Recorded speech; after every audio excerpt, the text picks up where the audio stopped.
Gonna get another one at double 19. Oh, that's superb. Bit of a freebie. One dart for a big 2-0 lead. Practice makes perfect. He missed the double foot last time. He pins it this time.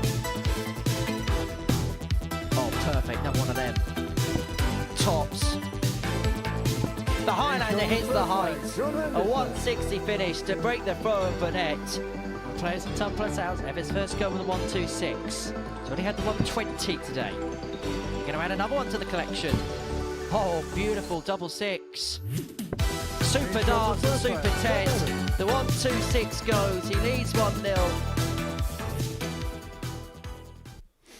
Good afternoon and welcome along to the live lounge here in Portsmouth for the Modus Super Series. It's the final day of qualification through to finals night of Double Trouble 2. Well, later on this evening, Jack Draper will be in a US Open semi-final against Yannick Sinner. But which two aces are going to make their way through to the finals here in Portsmouth? We're about to find out, and no faults in terms of Glenn Davant's punditry this afternoon. And there was no faults last night in terms of Andreas Harrison, 104.78, the record average for a double trouble match. At times, he looked good. No, at times he looked brilliant, actually, Henry. I mean, the 104 average was one thing. He averaged just shy of 90 for the whole night, and considering it's double start. Isn't it typical of Andreas, though? He sort of like starts really slowly on a Monday, gets better as the week goes along. He is now a serious contender come Saturday night. Is he also becoming one of those players so quintessential to the Super Series in terms of he knows how the week works now? I thought you spoke beautifully last night. We were a little bit concerned of, how good his English was, but he's very softly spoken, whereas that steely determination, and look at those numbers there, it was a real magic moment here at the Modus Super Series, and he is so cool. He's so calm, like many of the Scandinavian players are, but he's got a superb talent, and last night was a real special night. That's Group B. That's going to resume tonight from 10 o'clock on the Super Series YouTube channel. But this afternoon is all about the culmination of Group C, where it is fellow commentator Scott Mitchell that leads the way. He had the perfect day, the nigh-on perfect day yesterday. He won every single match and dropped just a solitary leg. Yeah, thanks to the wife. I think he was getting a little bit embroiled in looking at who he was playing in the league table. Yesterday was absolutely terrific because Richie Burnett behind him also had a fabulous game. That double going in there was two players who'd won 4 games out of 4. Scott Mitchell really did look superb. Probably the best he's been on that stage. And might be worth noting he's on a 13-leg winning streak as well. That could be up there with some of the records we've seen at the Super Series. Richie Burnett in second place on 8 points. He had a good start today, lost that last match, but will he feel a little bit vulnerable when you look at the stats? I don't think so. If he can, when you look at the stats, if he could start getting the averages that the other players that are checking in, is checking out, and his scoring is right up there. So I think it's quite straightforward. And those types of finishing for Richie Burnett has been synonymous to his week. It's just him getting off in the first 3 darts. That could be really different. 102.48, the ceiling is there. Well, let's have a look at the double stats for the players going into the final days worth of action. This is doubling in and doubling out. The doubling is the red graphic you can see on the graph. The doubling out is the green graphic that you can see on your graph there. Now, if you look at Mitchell there, 39% in terms of doubling in, but that doubling out, 50%, is quite simply put world class. Yeah, I mean, and Richie Burnett had one of those days of getting in, which he's going to need to do more. And strangely, he wasn't checking out as good as he wasn't. If Richie Burnett can put all that together, but the statistic there, which was you really look at, is John Henderson, who was a favourite going into the week. He just can't see out the legs, and time is running out for Hendo. When you look at Ted Evetts' graph, it was pretty much on an even kilt. Is that a sign of consistency? He's very consistent. I think you know what you're going to get for Ted Evetts. What I liked about Ted yesterday is the fact he lost his first 2 games. He's got a terrific attitude. He doesn't let things get the better of him. He's a real knowledgeable student of the game. He bounced back with 3 wins. He's got a huge game to start against John Henderson. Let's dot the I's, cross the T's, show you the table going into the final day's play. It's fairly uniform. Mitchell on 10 points, Burnett on 8, and then vice versa, so on and so forth. Ted Evetts is going to be the closest challenger to Richie Burnett for that second position. And the one thing that Richie and Ted have in their favour is that legs difference, because John Henderson might be only a couple of wins away, but is -5 in terms of the legs difference. Yeah, if you're in John Henderson, I'm disregarding the bottom two now. I think it was such a tough day. They will struggle to bounce back. For me, John Henderson has to win 5 out of 5 to have any chance. And for Ted Evetts, I'm sure he's looking at that matchups with Scott Mitchell and Richie Burnett.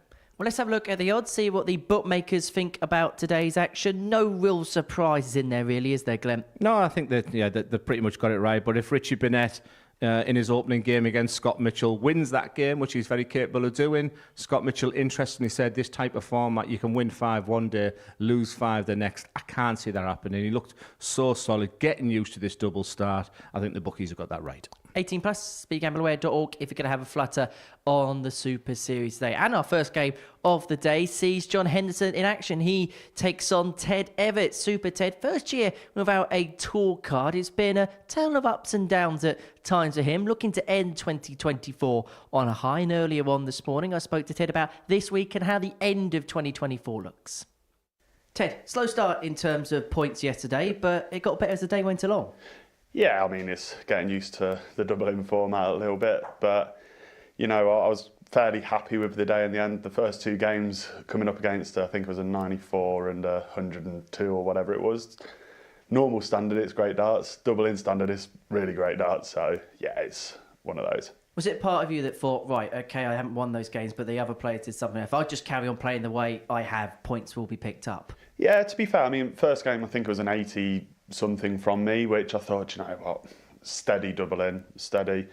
Second game against Richie was just like, didn't feel like I was finding any troubles much. Doubles I didn't feel like were too bad at all yesterday. I mean, stats may say different, but personal feelings, in and out felt okay apart from one leg with Hendo. But you know what, when you get a few wins, it doesn't really matter what stats say, it's just getting the W. Do you feel like today's just a case of just doing more the same as yesterday? Yeah, and just probably sharpening up on a few little things. I mean, don't get me wrong, things don't come overnight, don't get me wrong. But yeah, just keep going, and I know I can play, I know they all can play, that's why we're all here. So yeah, keep doing what I'm doing, find a little bit more, just find that rhythm that I don't seem to be finding for the last sort of like 18 months, but just takes one day and one game for it to click back in. Ted Evetts gets his campaign underway against John Henderson. Massive game for the pair. Most definitely must win for Henderson if he's going to harbour any realistic ambitions of qualifying through to tomorrow night's final through this group C. It's been a week of what could have been for Hendo so far, but for Evetts, he lost his first couple of matches, but won his last 3. Played well throughout the duration of the day yesterday. Doubling in and doubling out, his stats weren't too far apart. 39% doubling in, 40% doubling out.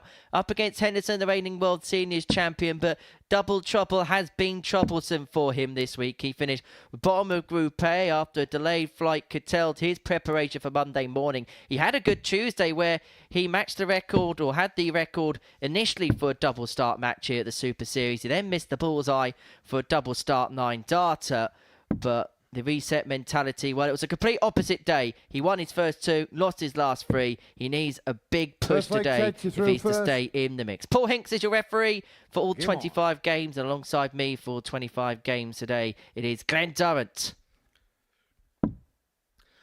Yeah, good afternoon, everybody. Didn't start well yesterday for Ted Evetts. No score. I thought, do you get John Henderson first game of the day? Is that a good or a bad thing? He played John in the final game yesterday. John was well below par, and it was a straightforward victory for Ted Evetts. He can put himself in a good position. You can lay your marker down when you go on first. The figure that Burnett and Mitchell were running away with this Group C campaign. We talked about the consistency of Evetts getting off. We're up to 6 darts, Henry. Still on 501. I promise you it will get better from here. At the moment, both players are averaging 0.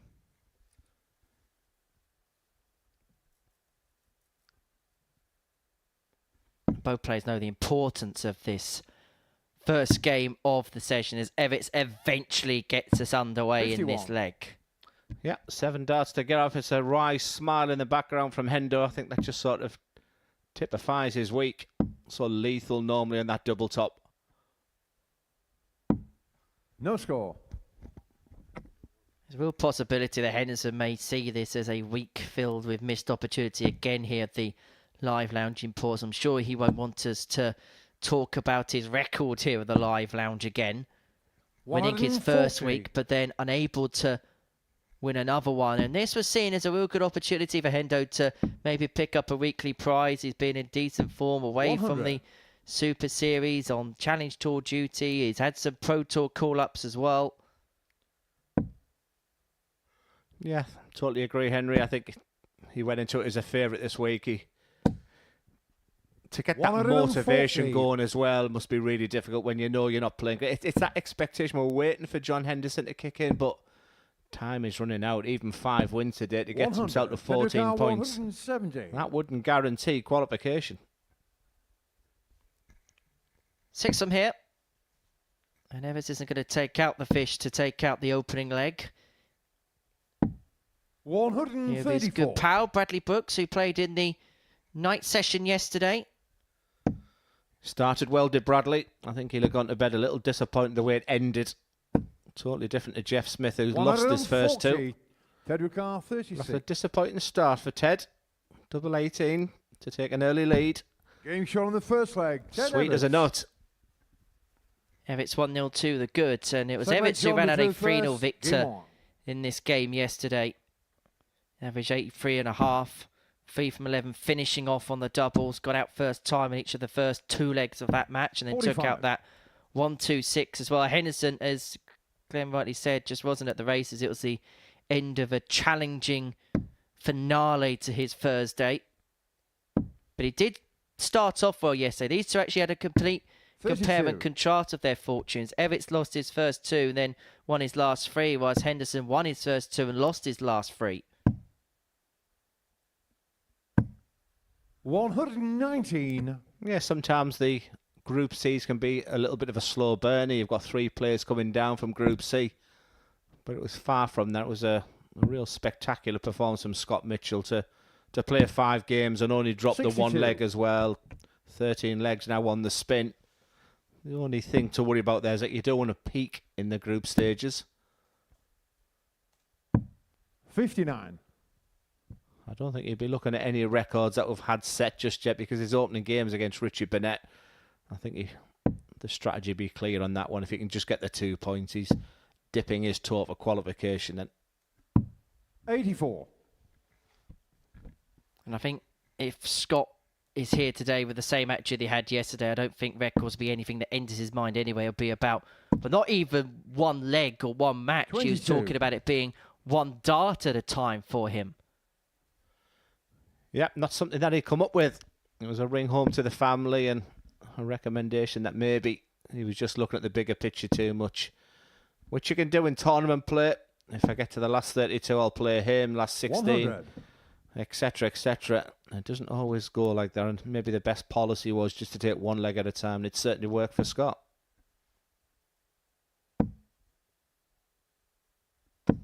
60. Well, that 60 score has effectively allowed Evetts to take the darts in this second leg and open up the break and throw and open up a 2-0 lead. There was a lot of games 177. yesterday that went 3-0 in this group, and there's now a distinct possibility that the first game on Friday in Group C could follow a similar pattern.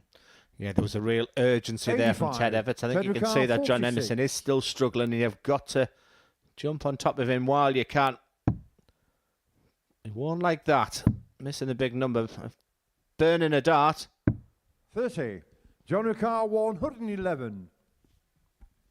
Henderson had the biggest finish of this group yesterday, the 160, but he needs this 111 to potentially stay in the match. Tops 91. dips Ted just Ricard, below, 16. and Evetts looking to dip his bread on double 8.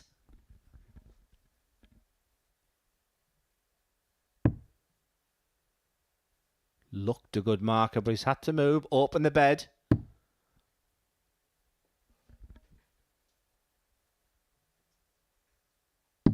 Game shot on the second leg. Ted I Evetts. seriously think there's been a magnet in that double 4 this week because A lot of the players, that has been a real Whitlock takes saviour. you through And first. you just sense that that dart Game could on. be the difference between these two. A pretty dejected looking John Henderson already, Henry. Henderson will be here no matter what at the weekend. Even if he fails to qualify, 51. he's playing in the Influencer Showdown on Sunday. So he is going to be spending his weekend in Portsmouth as he gets off and running with his first start of the third leg. 80.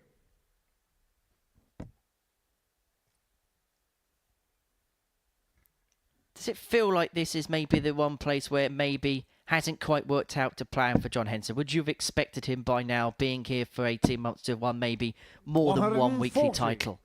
Yeah, I think a Group B would really suit John Henderson down to the ground. I think just coming in later on in the week, playing on a night, just the 10 games as well. 43. You know, personally, when you sort of get over 40 and 50, it's tough to play today. I mean, someone like Ted, super fit, really young, he can play darts 6-7 hours a day every single day. 97. And I just think for Hendo, maybe the best at the Modus Super Series is a Group B campaign. Get to Saturday night. And I think it won't be too long before we see him lifting a title, but it just hasn't been his week. 96. The reigning World Seniors champion, and the pride that he had in it, been from here to here when he won that title at the Circus Tavern in Purfleet. And there really wasn't a dry eye in the house when he won that particular title. He beat Colin McGarry in that final back in February. Real 139. popular figure, but it looks like the Highlander is going to have to do it the hard way if he is to progress. He's probably going to have to win each of his last 4, because Evetts 180. has left himself on 74 for a convincing 3-0 win. It would put him onto 8 points, and it would put him temporarily above Richie Burnett in the group. Tops of the match. But not for the win just 54. yet. John Ricard 102. Will he be back? It was a sensational 180 from John Henderson to give him a chance. He went low last time on tops, Being no shot on the such third leg, problem. John Henderson. Did we write John Henderson off a little bit too early? Fourth leg, John to third first. Game on. For a 180, 102, Ted Evetts will be expected to be walking off the stage by now. Can he recover from that disappointment? The only thing you would say has been a glaring 56. issue for John Henderson is he's had 2 darts at a double in this game, off the back of a 111 and off the back of a 102. He's doubling off to a similar tune to Ted, but Ted, in terms of the power scoring, has found much, much more in this game. 4 No score. 140 pluses compared to the 1 of Henderson, 3 ton pluses compared to the 4 of Henderson, though Henderson does have the game's only maximum. Yeah, there might be a little bit of a hangover in this leg for Ted Evetts, because I 95. think that'll have been a shock to the system to see John with a 180, 102 when it was in the hands of Ted Evetts. I think at the back of his mind, he's got to realise that he will have the darts in the last leg. 80. And it could be a group where every leg counts. Well, it was a 180, 102 in the last. For a moment there, I was thinking 180, big fish there for 100. John Henderson, but he's definitely upped his performance when I thought it was all pretty much done and dusted. The Paul Nicholson fabled 350 in 6. 131. Henderson in control of this 4th leg. Well, it was an incredibly slow start from both players to this match. 43. But Ted Evetts has bounced back nicely in this leg. He didn't get off with his first 3. He's beginning to find that treble nicely. When John Henderson does eventually turn round, he realise this leg is in the balance. 134. Evetts is first to have finished, but Henderson can leave it much more handy. Looking to leave himself on a 2-darter, will do so. He'll do more than that. He'll leave himself on a double. He'll leave himself on double 18 if this does not go for the match. Wonderful setup play again from Hendo. And he will be back. I didn't think I'd be saying 100. that this is going the John distance at Ricard, one point. 36. But fair play to John Henderson. And a double he'll like. He may not like this one. Well, he did all the 28, hard work to Technical get himself 56. back into the contest, but it may be all undone here. Evetts looking at 56 to eventually get over the line. He missed darts to win this game 3-0. He's going to get darts to win it 3-1. Double 10. For Being Super shown the Ted match to get off Evetts. to a super start. He gets the better of John Henderson by 3 legs to 1. It moves him on to 8 points in the group. Level with Richie Burnett in second place. A couple behind the table top of Scott Mitchell. But perhaps just as importantly and pertinently, he's now 4 points in front of John Henderson, who has got, well, he's got an Everest to climb, let alone a mountain. That the tail of the tape from that one. Coming up after the break, it's the bottom 2 in the group going toe-to-toe. Mason Whitlock up against Devon Petersen, who's looking for his first points in Group C.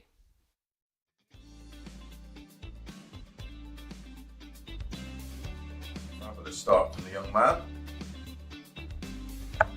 Right.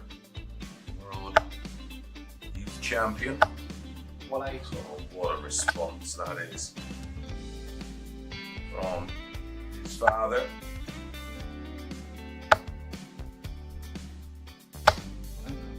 Back-to-back 140s. Siding leg of 7.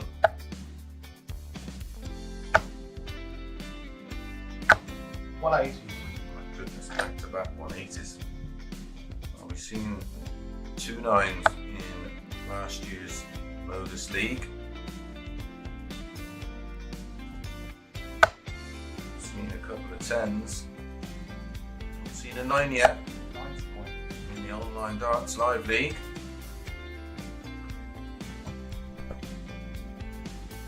Double 19. Double 12 for the 9. And he gets the 9. What a way to win. B. Group B contains the 5 players. 3 progress to Saturday's final. 60.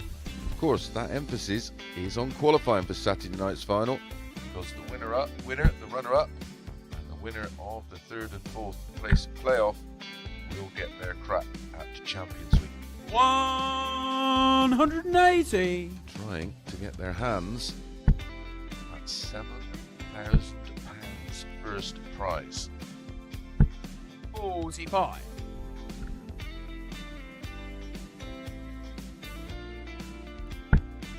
Some of you on the forums are here. 180. Oh, welcome back, Martin. Where have you been? Where did you go? 100.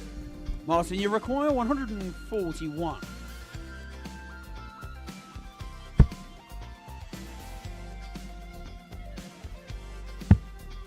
Double 12.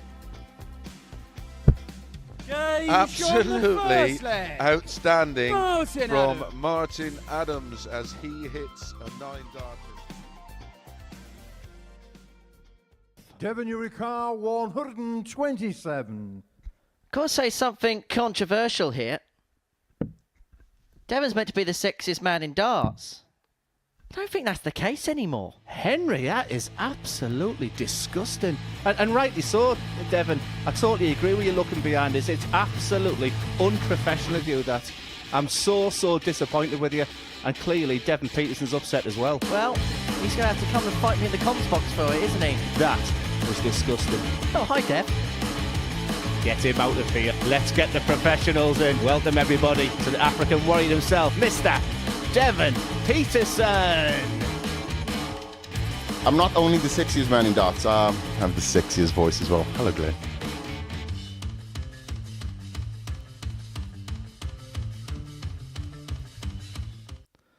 And welcome back to the Modus Super Series, where unfortunately Devon Petersen's on the hockey now, and I'm stuck with Henry Deacon, but that's another story. But a real bit of fun yesterday, and the announcement that Devon Petersen will be joining the team in the comms box.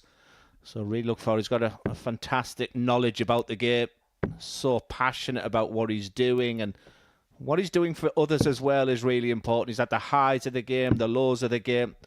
Still very much in transition with his game himself. He had a really tough day yesterday. But one thing I admire very much, Henry, is that he doesn't really let it get to him. He sees the next day and the next start as an opportunity for success.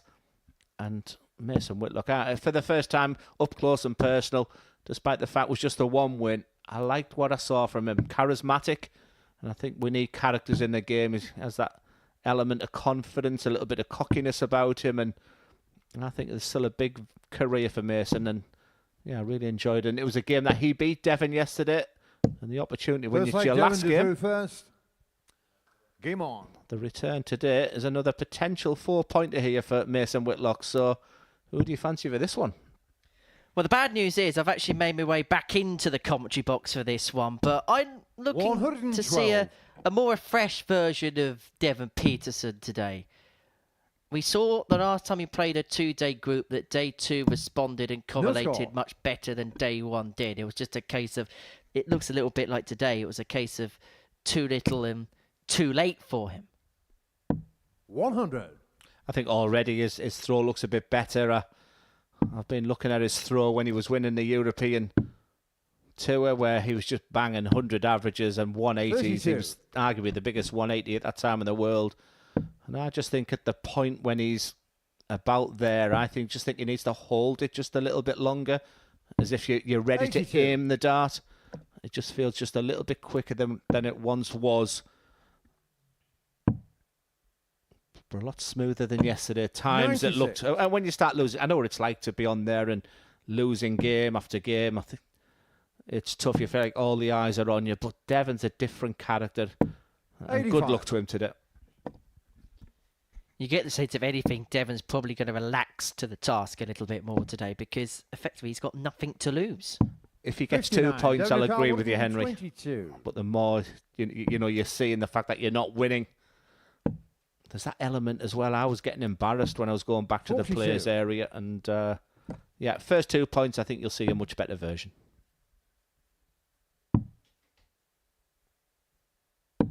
57.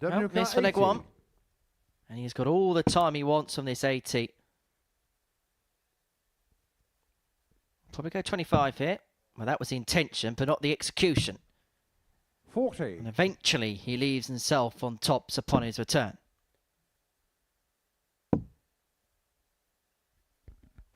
60. Whitlock will just brush this first leg off.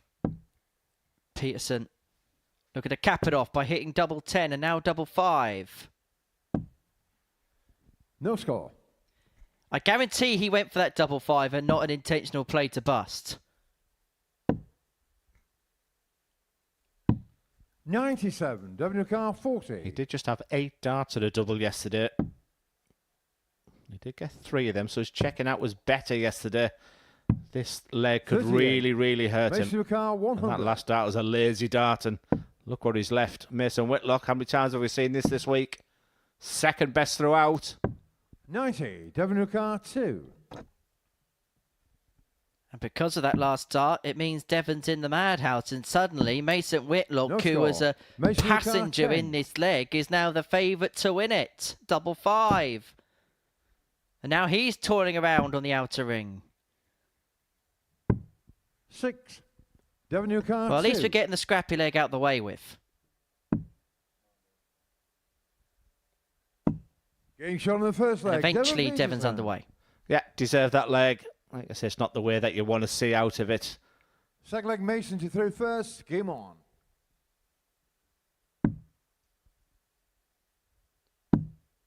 But I am confident, Henry, if Devon can get 56. 2 points in this one, and you're spot on, and you remember that last time he was here, his day 2, he was excellent. He's so much better. It could be the case today. 152. Lovely start after the disappointing 9 missed starts at a double in the previous one. 140. Right, so it's perfect to start as you can get when you go double 16 with your first visit. It does mean 95. the opportunity for 9 is absconded.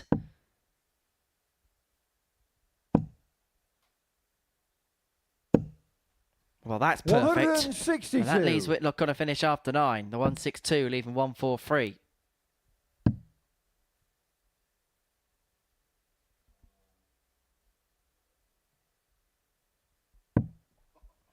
84. That mine was all 177 142. left, but he didn't hit the 7 intention of that. But he has brought himself back into this leg, and 75. treble 18's been a real go-to treble for Mason in this leg.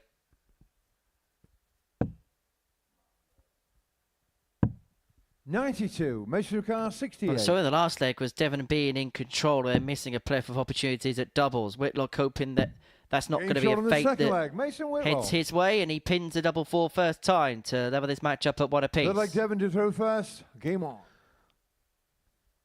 Just calm down, Mason saying in the background. He's back in this game now. No problems in Devon getting off so far in this match. However, chance for the first time for Whitlock.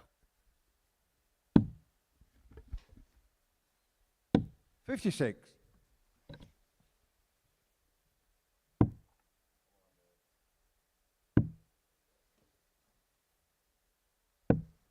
$37.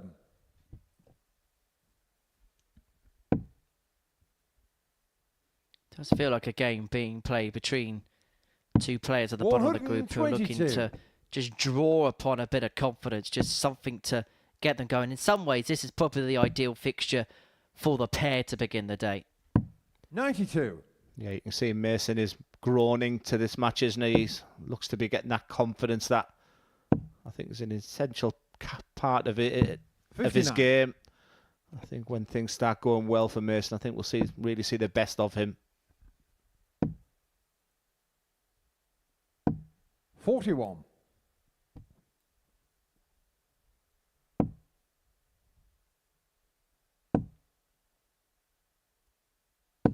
$85. Do you see his dad's throw in Mason's? I think there's obvious elements of that. I think that's fair to say. I'm always 100. careful with people in Mason's predicament not to overly compare to other family members. A bit like your Jamie, in terms of we know there's a relation there, but 37. I think it's always fair to try and analyse them as their own player and try and keep the comparisons to a minimum. 134. Mason Car 142.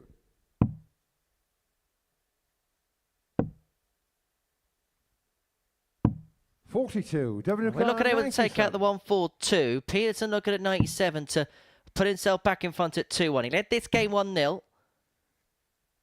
But Whitlock's going to get an opportunity to break like he did in leg 1. But he's going to have to take out the ton. That sat beautifully for a dart treble 20, but it's persevered with tops. 40. Devon Car 40. I think your analysis was spot on. This is where the problem started in leg 1 for Devon Petersen. No such problem for Whitlock in leg 2, and this time no such problem for Petersen in leg 3. Fourth leg Mason to throw first. Game on.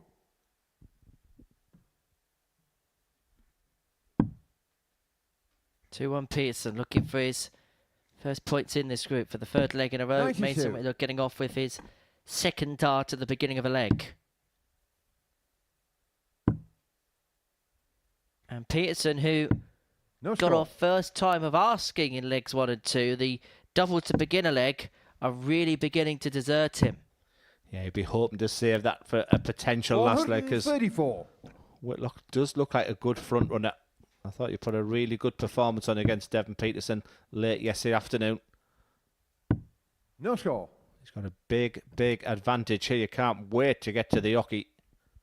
May see him go for the bullseye with the last start if he hits the treble. Hits the treble. Superb board management. Good thinking. But there is a distinct possibility that if Devon continues to miss, he may well get the first bagel in a leg here at the Super Series Double Trouble Tournament. And if Whitlock takes out this 145, it will happen.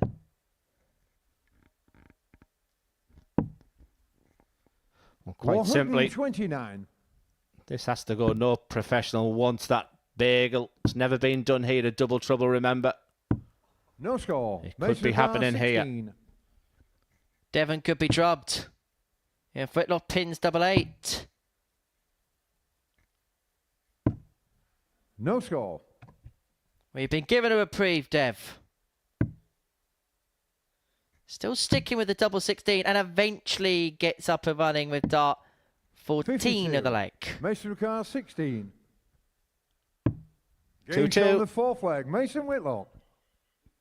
And who's to say, after all those missed darts at a double to get off for Petersen, Devon first. Game on. what's the chance of the first dart going off here? I think he'll persevere with the double 16. That's why we love darts. 71. Well, he's now hit double 16 with each of his last 2 darts, having missed it with 13 in the previous leg.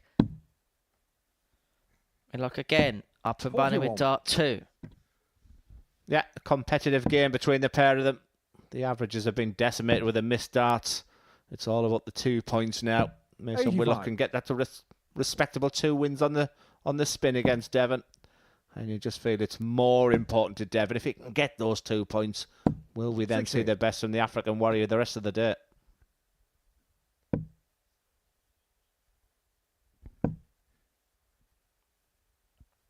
One of them, Foxy. Petersen won't care about the manner of the numbers, but the 2 points will just psychologically be a big relief, a big toll off the shoulders 100. for the African warrior.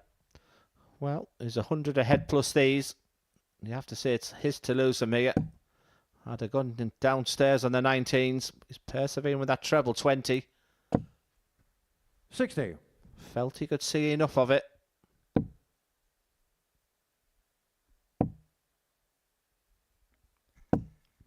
Devon Ricard, After such a good first start, Whitlock will feel like he has missed a big opportunity. He's handed Petersen 6 from 145 to get his first win of the week. 90. Fantastic setup play once again from Devon. 2 darts away. And Mason will probably think that one that's got away here. He'd have fancied his chances when he went to 1-1. 55. But a good chance for Devon to get up and running. Tops. And Game Devon show of the Petersen match, is Devon finally Petersen. up and running. It's took 6 games to happen. It's a big smile on his face.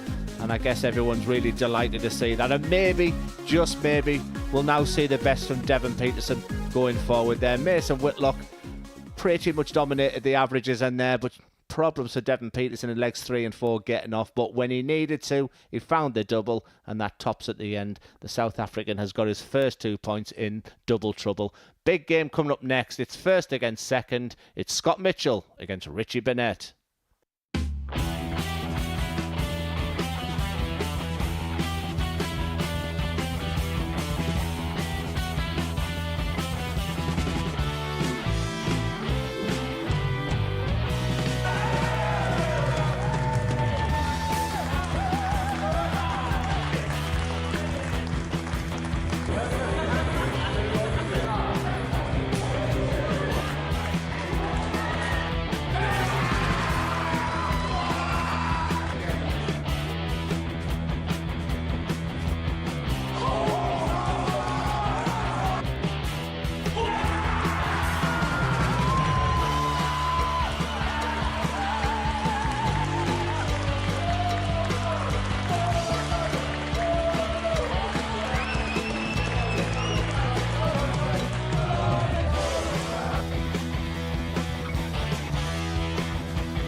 Welcome back to the live lounge here in Portsmouth for the Modus Super Series, where before the break, Devon Petersen got his first win on the board, getting the better of Mason Whitlock in a last leg decider, 3-2.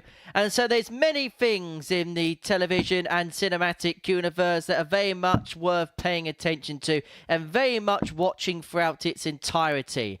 And Burnett Vision is most definitely one of them. And he takes on Scott Mitchell, the fully focused former world champion, the 54-year-old who is top of this Group C with a full complement of 10 points to his name. Wins this match, well, he'll open up a 4-point gap to second and third respectively, and he'll be in a very privileged position. Up against Burnett, who won each of his first 4 games before being seconded by Scott in this battle yesterday. If he can win this one, he'll move on to 10. Evetts would have work to do. He takes on Whitlock in the next one. Things really are brimming up towards the boil here on this Friday afternoon. And it could well be a case of, after this game, it could be 3 horses for 2 spots. I'm just watching Burnett's practice start then. No leg kick, no nothing. I mean, you called it Burnett First Vision. leg, Scott to throw first. Yesterday, that was minimal. On Game Monday, on. Tuesday, Wednesday, we could have had our own show reel of, hilarious things he was doing there. It just looked a lot more professional yesterday, but the story of the day was this man getting off. He's getting used to this process of starting off with a double. And I say that 120. because it's not something that's akin to his game. He didn't grow up with a double start, double finish. And it was, like we say, it was one of those performances yesterday which now goes in the record books.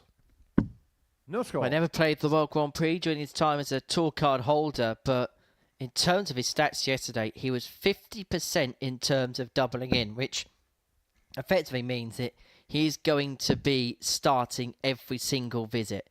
He will be off the board. There's no faffing around. 125. And already he has got a sizable lead in this opening leg. Yeah, he struggled to check in, did Richie Burnett yesterday. He had no problems in checking out. The best average of all the 36. players. And very similar to Bradley Brooks, very similar to Jeff Smith. They really do spray the dart around. They don't sort of focus on the one dart, the one double, sorry, and maybe potentially use a second double. If Burnett does miss, he's often 100. chasing around the ball, but a superstar from Mitchell again. One thing I'm learning more as the week goes on is everybody has a different thought in terms of MO as to how you attack the start of a leg. 83. Burnett Scott Ricard, literally kicking himself 156. into gear. Mitchell looking to kick off with a 1.56 to start, but that's not going to happen on this occasion, but he has got swaves of time on his side. 41.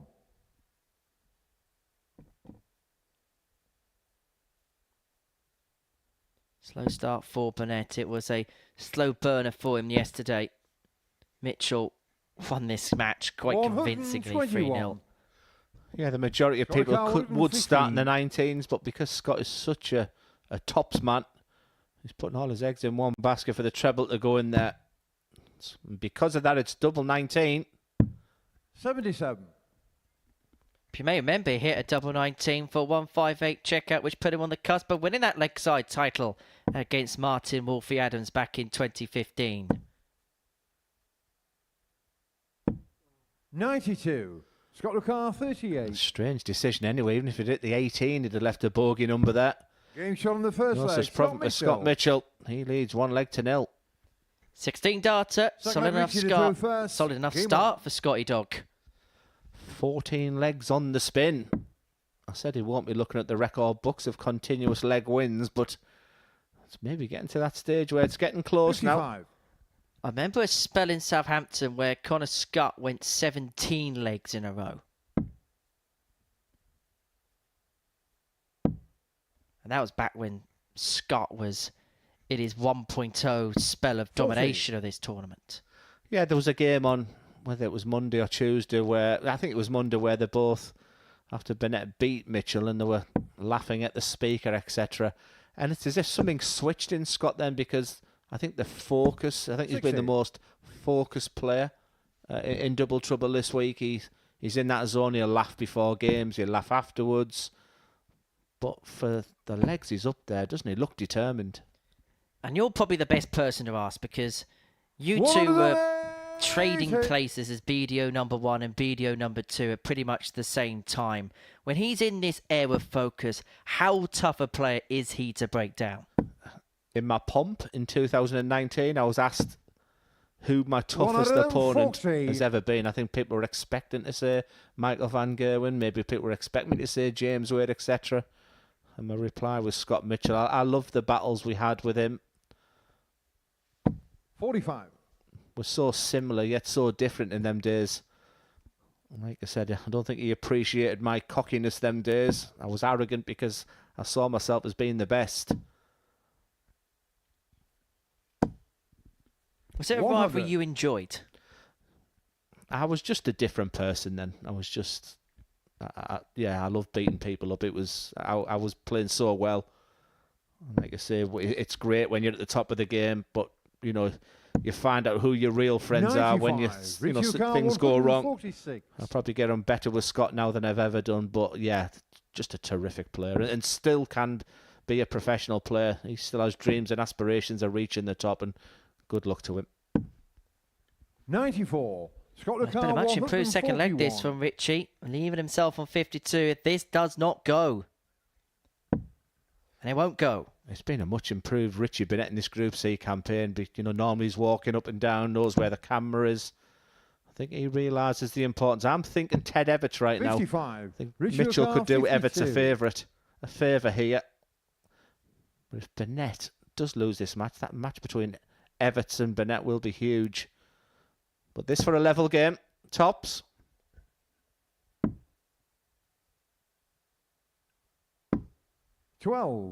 Spent a couple of opportunities, and Mitchell was gobbling these up yesterday. May just be a dart at the bull. Didn't even entertain the prospect of the treble.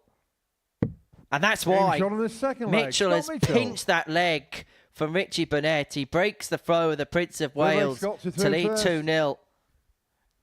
And Burnett feeling as sick as a chip. Game on.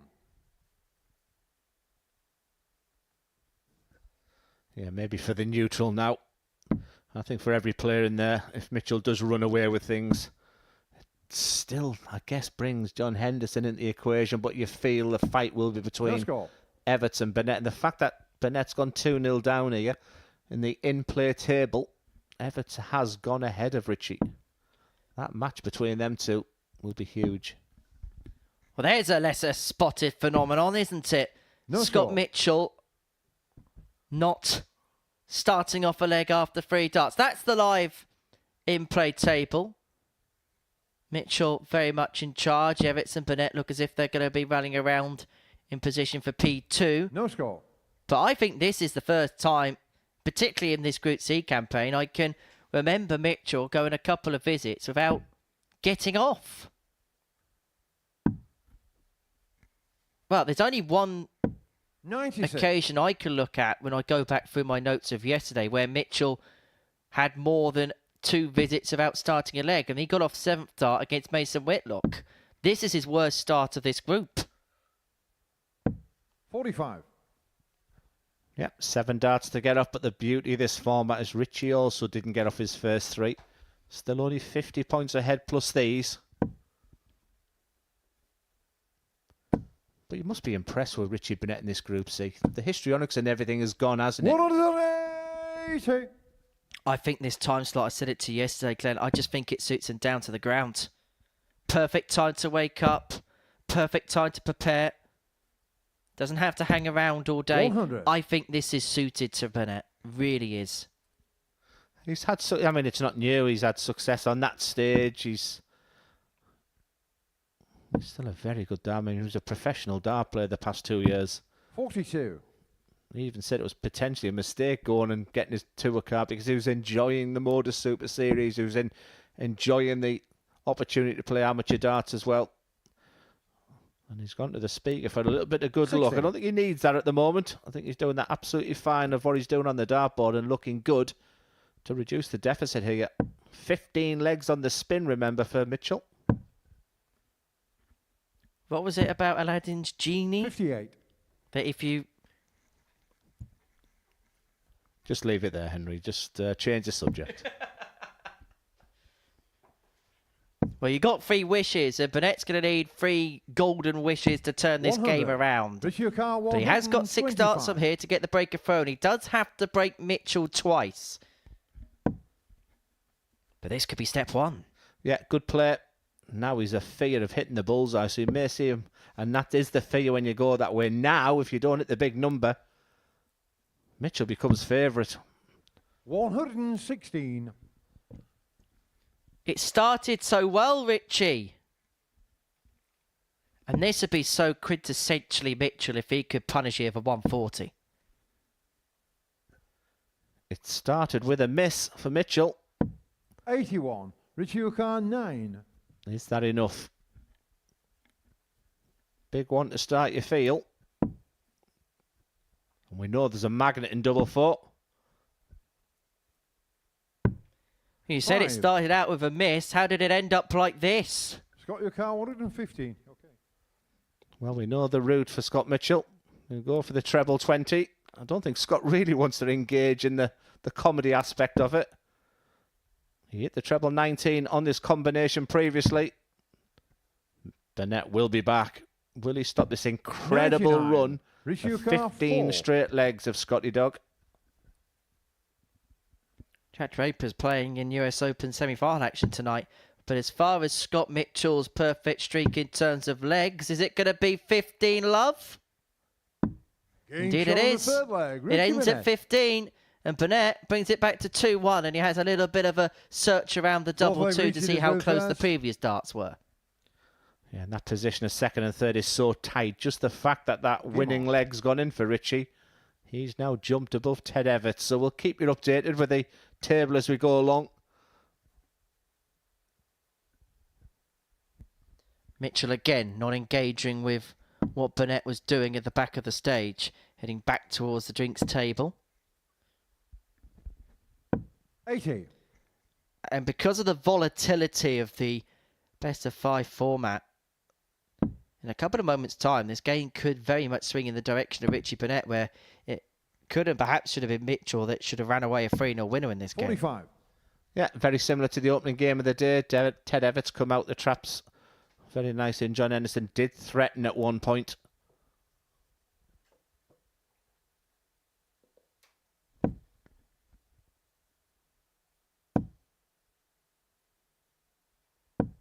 One of them, Folksy. Changing on a pinhead. No quicker did Mitchell look like he was in cruise control on this encounter. Has he been pegged back and now needs to find something tangible. Otherwise, Burnett could 60. well move into the status of favourite for this match. He is on throw in leg 4 and he is well in front in leg 4. I think Burnett's playing the pace as well now. He's not walking to the hockey until Scott sort of gone past him. It does 60. feel a little bit laboured, this game. If you just watch Richie on the next time, nothing will ever change the process for Scott. And why would it when you're winning games like he is and scoring like this? Another max? One of them, Folksy. If you just watch Richie, he normally is right on there hockey now. But you can consciously waiting for Scott to get past him about there.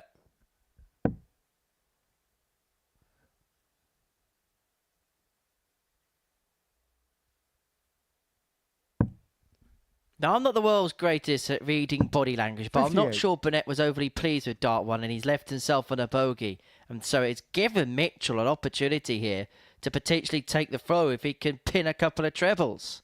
Yeah, I think one thing I've learned about Richie Burnett, he's not the greatest counter, is he? Clearly shouldn't have stayed on the 19s with that last start there. 85. Up to the 18s was the shot. But damage hasn't been done. He's still got 6 darts from this 163. I say you can't teach old dog new tricks, don't they? 131. However, Burnett has got a couple of tricks up his sleeve because with 2-0 down, he's left himself on double 16 to square this contest up. And Mitchell, who looked all but the victor in this contest, is now being drawn right back into it here. 131. He's left Richie himself on O'Connor, tops, 32. but this for a level match. It's not a W associate with Richie Burnett. The pressure's right behind him. Decides to move to the left, so he's looking for the top part of that double Getting shot on the 16. fourth leg, Richie Burnett. And we are going the distance. It's definitely in. I much prefer the professional Richie Burnett. I don't want to see the comedy aspect of him. Or is that because I'm boring? Well, Mitchell hasn't got off as cool as he was early doors. He'd love to get back to that now. Burnett can't watch and he won't like what he sees when he returns. Great start from the England captain. Not just would a win put him full clear of Burnett and Evetts in terms of the table, but he'd also have a sizable lead in terms of legs difference and legs won in this group. 80. It would effectively play into his hands. Yeah, with matches against Devon and Mason Whitlock, I think Scott will go into that as heavy favourite. So I think it was quite clear. As much as he's not looking at the table, look at who he's playing at. Definitely threw these darts a lot quicker. 140. Beginning to put the hammer down. He's fed up of messing around, is Mitchell. He's made this harder work than he knows he should have made it. But Burnett's going to make him work for it. Burnett hits a max, pirouetting like Torvill and Dean, but he may well be gliding his way towards a comeback win. Yeah, Scotty Dog didn't watch any of them. I guess when you see your opponent almost fall over the hockey, you don't expect to hear Paul Hinks shouting, 55. And all of a sudden, from absolutely nowhere, dare I say, Richie Burnett is now favourite for the game from 2-0 down. He has stolen the dart in this last leg. On the back of a 180, he's back in the treble again. Burnett means business. Back-to-back 180s. He was falling over the hockey a few moments ago. Scott Mitchell's fallen away at the finishing line, and Burnett from 2-0 down is going to get match darts to win this game, to put him on to 10 points, to really congeal this table. Now, he'll probably go the 25, but every time he's gone, he seems to hit the bull. Perfect dart for Burnett. What a comeback. Richie Burnett is just demonstrating the type of dart in this Group C campaign that we fully expected. Scott Mitchell will bounce back from that for sure. The disappointment will be evident. He was leading that game 2-0, but we've seen enough from Scott Mitchell this week that he will bounce back very soon. But look at the smile on the face of Richie Burnett, and why not? He was down and out in that game, but a combination of real big scoring. 3 180s from the Welshman in that game. Some excellent checkouts. A really good game from two real protagonists for this title this week. But it's Burnett that moves to 10 points. Ted Evetts, you've got to follow that. You're up next against Mason Whitlock.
Welcome back to the Modus Super Series, where the first round of fixtures on this Friday afternoon has come to a close. And before the break, Scott Mitchell lost out to Richie Burnett, meaning that this Group C table is a little bit tighter than perhaps we thought it was going to be at this point today. Mitchell and Burnett both prized on 10 respectively. Ted Evetts just behind on 8, and he will join that party, that posse of players on 10, if he can get the better of Mason Whitlock, who lost out to Devon Petersen in the first round's worth of fixtures. It's fair to say that there is a big chasm between the top 3 and the bottom 3 in this Group C table, and it is Evetts first to the hockey against Mason Whitlock, who lost out 3-2 to Devon Petersen in a game that swung one way, then the t'other. It wasn't a classic encounter. You'll be looking at up the levels against Ted, who all week long, you have to say, has been playing some good stuff. Lost his first 2, but now on a 4-game winning streak. And if he can make it 5 in a row, then he is very, very much in play as we head in towards the latter ends of the session. Yeah, I'm sure when Ted was watching that previous game, a victory there for Scott Mitchell would probably see him go in the distance First leg, to leave Mason, a straight fight between himself and Richie Burnett. Game on. That's what you call a handshake. I felt that one. It felt like the slap that Devon Petersen gave you yesterday. Still feeling the effects of that. Thanks, Dev. 36. Can people stop showing videos of me getting escorted out this commentary box? That'd be nice. Henry, how many times? It's not about you. It was about Devon. It's about the information of him joining the team now. It wasn't about you. Yeah, but why did you have to shove me out the comms box for? Oh. 121. We have seen that 180 before. It was at the influencer event. But whenever... Come on, blind Ted. 140. Ted is one player who would never do that in a million years. That I can guarantee. 135.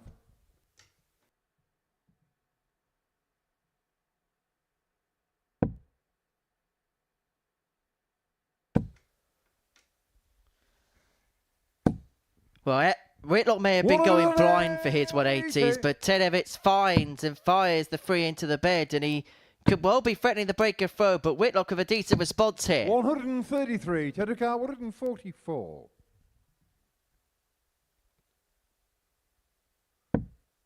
Great start from both here.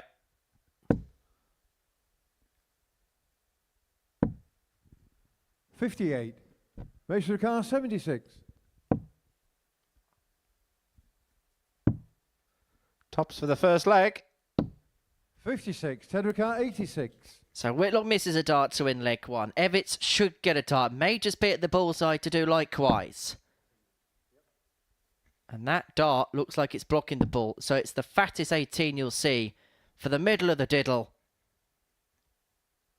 And that solves the riddle. And Evetts is up and running. The bullseye pin for the break of throw after Whitlock missed a dart at tops. 1-0 to Super Ted. I think Ted Evetts has worked out his calendar where he's going to peak at Q School. He said he's about 95% right with that injury that he had in his shoulder. I've seen no effects, and despite the fact that he lost his opening 2 games in this Group C campaign, he's looking in top notch, and that was a top rank finish.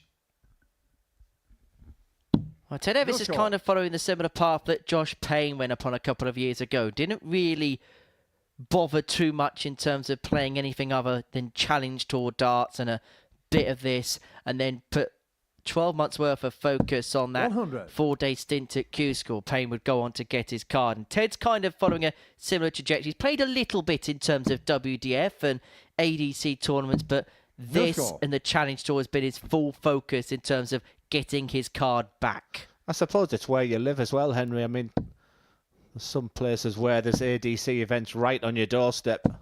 Whatever he's doing, it seems to be working though. Very polished. And Mason Whitlock, who maybe 20 minutes away, was nearly the first player to brush a player. No score. Could now be on the receiving end. He could be the one that gets brushed aside. Evetts 141. The mood he's in, you wouldn't have put it against him. 57.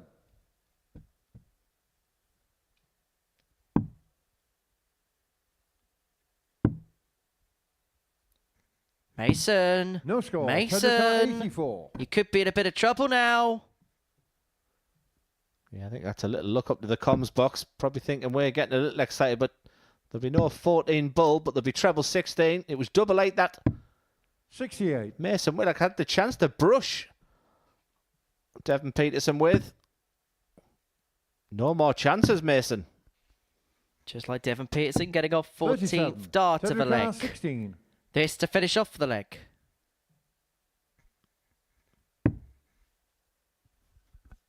And he just clatter it across. Yes James is the Shaw on the answer. second leg. 2-0 Ted Evetts. Evetts. He is in control. He has dropped just a solitary leg so far today. Third leg Mason Looking to very third first. comfortable. Game on. Yeah, absolutely. And Ted Evetts' next game, Henry, is against Devon Petersen. He'll fancy his chances in this one. And then he'll have a blockbuster finish of No score. Scott Mitchell and Richie Burnett. This Group C, I really enjoyed Group C yesterday. Sometimes it can be a little bit of a slow burner because you've got players coming down. No score. But I've thoroughly enjoyed this one. And it's looking like 2 qualifiers from 3 players. I think it's interesting No to score. see the dynamic as well, because you get the sense that because it's a specials week, because you haven't got that Champions Week pressure, that players are just playing with a little bit more freedom. Of course, that will and desire to win is still there. Of course it is. 120. But there's not that pressure attached to this week that maybe a regulation week would have. 80. Yeah, you could see people sort of working on things, whether it was with their equipment. We did see at the beginning of the week Scott Mitchell just sort of upping his pace a little bit. So I think it's opportunities like that which you can do in a kind of week. But 134. as a dart player, whether it's local league, Super League, county darts, whether it's ADC, a dart player, when they step on the hockey, they just want to win matches. 137. And Evetts on the cusp of winning this match are 4 for 15 that we're going to be watching this afternoon in Group C. From 59. Henderson and Richie Burnett, Devon Petersen, Scott Mitchell rounds off this round's worth of fixtures. Actually, if you look at the next couple of rounds, the big 3, the top 3, 59. don't really face off against each other, which gives us an intriguing end to the day where that trio will be facing off against one another quite regularly. Yeah, stick with us. There's plenty watching. Thanks 60. for everybody in the chat room. Some good stuff. Carl Wilson, who's here next week, asking if I'm on comms. No, I'm not, my friend, but good luck next week. 134. You may recognise who's on Teddy Carr, comms next week. 128. Evetts 128 to win this game and to win it in some style. But that is a very low dart. And Whitlock's going to get an opportunity to get his first leg on the board, 112. but he's going to have to take out the Mr. Carr, 91 because 91. Ted's left a double for the match.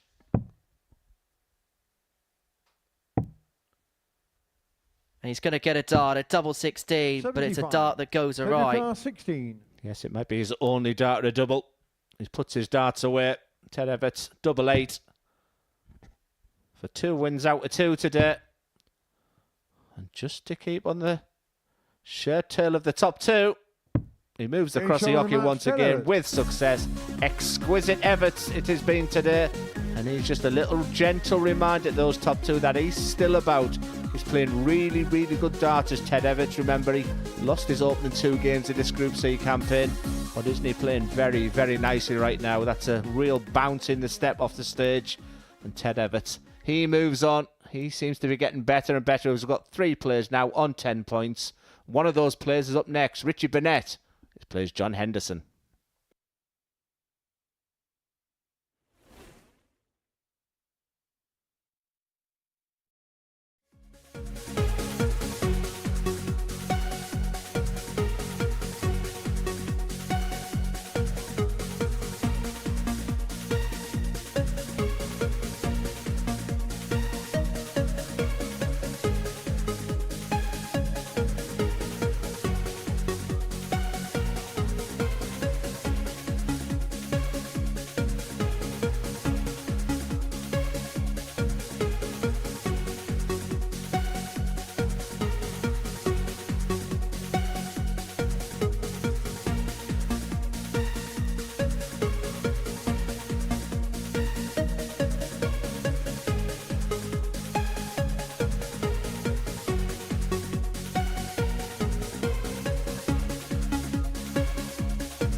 Welcome back to the Modus Super Series, where before the break, Ted Evetts got the better of Mason Whitlock by 3 legs nil. That moves him on to 10 points. It means that there's 3 players on 10 points, and temporarily Ted Evetts has moved into P2, but that could all change here as Richie Burnett and John Henderson have their 5th renewal of the week, as Richie decides to make some running repairs to the set before getting underway. He's had an argument with his speaker this week, and now he's trying to have a go at the smoking machines.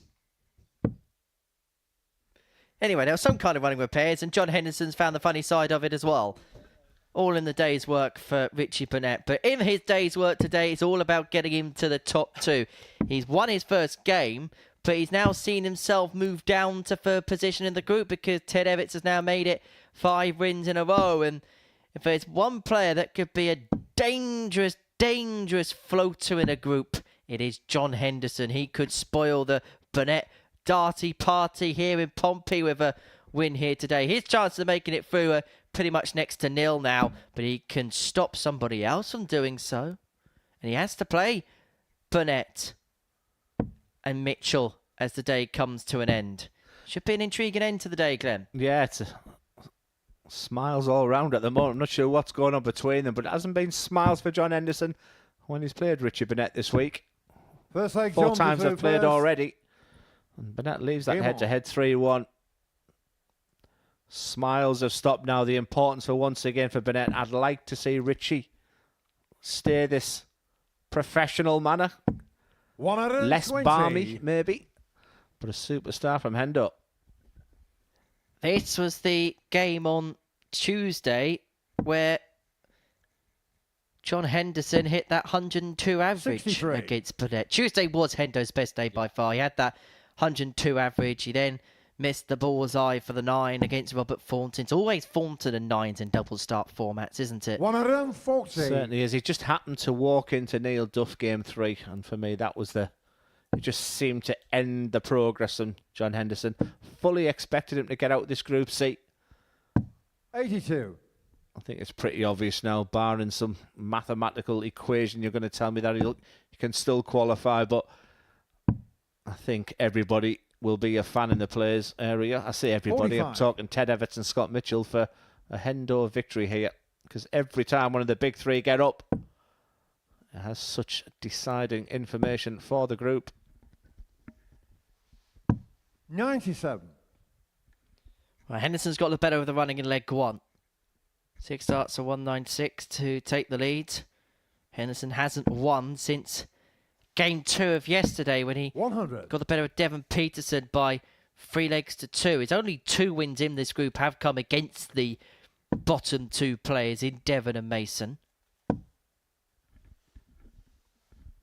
He's 96 83. points away Jonathan, here and 96. 6 starts from here to get on the board in this one. Yes, you would think that John Henderson would want to get Being up and shown the running with this first type leg, of John finish. Henderson. And for Richie Burnett, he'd be thinking, why, John? Why against me when I Second need a Richie, win? the But I third don't think first, Burnett will game panic on. just yet. He is on the back of a victory over Scott Mitchell, where he was 2-0 down and almost dead and buried. It's been a real...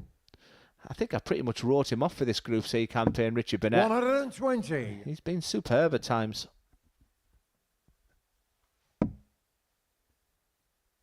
Well, that's the first start missed in this game to start a leg, followed by the second, and No followed score. by the third, but they're all very close to the wire and all bending the wire. What group will we see the winner Saturday night come out of then, Henry? Please don't sit on the fence anymore, because it's just so boring. 60. Well, luckily for me, I'm not paid for my opinions. What are you paid for? Keeping you in check. And I don't do a very good job of it. No score. And John Henderson not doing a good job of getting off in this leg. Big advantage to Richie Burnett. But we've talked an awful lot this week. When you have got control of a leg and your opponent hasn't get up, you seem to take your 85. foot off the accelerator pedal. But Richie Burnett potentially only 6 starts away from this. Dare we talk about a brush again? I don't want to see John Henderson brush, that's for sure. 36. Get in there. All I will say is for the last 7 winners of a week here at the Super Series have come from Group C. The last 7 winners 85. of the week have come from Group C. 4 of the last 7, yeah. Or 4, I thought you said all 7. There was a time when people thought this was the weak link group, not the case anymore. 151. I still think it's the toughest group. It's the one where, like you see, you've only got that 2 from 6 going through. But I thought yesterday, I thought it was the best group of the day. 26. Group B was very much about Andreas Harrison last night.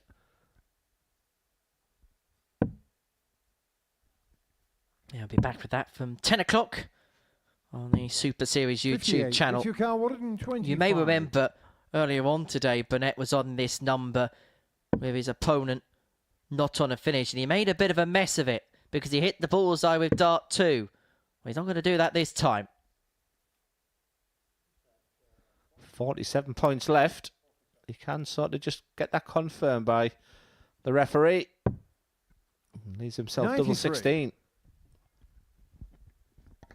Hendo not on the scene. Should go bull with the last. 100. Richard Carr, 32. Oh, Hendo.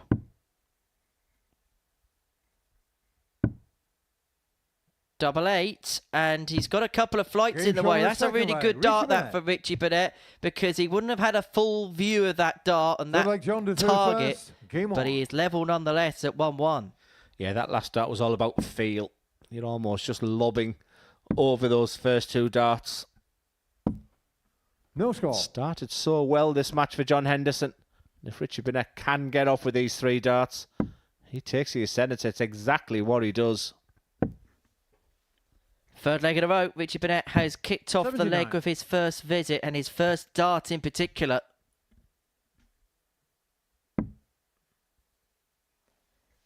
This has been the nagging issue for Hendo all week long, and it's 41. becoming very apparent again here.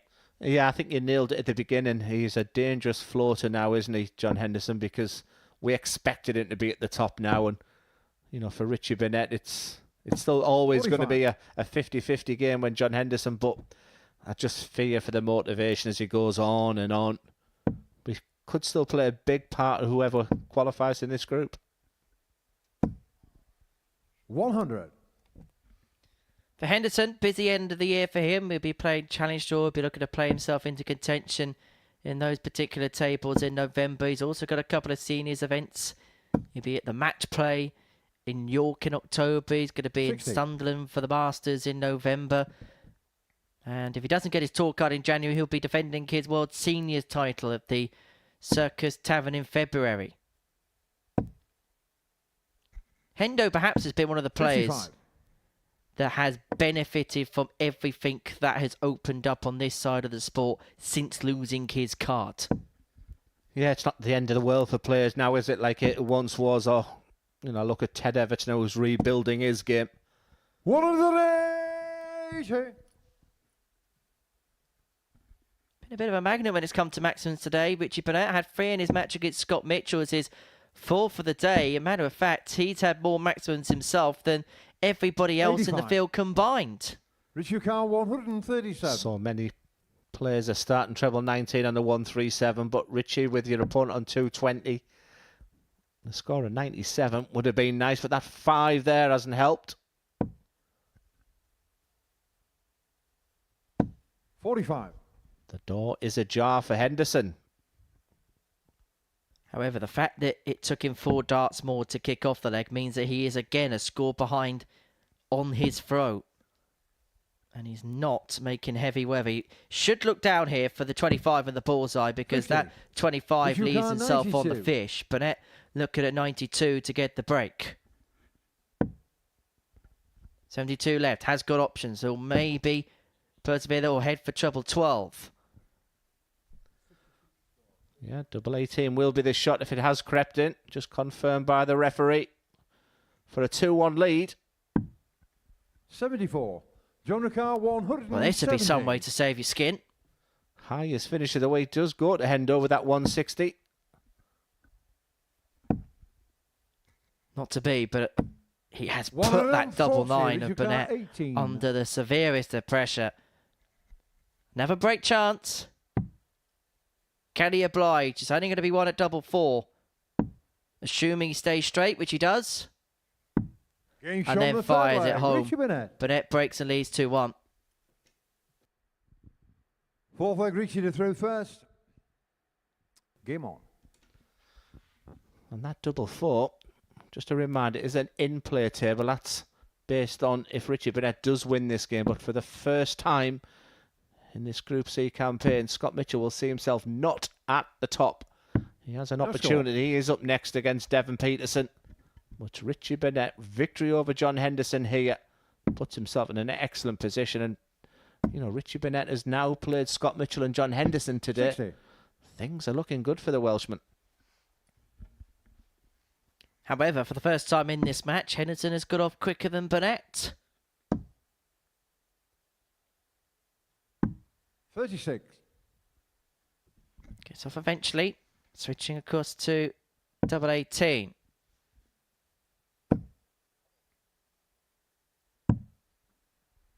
$43. All these legends would love a crowd behind them come Saturday night as well, and there's still tickets available. You do make it a fantastic atmosphere in this 100. purpose-built building now. Just simply scan that QR code. There's a small booking fee. You will not be disappointed. We've got some fabulous crowds here on Saturday nights. 137. Champions Night last week was brilliant, the best of order.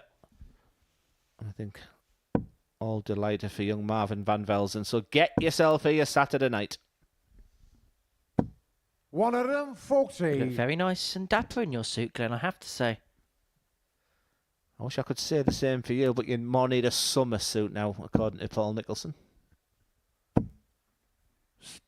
I've been trying my best in terms of fashion. We all have failures in our life, Henry. Don't be too hard on yourself. No failure at the moment for Richie Burnett. He is playing superb.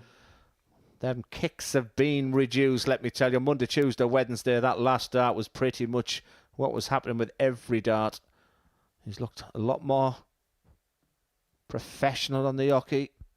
And like I said, 85 points away from going top of Group C. Well, there's probably an illustration of how Henderson's week has gone. It's been a tough and trying 42. experience for the Which you got Highlander, 85. but Burnett here has got 6 from 85 because Henderson's left himself on 174. Double 14, the intention with dart 2, which gives him double 14 for the match, but he's unable to 57. take. He will be back.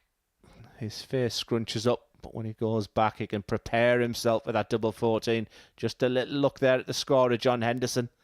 I've got the perfect viewpoint. He looks a little fidgety, Richie. We will have darts for the match. 52. Richie Ukar, 28. 3 more in hand, a double 14 for Richie Burnett. Down for double 7. And with a hop and a skip, Burnett jumps to the top of the group. He gets the better of John Henderson by 3 legs to 1, and the Prince of Wales ascends to the throne at the top of the group. I think John Henderson's just having a chat about what happened in terms of the scoreboard there in the final leg of the match. He's having a chat with Richie Burnett about it. Things haven't happened in terms of the scores. I don't think he's overly pleased with it.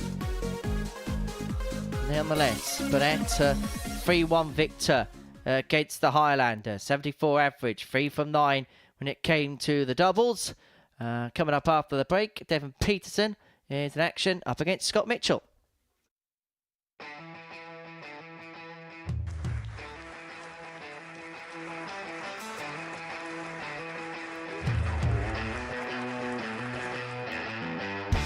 Hang on a minute. Wow! Oh my God! Well, that's £100 down the drain already. Itching to hit the 180. He's gone for the maximum.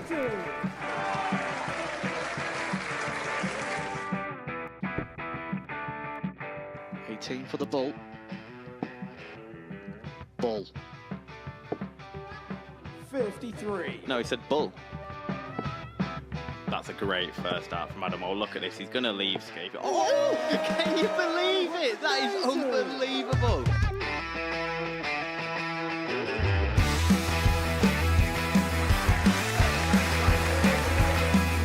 starts to put his team into the final. Game And through to the final they go. Charlie Murphy has hit the match-winning dart on both occasions. Double 4 for the title. Game shot out of the match. Please show your appreciation for the winner of the Influencer Pairs event, George Scaife and Adam Lipscomb.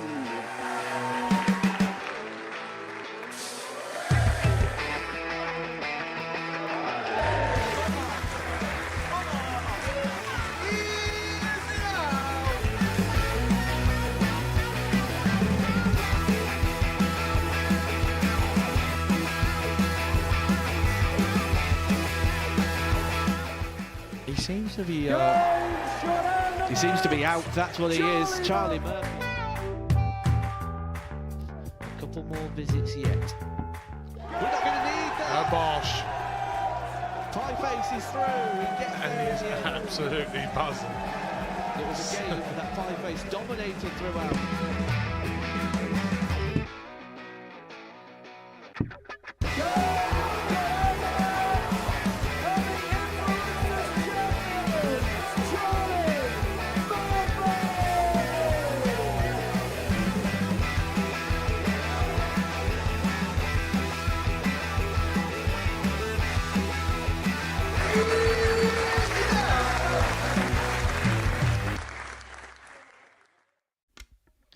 That's Devon Petersen. He's a commentator, player, and he's going to be a part of the Influencer Extraordinaire on Sunday afternoon here at the Live Lounge in Portsmouth. He's one of 8 players taking part in the competition. This is the doubles tournament, and these are the pairs that are going to be in action. The action gets underway 3 o'clock on the Super Series YouTube channel. I'm sure Glenn Durrant has been scouring TikTok to see all of them before. Darts of Fun was your personal favourite, wasn't he?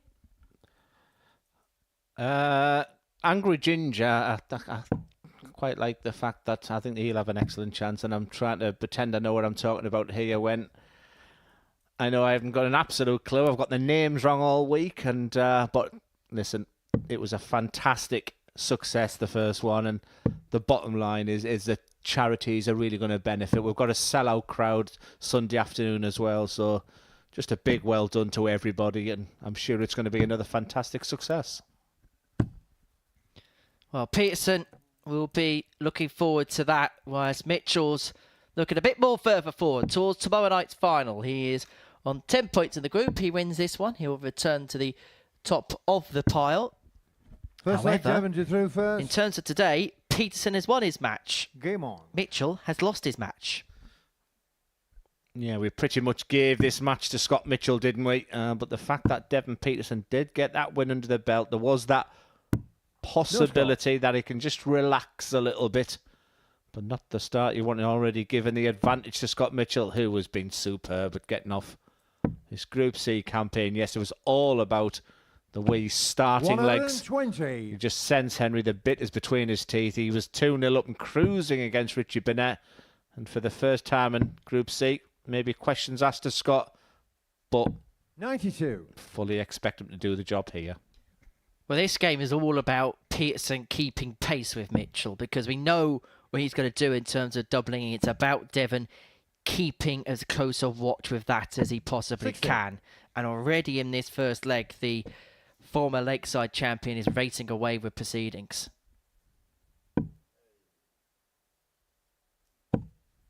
43. Group B takes place later on tonight from 10 o'clock. Andreas Harrison has a 4-point lead at the top of the group. Having won each of his opening matches on day one. Jeff Smith and Bradley Brooks also picked up a couple of wins, but it's a tight table. 100. Lipscomb and Thornton with a solitary win, only a couple of points behind. Everything could change in that table, and we'll be watching that action tonight from 10 o'clock on the Super Series YouTube channel.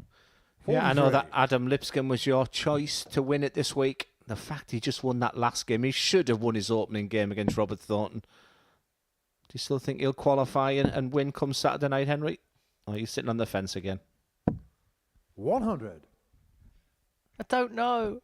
I said Robert Thornton to get through the group last night, and he sat bottom of it. It was a funny old. I mean, the overriding factor of last night was Andreas Harrison. He was superb, as was this man yesterday, Scott Mitchell. Treble 13 will be the shot. A big 18, and Mitchell once again 81. Looking a delight. Looks like a dog with a bone, and he may well be walking his way towards this group glory in Group C. 57. Scott Ricard, 40. Top to the break.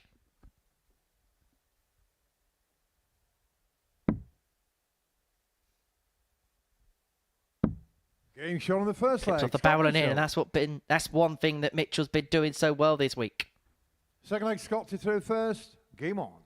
Yeah, I think if there was going to be any real shock in this match, I just felt Devon had to come out the traps quickly and take that opening leg, make this man think. But you have to be impressed, Henry, the way Scott Mitchell is hitting that double to start matches. He had a little bit of a blip, yes. It's going to happen in a full campaign, but it's a real foundation for him to potentially lift that title come Saturday night. Mitchell hasn't won a weekly title here. Only Chris Mason has commentated in this building and then gone on to win a week in this building. Not that he talks about it. 140. It might not be too long until Scott Mitchell joins him. He must be really happy with his game right now. He's in a real dogfight, pardon the pun. Ted 60. Evetts is looking good, and Richie Burnett is going to take some topping. He's done a great start to the day with 2 wins out of 2. We really are going down to the wire, and as Henry alluded to, the back end of play today. We'll see the matchups 100. between the big 3. Well, let me whet your appetite, Glenn. Cue whetting of appetite. When we go beyond this round, 85. we will see Ted Evetts take on Richard Burnett in Game 10 and Evetts take on Mitchell in Game 13 of the group. So there is going to be plenty of battles between those in those contentions for those top places. 105. Yeah, things are working out well for Richard Burnett. Again, he's up next against Mason Whitlock. If he can do a job 58. there, maybe the pressure's going to be 76. more off Richie. And in rapid time, Scott Mitchell has a dart for a 2-0 lead. 56. Well, it's been the story of this group, isn't it? Scotty Dog wasting no time at all. And he leaves himself on double 10 here to double his 81. advantage. Scott Ricard, 20. It's Devon Petersen, who looks like at the back of the ucky is cutting a very forlorn figure.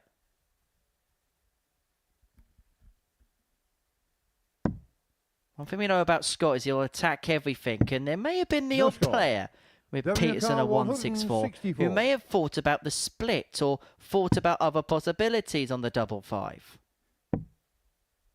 85 points left. 99. Scott Ricard, 20. However, all's well but ends well. Well, possibly No not. Well, Mitchell thought it was just below Devon the wide. Ricard, Didn't think it was in the 65. double 15.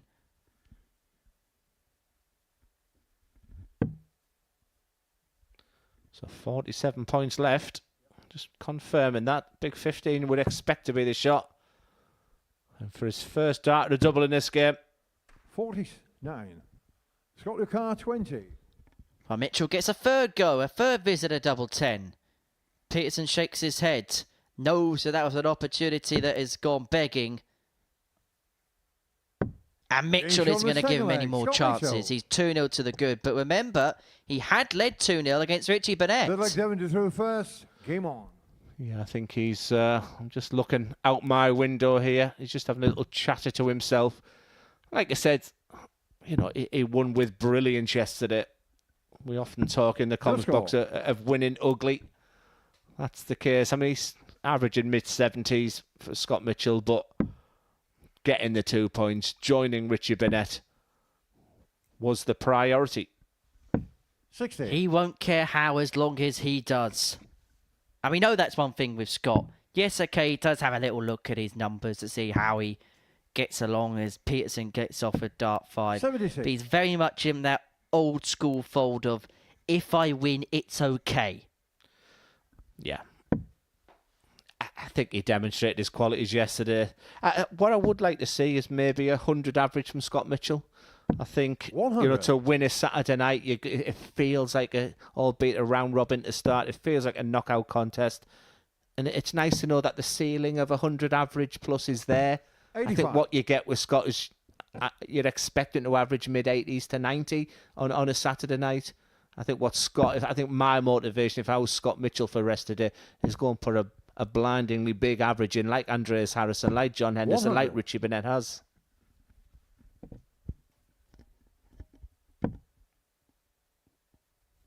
Of course, the barometers for big averages differ and shift just a little 85. bit in this double start format we've mentioned all week long. Effectively, if you're looking at averages as a scoring guide, you put 10 points on it just to see where players are at. Interesting in the background, just having a look at Devon there, just trying to throw a phantom dart, maybe just trying to get the grip 60. aligned a little bit better. We see players throw a phantom dart, but he was actually throwing it with a dart in his hand, maybe just to try and align the grip a bit more. 60. Yeah, I can throw a dart still without a dart in my hand, and that's not a joke. It's those phantom darts we can throw. Absolutely, it's when you put the dart in your hand is where the doubt comes from. So 140. But Scott Mitchell, with or without a dart, has put in a terrific performance. Yes, he messed about with a couple of doubles here and there, but it's looking good for a 81. big 3-0 victory. And that leg average could be important at the end of the day. Tops. Double 10. 31. Does not go, but he is Dominic missing a lot of darts to 114. end a leg. 2 from 12 in terms of finishing off in this match. Triple 18 tops. Just not happening for Devon. It was more hope that he 39. would kick in after Got a his card winning 10. over Mason Whitlock. But Scott Mitchell has been the dominant player in this match. And to go back to top of the table, double 2. 8. Bends the Dominic wire. R, But it's the 75. width of a wire that could separate him from a 3-0 win and being forced to serve it out, because Petersen's going to get 2 in his hand, a double 12. But 60. cannot take the opportunity. It's Got the the card 2. story of his campaign. Madhouse for some.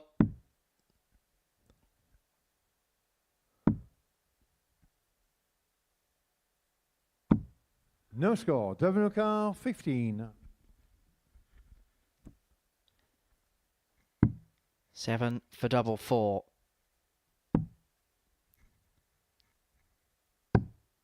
But now 13. he misses double 2, and Got the both card players 2. find themselves in the madhouse. Yes, it's all got just a little bit scrappy. Not a game that either player will want to remember. But the equation was simple. No score. Devon O'Carr, 2. Well, we've all been here before. 1 up.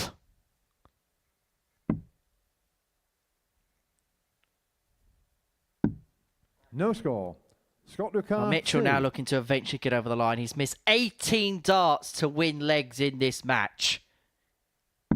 Getting But shown he in the match, crosses Scott the line Mitchell. and he gets a 3-0 win. Scott Mitchell gets a better at Devon Petersen. He returns to the top of the table.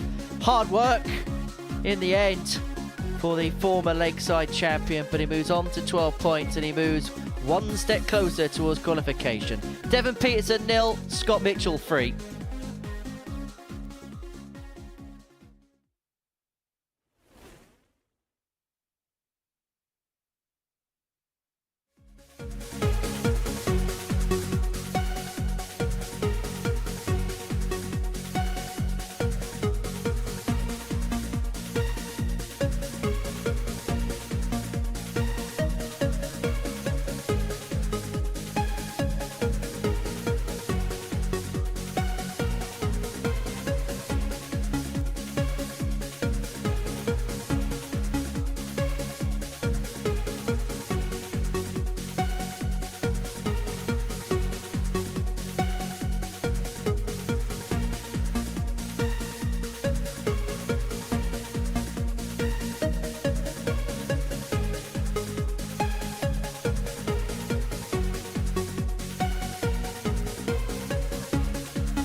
And welcome back to the Modus Super Series. Who will be lifting that trophy on Saturday night? Please come and join us. Been a fantastic day. All players have now played 2 games each, and Ted Evetts is looking really good. He's got 2 wins out of 2. Scott Mitchell have been disappointed in Game 3 to lose that big first against second against Richie Burnett. He was leading that match 2-0, but has bounced back in that previous match over Devon Petersen. So all to play for right now. Ted Evetts could still play a big role. He has got to play the big 2 to come as well. So it's very much all to play for. For Henderson, Whitlock and Petersen, they could play still a big job in the deciding factor. And John Henderson will be slightly disappointed the way things have gone. But Richie Burnett, a very disciplined Richie Burnett in this Group C campaign, things seem to be going for him. And just the way that the timetable's gone today, a big opportunity against Mason Whitlock, who's only won 1 game in this Group C. So, Henry, Richie Burnett goes into the match as a big favourite, can go 2 clear. Indeed he can. And it will mean that all the pressure be applied upon Ted Evetts against Devon Petersen. And then them 2 meet in Game 10 of the session. There's really intriguing 4 matches coming up here. Burnett playing Whitlock here. Evetts has got Petersen. And then you've got the showdown between Mitchell and Henderson and Evetts and Burnett. By the end of Game 10, we will know a lot more about where the land lies in terms of this league table. Yeah, we're waiting on Henderson to play that floater, dangerous player. And interesting, he's got Scott Mitchell next. I'm wondering if in the back of the mind of Scott Mitchell is the fact that 36. Is Henderson going to turn up, and is it going to be against him? There's just something nagging in the back of me that John can still play a big part in this one. But let's 60. not write off Mason Whitlock here. We've done that so many times at the Modus Super Series when it's top against bottom. You think that it's only going to be 1 winner. 100.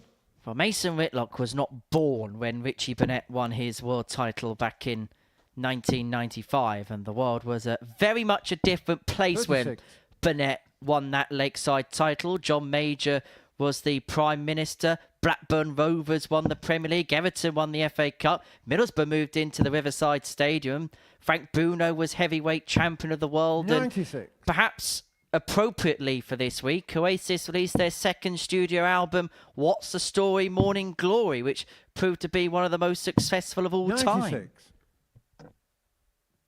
Trying to think what I was doing in 1995. Working on a karaoke, I think I was. Fine tuning? 99. Just pressing buttons. Richie Burnett is pressing the buttons in this Group C campaign, has left the biggest finish of them all. 39. Richie O'Carr, with no pressure coming back here. I have a feeling if Richie had the opportunity for the bullseye in this, he would have gone for it.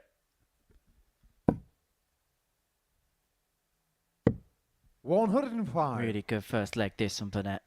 Leaves himself on 65 to cross the finishing line. Whitlock, kind of been the story of his group, has just found himself a visit behind. 60. Richie O'Carr, 65. Burnett has 6 from here to move 1-0 to the good.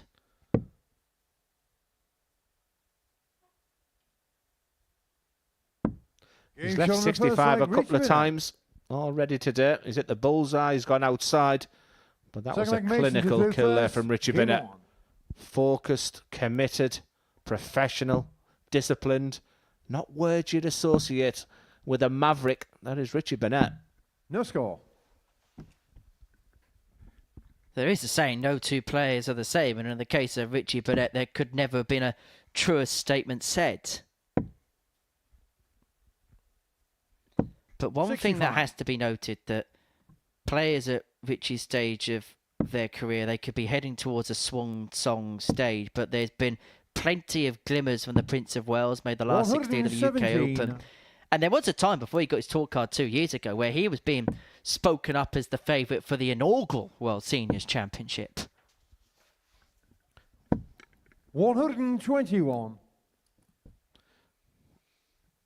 I was looking in the chat room before this game, and one of the strangest ones was Henry Deacon, the janitor in Hong Kong Phooey?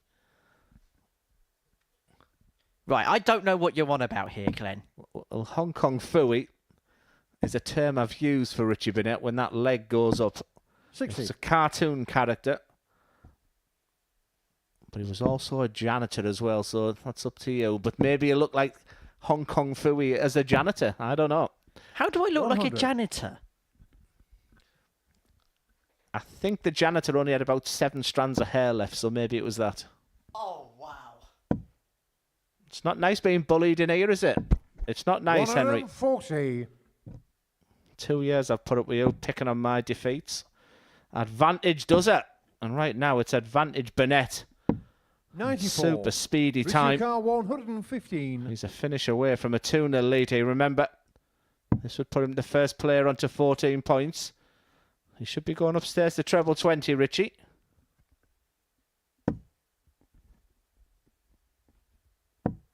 $59. Whitlock Richard here Carr, looking at 146. 146 to screw up at one apiece. We'll probably head down for the 19s here. Another one of them will leave himself double 16. Not to be, so Burnett comes back for the break. Should get a couple at tops. 94. Such a good Richard marker Carr, there, wasn't it? That 56. treble 19. But Burnett, so adept at this type of finish. Game shot on the second leg. Richie Burnett. It just looks so smooth. And when he goes Third back leg, to the Richie, the players third area, the first. first play to 14 points. He's got a Game couple on. of big games coming up though, Richie Burnett, but he's doing everything right today. Well, Rhythm is a dancer, and the speaker's giving Burnett the answers. And he looks like he's picking up points 41. everywhere on this Friday afternoon. Yeah, his rhythm is night and day compared to that Group A campaign. We laughed, we joked, we 100. were amazed with the leg kicks, the falling over the hockey. He just looks a different player. 59. Well, my English teacher used to say rhythm helps your 2 hips move, and Richie Burnett's been moving every single 57. sinew of his body today, but he's been an immovable object in terms of results.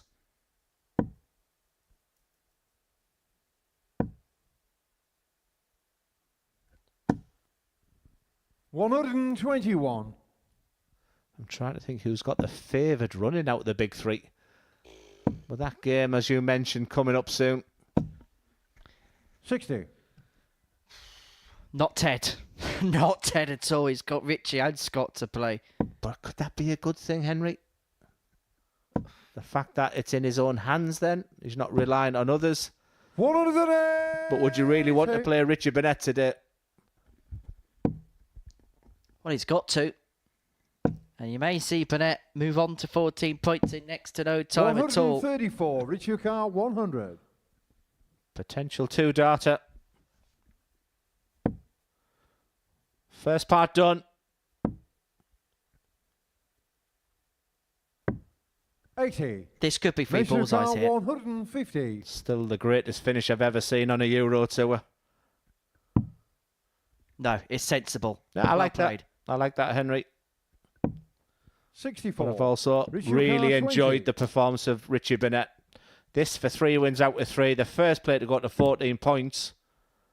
Double 10. No score. Mason Carr Well, 86. the misses are only becoming apparent at the finishing line for Richie Burnett. And Whitlock's going to come back here. 82 left. Ball or treble 14. Treble 14 was the preferred route for tops. And so 38. Burnett Richard Carr, gets another 20. opportunity, but this one under more pressure. This time he has to get. And this time he Game shot does on the get. match, Richie Burnett. And Burnett bags a hat-trick of victories at the beginning of Friday. He moves himself on to 14 points and moves himself one step closer towards qualification through to tomorrow night's final. This is how the game went from a statistical viewpoint. Burnett, average of 85, 3 from 8 on the doubles. Really good performance that from the Prince of Wales. Coming up next is Evetts and Petersen.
Welcome back to the Modus Super Series, where before the break, Richie Burnett got the better of Mason Whitlock by 3 legs to nil. It moves him to the top of the table on 14 points. Ted Evetts can move on to 12 and pile the pressure on the top 2 if he could get the better of Devon Petersen, who straight away, the first thing that we can see was you could maybe see of his left hand just pulling along part of his right arm. I don't know whether that was possibly a muscle he was pointing out or something like that, or maybe we're just reading too much into something or nothing.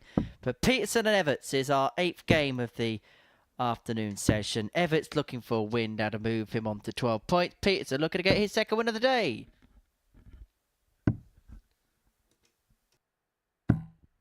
First leg, Ted, you through first. Game on. Evetts gets us underway in game 8 of our afternoon session. He is on a 5-game winning streak after losing his first 2 in the group. Petersen off first dart. 112. It could be slightly disheartening the fact that Evetts is winning games, but he's still not in that qualifying position. But as we've mentioned a couple of times, Ted Evetts' final 2 games will be against the top 2. 60. So destiny still feel is in his hands. However, what you mustn't do in that scenario is overlook this game. There's still a job to do, and the fact that Devon got off 91. first start, he's finding trebles, a ton ahead. So Ted will have to be very professional in this match. A match is expected to win. These must feel like the games 57. if you're somebody like Ted, that because you're expected to win, you must feel like you can't win, you can't gain. 50. Yeah, the worst thing you can do, Henry, is maybe, why is Devon producing his best start against me? I mean, like I said, Devon started nicely. Unfortunately, Ted is still in the 42. practice area. He'll need to correct this, and the beauty of this format is that you haven't got an awful lot of time to get yourself right, but good early signs for the South African. 140. Beginning to tick along is the African warrior.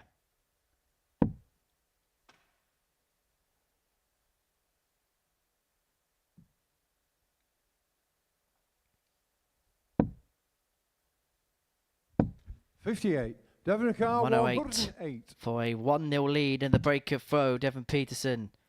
Not going to happen now, but he has got plenty of time on his side. And 26. one thing we should say, actually, because of the manner of defeat by Mason Whitlock to Richie Burnett, Petersen's now off the bottom of the table temporarily, which will be at least some kind of relief for him. Yeah, I'm just thinking, I wonder if Ted's mentality is, I'm throwing all my bad darts in this one leg 43. here. This has been a stinker. Devon will start. Didn't expect that. I didn't expect that. Double 14's become a real go-to double for many of the players in the world now, but that's a new one for me on 82. Ted has work to do. Well, I've been spending a lot of time in the company of Connor Scott the last few weeks, and he's been talking about why 92. he likes double 14, and it's mainly because it is a double right down the middle. It's an easy line, an easy throw, and by and large, nothing's going to be in the way or obscuring that double either. 32. Just want to get your take and assessment on Devon Petersen's throw, because it's something that he is looking to rebuild. He's openly said that at the beginning of the year. Where would you say he's at in that process? Well, you've asked the question probably at the time when Devon's thrown 2 of his best 3 darts this week. And if we get the side-on views of the both players, 57. what you see with a player who's not winning the match here, Ted Evetts, everything I like about the throw. I would just like to see Devon, who at the time of your asking is going 140, 140. But something that Peter Wright's been doing better lately, he's aiming at the beginning. He's standing there, which will feel like an eternity to Devon Petersen. 100. Devon Carr, 129. But it's that point there, I would just like to see that hold for a second or two. Well, he's averaging here in excess of a ton. 45. This is by far and away the best that we've seen from Big Dev today, in fact, this week. Yeah, this will be a a real sucker punch to Ted Evetts. 56. We Devon talked about Car how much he 84. goes into this match as a massive favourite, and Devon Petersen is 84 points away from a 2-0 lead. 8-8. Game shot on the second leg. Devon Petersen. Ask me the question again about his throw. It's absolutely perfect. They'd like Ted to throw first. Sexy Game on. darts from the self-proclaimed sexiest man in darts. I better say that, otherwise I'll get yanked out the commentary box again. 100.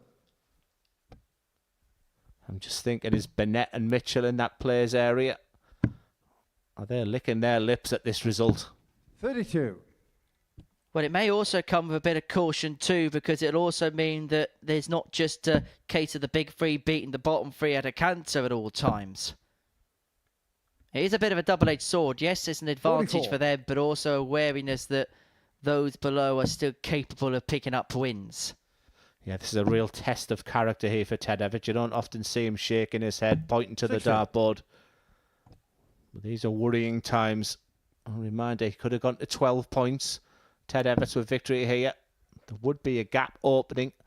And with Scott Mitchell up next against John Henderson, we could see them top two go 4 points 137. clear. Well, the thing is, he's done all the hard work to get himself back into this position, but it looks like he's going to undo it with one fell 43. swoop if he loses this game to Petersen. Yeah, he's got to remember, if it does go the distance, he'll have the darts in 2 of them 3 legs. He just started so slowly, didn't he? But 100. it's a term we've used this week. It's not how you start, it's how you finish. And Ted's just got to take it every 3 darts at a time. And maybe Devon is already thinking 44. of those 3 darts Devon Car to start the next 120. leg. Shanghai for Evetts. Nice guide, though, for the treble with dart 2, but unable to utilise it, although he does have plenty 100. of time on his side. He's going to return for double 10.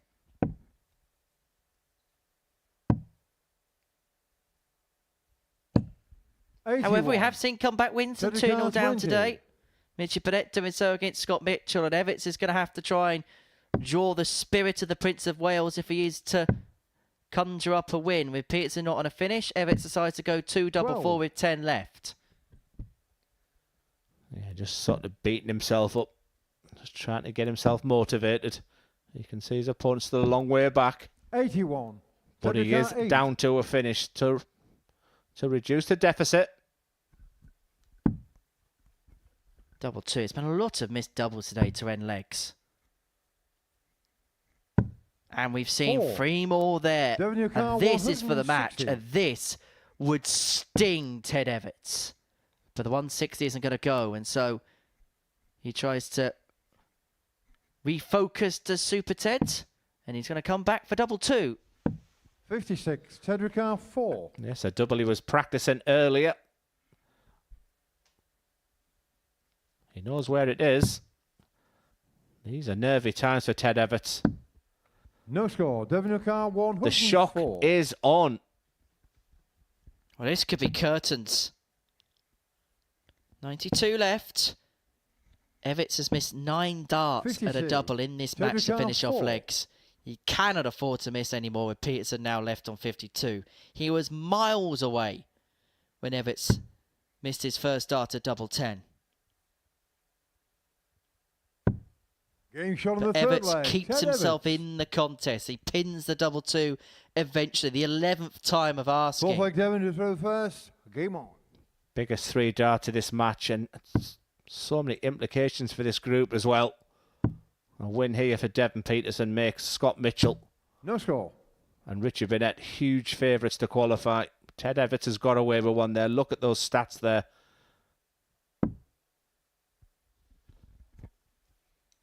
But he's back in this contest.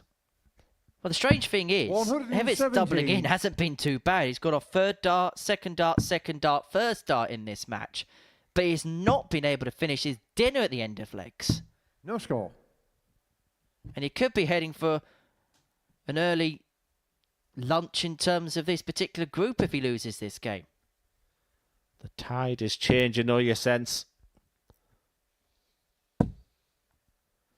140. Remember, if it does go the distance, Ted Evetts would have the dart in that last leg, so he went into this match as a big favourite, had a real wobble 52 for 2.5 legs. But is he just turning the screw now? A match he has to win, Henry. There's no ifs or buts about it. Has to play 58 Burnett and Mitchell in his last 2. But he doesn't want to do that with a deficit of 4 points. 100. But he's chipping away and chipping his way back into this contest. And Petersen, who looked in control of this contest from 2-1 up, it looks like this game is going to have a complete opposite complexion to it in a few moments' time, where Evetts now looks set to level up at 2-2 and then have the darts to win the match.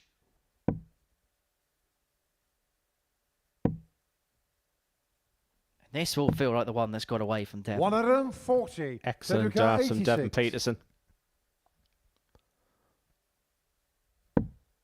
Which double 16 for Evetts. 2-2. Shot on the 4th leg, Ted Evetts. A 14 darter for Ted Evetts to take us to the brink, to take us to a deciding leg. Leg which has the air of game on or game over in terms of this man's hopes of progressing through to tomorrow night's final. Not won a title here at the Super Series. A player who would expect to win titles here at the Super Series. Has he done all the hard work, but doesn't get off with those darts, as we mentioned. Devon does. 52. This match is flip-flopping from one player to the next. And now it's advantage to Devon.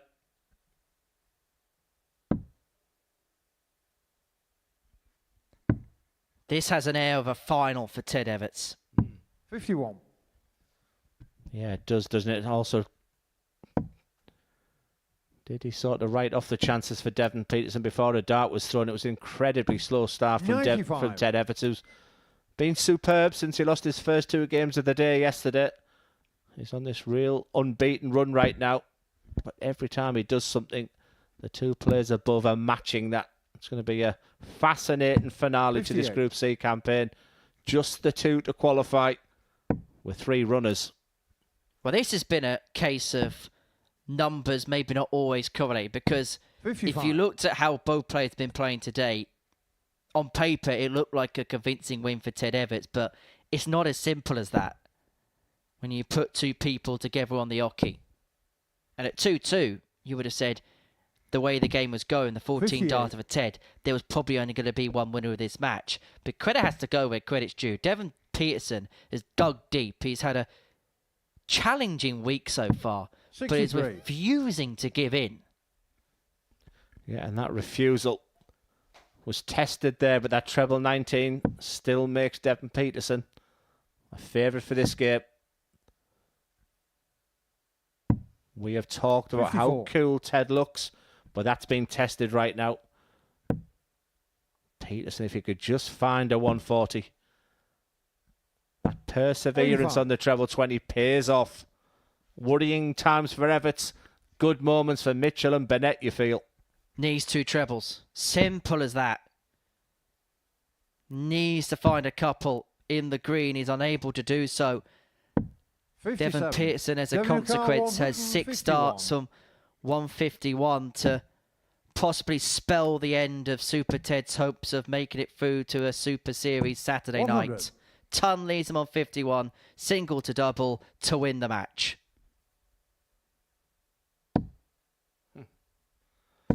Why does that happen?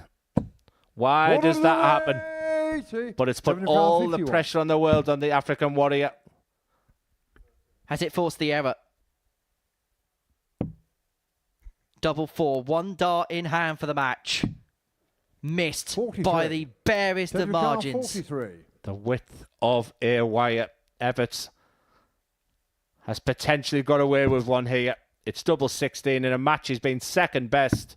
But he gets to the winning line first. An intriguing Group C campaign continues to go on. Ted Evetts looks up to the stars. He looks up to the heavens. He knows he could have very easily. The shake of the head tells everything. But fair play to Devon Petersen. He played his part there. excellent finishing on the outer ring there for Devon Petersen. He'll be disappointed. He pushed Ted all the way, but Ted Evetts does move on to 12 points, and it's tight, tight, tight. Scott Mitchell has a chance to respond. He's up next against John Henderson. Next year, when that decision needs to be made, he's going to be 49. 1 year shy of the age of the seniors. A very viable option. Two players who are around that age. Well, what did he say about the 9? Will we get the 1-4-1? Will the promise come true? Double 12. Shot and the match. Steve West has won the match with a 9-dart.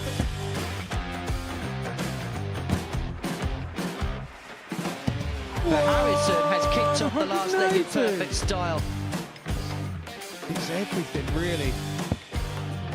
Oh, he's timing this well again. 180. With a 9-darter, treble 19. Treble 15 leaves double 18. Franchise Harrison to win the game in perfect style. Hauled himself out of it. Yeah, it was something that Henry actually said in jest that I was quoted as saying Jared Cole is one of the most, sounds a bit fishy. Glenn, do you know my grandpa Mark Salmon?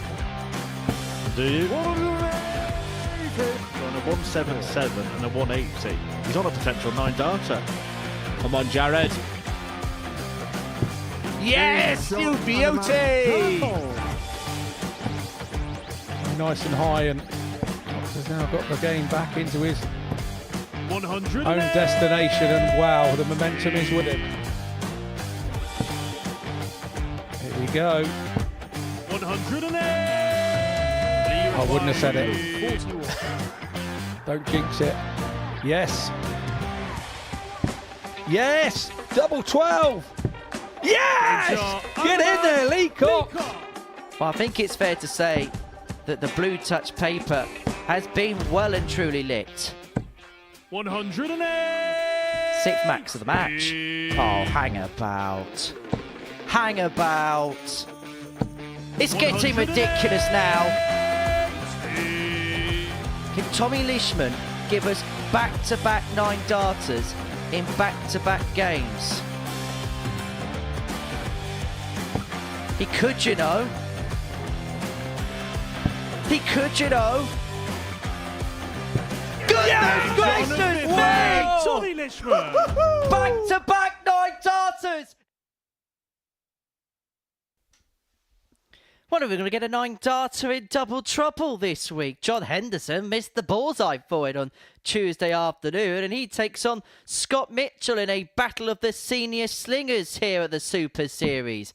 Henderson, the reigning World Seniors champion. Scott Mitchell, a man who would love to be a World Seniors champion. He'd add to his Lakeside title that he won around about a decade ago. These two going toe-to-toe in the 9th game of the afternoon session here at the Live Lounge in Portsmouth. We've reached the midway point of our session here, but not the midway point of the day, because we've got 25 games of darts for you over the course of this afternoon and this evening. We're going to be back from 10 o'clock on the Super Series YouTube channel for the culmination of Group B, and then tomorrow evening from 7:30 for the grand finals, which Mitchell wants to be a part of. A win in this game would see him join Burnett on 14 points at the top of the group, and Ted Evetts, having got out of jail before the break from 2-0 down, he pulled off the great escape against Devon Petersen to win 3-2, and he takes on Burnett in the next. So this, a win of the utmost importance for the former Lakeside champion.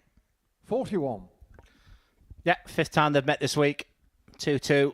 And I just felt before a dart was thrown today that John Henderson could play that role of deciding what could happen. I didn't expect it to be against Scott Mitchell. I thought he was going to run away with things today.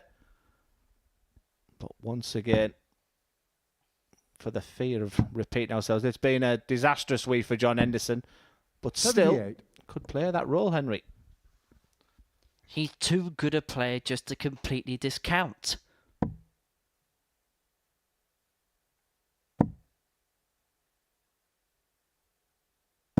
And I do think he will, in the week, possibly kicking himself, because there's been opportunities, there's been moments, but he hasn't really been able to string it all together on a consistent enough basis. He's been doing things like that quite a lot, but just not when it's mattered. Yeah, and I'm wondering if it'll get on the mind of Scott as well. I think what brought his success yesterday, Scott Mitchell, was that real focus in his game. 59. That disregard for other players, that blatant not looking at the league table. And when you know John Henderson's not playing well, he's not winning, he's sat mid-table, and then you hear the 180s, it could be a real test of Scott Mitchell's character here. For a potential 14 data here, John Henderson. And break a throw. Double bubble. Could be double trouble for Scotty Dog. 100. John Ricard, 65. Richie Burnett's left this finish a few times today. Finally hit it at his last attempt. John's gone wide of the 25, so he'll need to use all 3 darts. So 49 points left.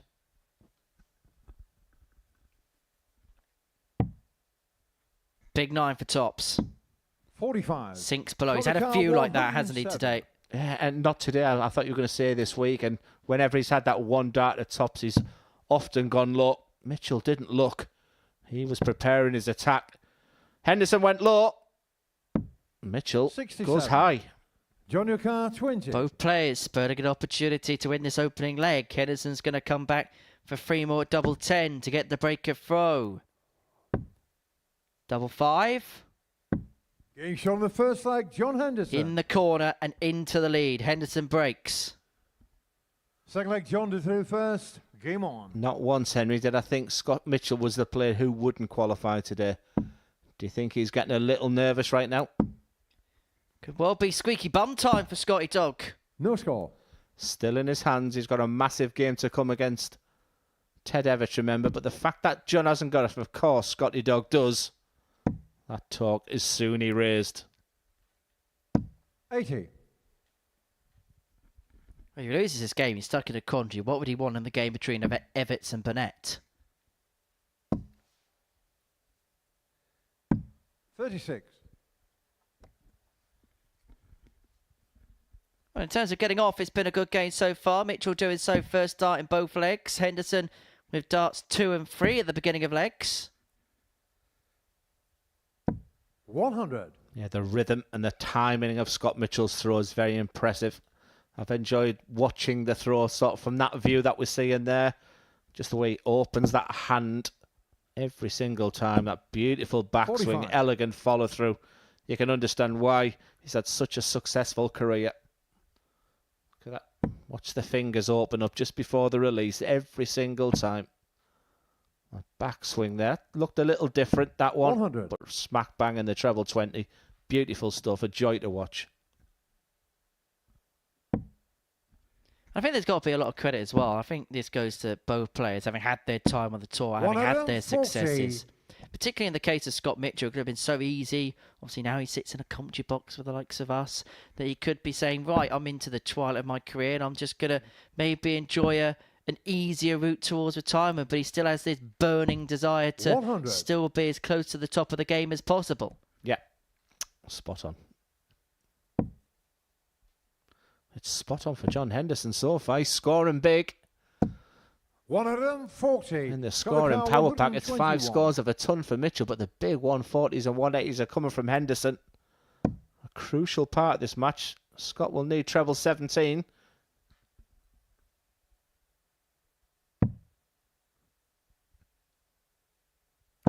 $97. We've seen some fantastic finishing this week.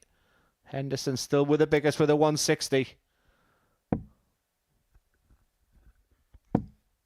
Fantastic guy, but the only problem is it was that good a guy. He had to make sure that last dart was aimed as high as possible to not catch dart 1 and burst the score. Mitchell double 12.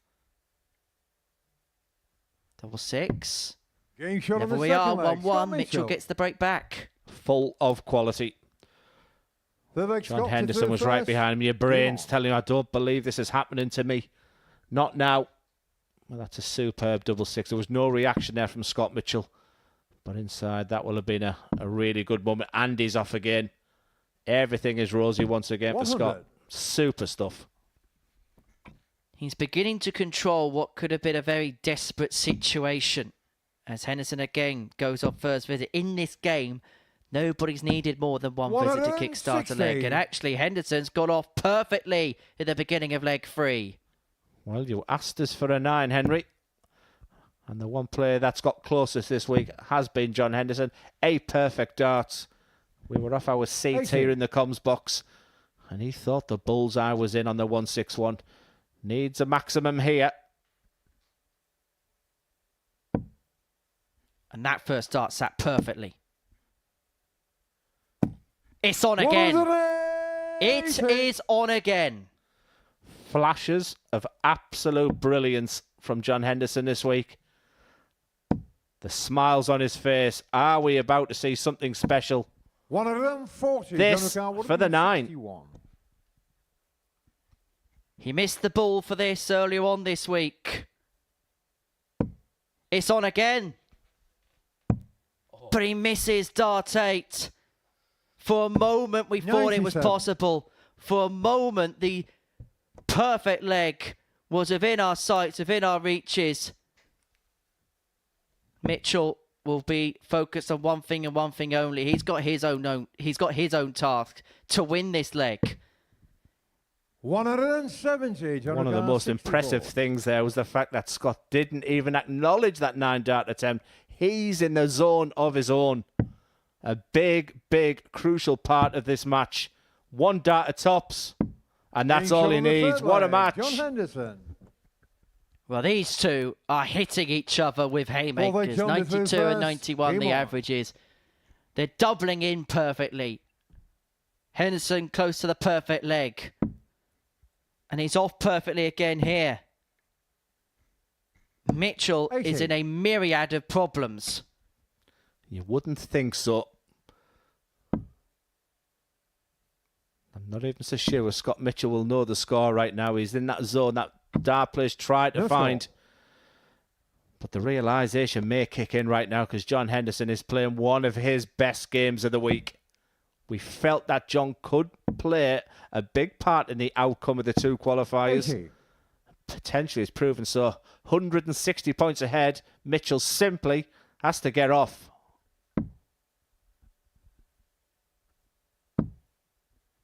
Does so with dart 5, but he's going to need to be nigh on perfect from here on in to catch Henderson up. 2-2 in the head-to-head between them. Hasn't been an awful lot to separate. A massive difference in the league table. 85. Just a slight opening there for Scotty Dog. Well, Henderson is rocking and rolling here, and Scotty Dog could be sinking like a paper boat. 100. Do not miss the next game. Ted Evetts versus Richie Burnett. We're getting to that stage now where the big hitters, every game being massive for them. Henderson doing them both a big, big favour here. And Henderson's out of the picture for the rest of the day because his last couple of matches are against Devon Petersen and Mason Whitlock. He could well be extracting a fatal blow upon Scott Mitchell. Doesn't need to start the ball on 135. It is the way to go. Treble 17 will now be the shot. He'll go to the big 18 bet. It's been 95. A great performance. He has left himself tops to cross the finishing line and to possibly cross off Scott Mitchell's name in terms of Saturday night qualification. It'll be a fatal blow to Scotty Dog if he loses this one. Tops for the win. He's had the attempted 9 darter, but that is the game of the day. John Henderson has played that role as that dangerous floater. How will that affect Scott Mitch? I think Scott's saying, thank you very much. Thank you for saving your best game against me, but a real joy to see 2 top hitters producing some of their best darts today. It was a fascinating game, fabulous at times. We nearly had that real magic moment. Those numbers are fantastic in a double start, but it's John Henderson who has made this group wide open, so big, but the next game could be the biggest of them all. It's Ted Evetts against Richie Burnett after the break.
Welcome back to the Modus Super Series, where we've completed 9 matches on this Friday afternoon at the Live Lounge in Portsmouth. Before the break, John Henderson came close to hitting another 9-darter here. He missed the bullseye for it on Tuesday. He then went off with the perfect start here in this last match against Scott Mitchell. Locked at 1 apiece. Henderson kicking off 160. And then with his second visit, look at this first treble 20. Smack bang in the middle of the bed. And then the second max, that second visit, perfect, leaving himself on 161 for the perfect 9-dart leg. And then we begin to believe. The treble 20 goes. And then down for treble 17, the smidgen of a wire away from perfection. Henderson would go on to win that match against Scott Mitchell, which could well dampen his hopes. Myself and Glenn Dunn have been watching every single dart in the commentary box. This is what we have seen so far. It's been an afternoon where everything is twisted and it's turned. And Scott Mitchell, who at the beginning of the day was in a very comfortable position, now finds himself in a little bit of peril. Yeah, it's been an incredible day, and Scott Mitchell was the one player who I thought wouldn't have any issues. For me, I thought it's one of either Burnett or Ted Evetts to qualify. So to see sort of Scott now with that, we did also call that John Henderson could be that dangerous player. You know, you don't want to ever write him off, and there was just something about when he stepped up on there. But what an exciting conclusion we've got coming up. Well, it all began with that Burnett-Mitchell game. Richie getting the better of Scott in that first match of the day. And it's just kind of painted the story for the pair. It certainly has, and he was leading 2-0 in this game, Scott Mitchell, and cruising. But Richie Burnett has just looked so disciplined, so professional. Yes, the leg kick has come there, but they've been to the absolute minimum. I mean, we had a whole show reel of those kicks and, you know, holding on to the speakers in his Group A campaign, but he's been superb in this Group C and really, really put the afterburners on in this deciding leg. Back-to-back 180s. What are you thinking if you're Scott Mitchell here? Why are they doing it against me? I've thrown this one away. And he had that 61, 65 type finish a lot today. And the reaction says it all. And Scott Mitchell will have been disappointed. But I don't think he'd been panicking at that stage there. It was very much all in the control still of Scotty Dog. I'm wondering how he's feeling right now after that loss to John Henderson. After that, how have you felt Richie's played for the rest of the day? I think he's been superb. Yeah, I really do. If he can master sort of checking in, his check-out ratios at times been good this week. His scoring's as good as anyone. I'd be surprised if there's any player who's done more ton checkouts than Richie Burnett this week. So good time for the Welshman. And after Group A, I sort of wrote his chances off a little bit about qualifying from Group C. How wrong I could be. Ted Evetts is the other player in contention. Had to dodge a bit of a bullet against Devon Petersen last time out, but he's very much in the mix. Yeah, I mean, this was how close it was. I mean, Devon's gone for the big 19 there. This dart could have been also different. This dart is also different in the sense that Scott Mitchell could have then beat John Henderson next. That's just the way things are going. I'm wondering if Scott was looking at this one, Richie Burnett, because a defeat here for Ted Evetts, it was very, very much advantage Mitchell and Burnett, but he somehow got across the line. You'll see the reaction there. It's a shake ahead, more out of, you know, thank God I've got over the line in that one, dodged a bullet. Let's have a look at the table then, going into the final couple of rounds of fixtures. Burnett, Mitchell and Evetts in a 3-horse race for 2 spots. Burnett with the advantage on 14 points. And if he wins this game against Ted Evetts, he'll have a 4-point lead over Super Ted. And remember, Ted Evetts only have one more game to play. So it means that the Prince of Wales will be through. They're actually warming up just behind us now. This is a big game for the pair. For Ted Evetts, has this got a sense of game on or game over? Because he's got Mitchell in the last, so he's got that effective free hit. Yeah, well, he's got that as well. Yeah, I mean, a Ted Evetts win here and a Scott Mitchell, I expect to win his next game with Mason Whitlock. We could be going into the last games with, you know, all players on 14 points. It's very much all to play for now. He's just dodged that bullet. I have a feeling he'll be feeling really good, but I am not writing off Richie Burnett no more. Well, Richie Burnett has had an intriguing week, hasn't he? He limbers up ahead of his match against Ted. I mean, usually when we do these pieces, we ask about players' body language, but I feel like in the case of Burnett, it's an irrelevant question. I disagree. I think I can't think of a better word than disciplined and professional. All terms that you don't associate with Richie Burnett. Yes, I agree. On Monday to Friday, it was quirky, it was wacky, but right now, I think he's demonstrating all the qualities that he fancies the job. Well, it's Evetts against Burnett for a place in Saturday night's final, and you can join us here at the Live Lounge in Portsmouth.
And so, the race to see who's going to be here on Saturday night at Double Trouble intensifies. And by the end of this game, we will know the landscape a lot better.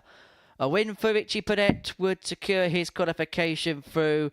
For Ted Evetts, it feels like now or never, even though mathematically he wouldn't be out with a defeat in this game.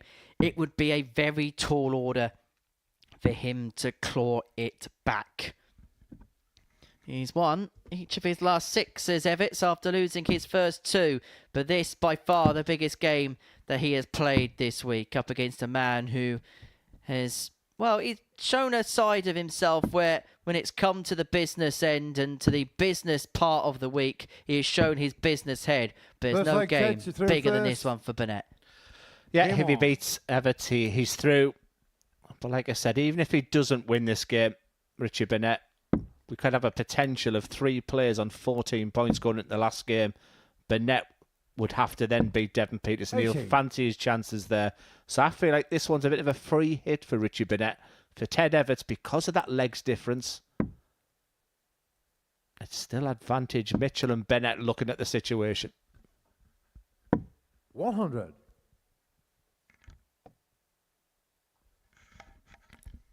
Can you pick 2, Henry? I don't think it changes. 60. It's a big ask, isn't it, for Ted Evetts? And what a shame to go on like an 8-match winning streak and still not qualify for Ted. But like I said, that's what he'll need to do. He'll need to beat Richie and Scott to qualify. That's a big ask. I think there's a lot of positives that Ted could take from this week, that's for sure. Yeah, I guess I wish you could have those first 2 games of the day yesterday, really. Well, it was this part of yesterday where it went wrong for Ted against Burnett and against Mitchell, but he has a chance to right those particular wrongs. 94. I guess the fact it's in your own hands still, that's all you can ever ask for. It's not like you're relying on others and other scores. That's always when it's sort of tough to watch. Well, this would be tough to watch for Ted as Burnett piles in the game's first maxim. He has been the maxi man today. That's his 6th of his daily campaign. I think it's fair to say Burnett is scoring bigger than a lot of the players. That's a good sign for him, isn't it?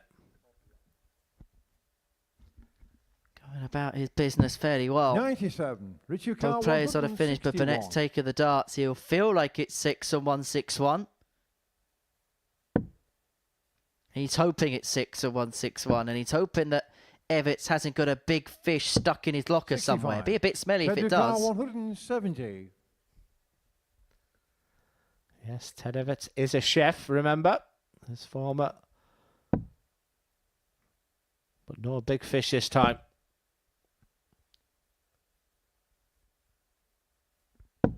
$60. Richie O'Khan, 96. Burnett looking to bag the break. Look at a 96.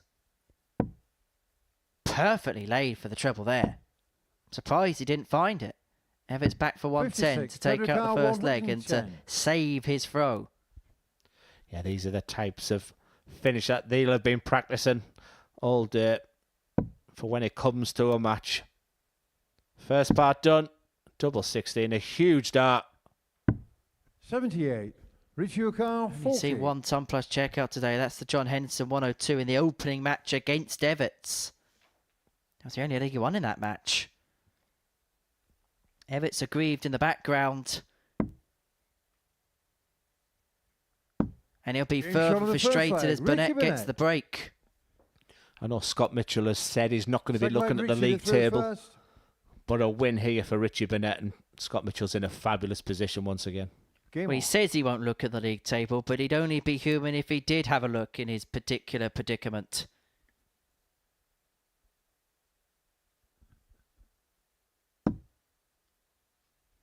Doubling in beautifully today is Burnett. Second dart, first leg. First dart in the second. 120 start. Piling the pressure on Ted.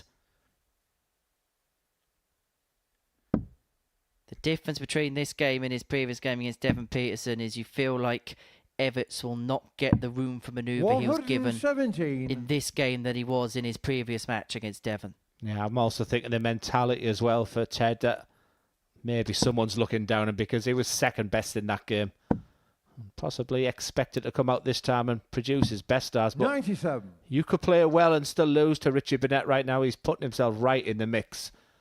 And what it does mean, Saturday night's going to be a fantastic night. No weak links whatsoever. It's going to be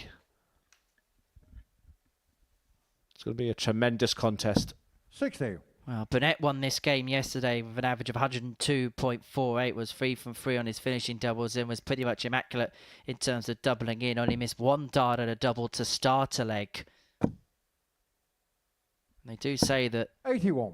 certain players bring the best out of certain players, and maybe Evetts is just somebody that brings the best out of Burnett.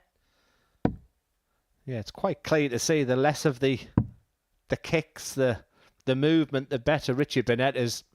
But it's not like he does it on purpose. He has this sciatica, which is really painful when he's up there and when he's putting the pressure on that leg for so long. Hence the reason of the reaction to that as well.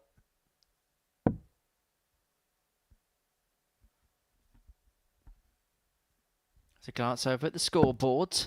60. That 60 leads himself on 143. Evetts again behind in this leg.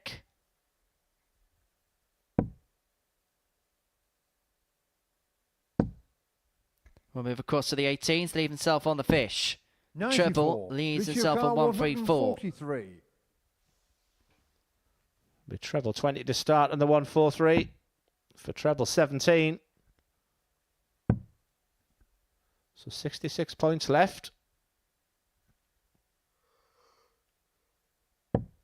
87. Tedricar, Two data. 134. Difficult moments once again. Not for the first time we've said this today for Ted Evetts. Is he up for the challenge? Needs to pull a rabbit out of the hat, doesn't he? Stay there, couldn't find the second, and so Burnett is going to get a couple of darts at top, so at least he should, as long as he stays straight for a 2-0 lead. 98. And without offering the commentator's curse, Burnett has been superb in this type of big number double finish. That only just crept in. That didn't. Burnett leads 2 legs to 0.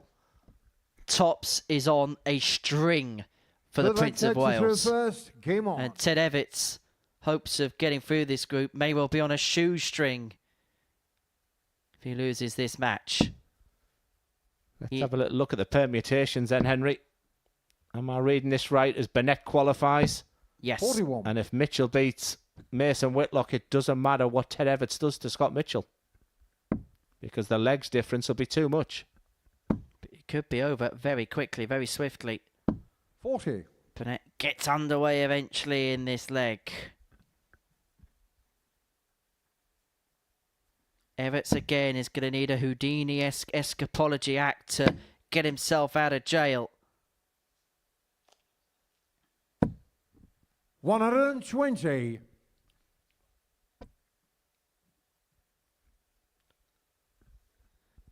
Super Ted is going to need to find some magical powers here.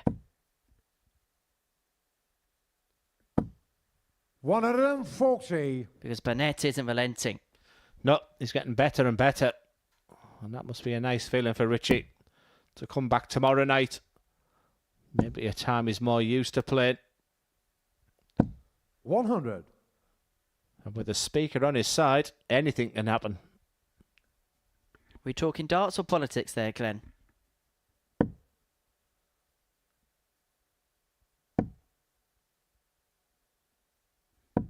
Well, you can fill up the back benches 100. here at the Live Lounge in Portsmouth. The best of order inside the Live Lounge. And hopefully a sumptuous atmosphere for a special Saturday 95. night here of the Super Series. If Ted Evetts is going to be there, he's going to have to do something magical. Yeah, he's a massive outsider now, Ted Evetts, and hasn't done an awful lot wrong, has he, in this Group C campaign? That slow start could end up costing him, and maybe as down as Scott Mitchell be feeling right now, if you'd have told him that a win over Mason Whitlock will give you 57. qualification, Tedricar, 145. I think he'll have taken that. Can Evetts find something special? He has to be perfect from here, you sense. Treble 15 or treble 19. 93. Well, this would be Richard some Carl, way for 164. Burnett to book his passage through to tomorrow night's final. He's been maverick. He's been flairish, but he's not going to find a Flair-like finish to complete his qualification. Yeah, 86 points left. The fact that the treble 18 is covered. That's a good shout there from Richard. We haven't always said that about his setup play. 52. And a chance for Evetts to get back in this match. His heady has to be immaculate now. Tops. It's no missed darts from here on in. 42. But there's been a couple of misses from Ted Evetts. It could spell the end of him, but it could well spell Richie Burnett's place through to tomorrow night's final. He's going to get 2 qualification darts at double 18. 25. But 2 qualification darts have come and gone. Evetts is like a cat with 9 lives right now. And I think they're running out. This has to go. He has to burn a dart. And double 2. Game shot on the third A leg. double he was Ted practicing before a match was thrown today. We noticed for some reason he was practicing Evetts. down at the Richie board. through first. Game on. And that's why they do that. He keeps hanging on. Saving his soul once again, but there's only so many SOSs he can fire out before 32. eventually he becomes undone. Burnett getting off means Evetts needs to start. He does. He's back in this contest again. 60. Remember, a win here for Super Ted and everything is also different, and it's still very much advantage Burnett. His final game of the day would be against Devon Petersen. He'd fancy his chances then. And whatever Scott Mitchell does in his game with Mason Whitlock, it 100. would set up a winner-takes-all between Mitchell and Evetts.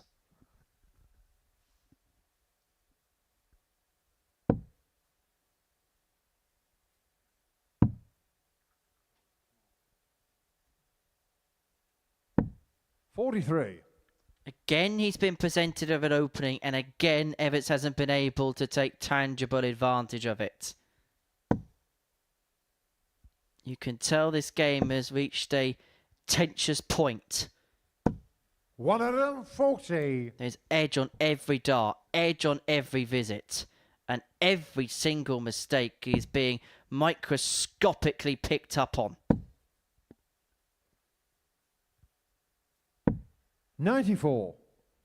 Again, Evetts is riding his coattails, and again, Burnett has his passage through to Saturday night in his hands. Yeah, he's finding them trebles with real ease right now. 100. That'll do nicely. 1 treble a visit. 180 points ahead means one thing. 140 or 134 is a must now. Things not looking good again for Ted Evetts. How many bullets can he dodge?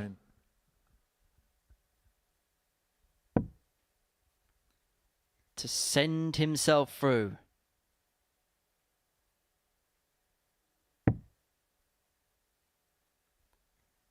Double 18, and the Prince of Wales is into the double trouble finals. He gets the better of Ted Evetts by 3 legs to 1. That's a defeat that could be so fatal to Super Ted's hopes of joining him. But Burnett has bagged his place into tomorrow night's finale. And the man who was once a World Grand Prix semi-finalist looking to pick up a win in the Modus Super Series double start tournament. A relieved man as he qualifies through. That's how he's done it. An average of 88.12. A 129 checkout to secure his place, doing so with style, substance and class. Burnett beats Ted Evetts by 3 legs to 1. Coming up after the break, Scott Mitchell could join him there if he beats Mason Whitlock. Welcome to the party in Portsmouth here at the Modus Live Lounge. They've both got the talent where they can just reel off leg after leg and dish out a heavy defeat. Seems what a way to start the day. We're up and running here on Champions Week with a maximum. Well, what a way to finish. A 12-dart leg. Beautiful check out there from Cam Crabtree. Only needs the one. Shot on the second leg, Darius What were you saying about efficiency? Shot on the third leg, Is that the moment that Reece Robinson comes alive in this crucial clash? Looks like he's going to go for it. And it is right next to his favourite double top. And he gets the job done at the earliest possibility. That is Cam Crabtree through. Case not so. Harrison gets the all-important win. Shot on the second leg, Darius Labanowski. Well, Smith is it a 9? A long time, and that clenched fist. He gets the job done in the end. He's nodding in total agreement because shot on the fourth leg, just like that. Only needs the one. There you can see that she can unlock at any moment, but that is quality from Harrison. This would be a wake-up. Welcome to the party in Pompey. Should be a good marker for him, and is. It was a great dive. Shot on the first leg, Andreas Harrison. It's a breaker throw for Andreas Harrison. Shot on the second leg, consecutive breaker throw, double 16 is found. And he does lead. It's not an 11, but it's a beautiful 12, treble 17, which he gets. Bullseye for the win. Absolutely incredible by Andreas Harrison. He's Andreas Dirty Harrison!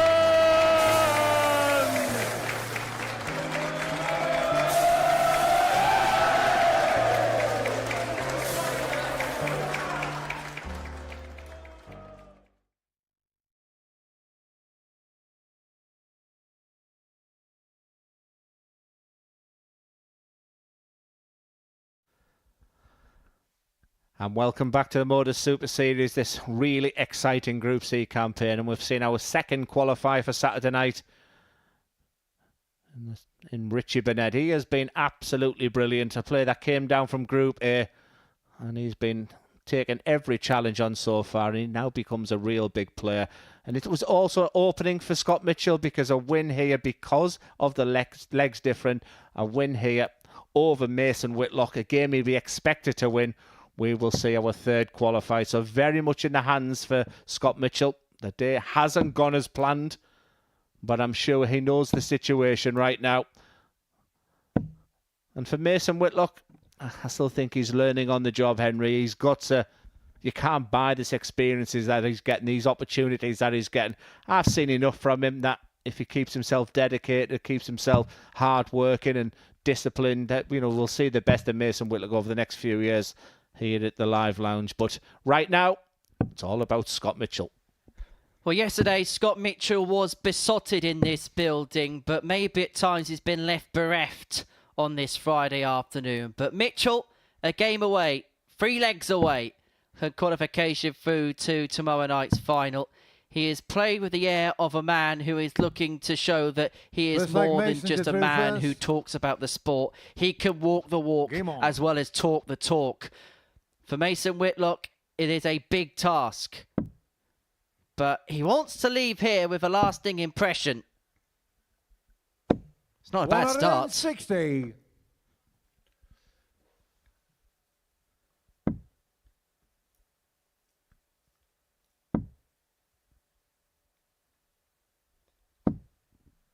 No score. Well, Scott Mitchell goes in this match as a considerable favourite. And maybe Ted Evetts has got his head in his hands in the Players' Lounge thinking, when I needed it most, it didn't happen. And you're relying on a player who sat on only 2 points against a player who was unbeaten yesterday. But it's the start from the Aussie that's got maybe Ted Evetts thinking, surely not another shock, Henry. I don't think I can put up with this. More twists and turns in this 119. ever-moving Group C. The trajectory of this group has been spinning around more times than a Las Vegas roulette wheel. Mitchell eventually underway in leg 92. one. Measure car 141. But it may well be a case of just too late for him because Whitlock has got a plethora of time for 141. 41. Yeah, I like that play for Mason Whitlock. Unfortunately, the execution meant he missed that 25, but he has left a 2-darter in total control of this leg. 85. Mason car 100. Ton for leg one. Tots for leg one. Double 10. Beautifully Game done show by in the Mason first leg. Whitlock. Mason Whitlock. He leads 1-0. And he just keeps Scott Second leg, Mitchell Scott through first. Game on. with questions to answer. Yeah, we've waxed lyrical about the temperament of Scott Mitchell. That is being tested right now. 60. But former Lakeside champion, England captain, he's been in worse situations. But I wonder when he turns around, will it be a wry smile? Because 80. Mason Whitlock is having his game of the week right now. Everybody is seemingly raising their game against Scott today. And there is a air of when you win 5 on 5 on your first day, you instantaneously 60. become a target in the practice room. And Scott Mitchell has become that today. He can get to a stage where the colour begins to drain out of you. And he'll turn around and say, here we go again. John Henderson, can you see the little head shake there from Scott? Because John Henderson just played his best game in this Group C campaign against Scott. Mason Whitlock has not played like this at all. And here he is producing some super stuff. 100. This could be more about the mind of Scott rather than a physical throwing dart. He will be tested. He's got to be patient. But Whitlock 85. is playing mighty fine. Averaging in excess of a ton.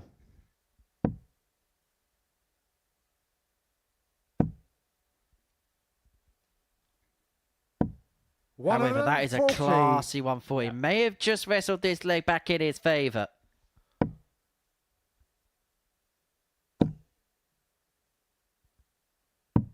$139. Scott Dakar 141. Well, he needs a big moment to Scott Mitchell. But he's not going to get a big moment. And Whitlock's going to come back for the break in 2-0. It's not like Scott Mitchell is playing bad. 60. It's more the fact that his opponents are having their game of the week.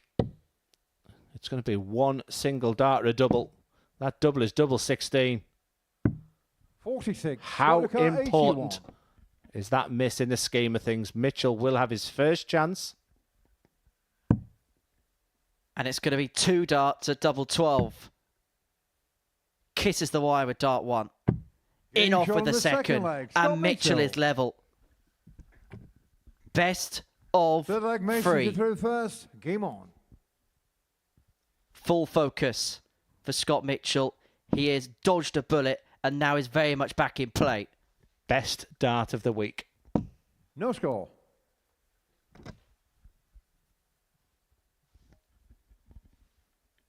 Whitlock looks up at the heavens. He feels like he may have missed an opportunity. Mitchell in the background gets off. 43. Second dart, and maybe this game is just wrestling back into his ascendancy. Yeah, one thing you can't teach is bottle. You've either got it or you haven't, and that double 12. 117. If Scott Mitchell does come through this game, if he does qualify, and if he does lift that title on Saturday night, will be a moment that he should be reminded of. And this may well be a moment where the depths of both players' experiences may well come to the fore. Mitchell has been in this position many times before. Whitlock learning about these situations. And maybe the experience scale is just beginning to tip at this precious point of the match. Yeah, I've enjoyed watching Mason this week. Like I said, he's just getting a wonderful opportunity to play against the guys, world champions, major winners. People on the up, professional players. 60. He hasn't disgraced himself. He's in a good position here.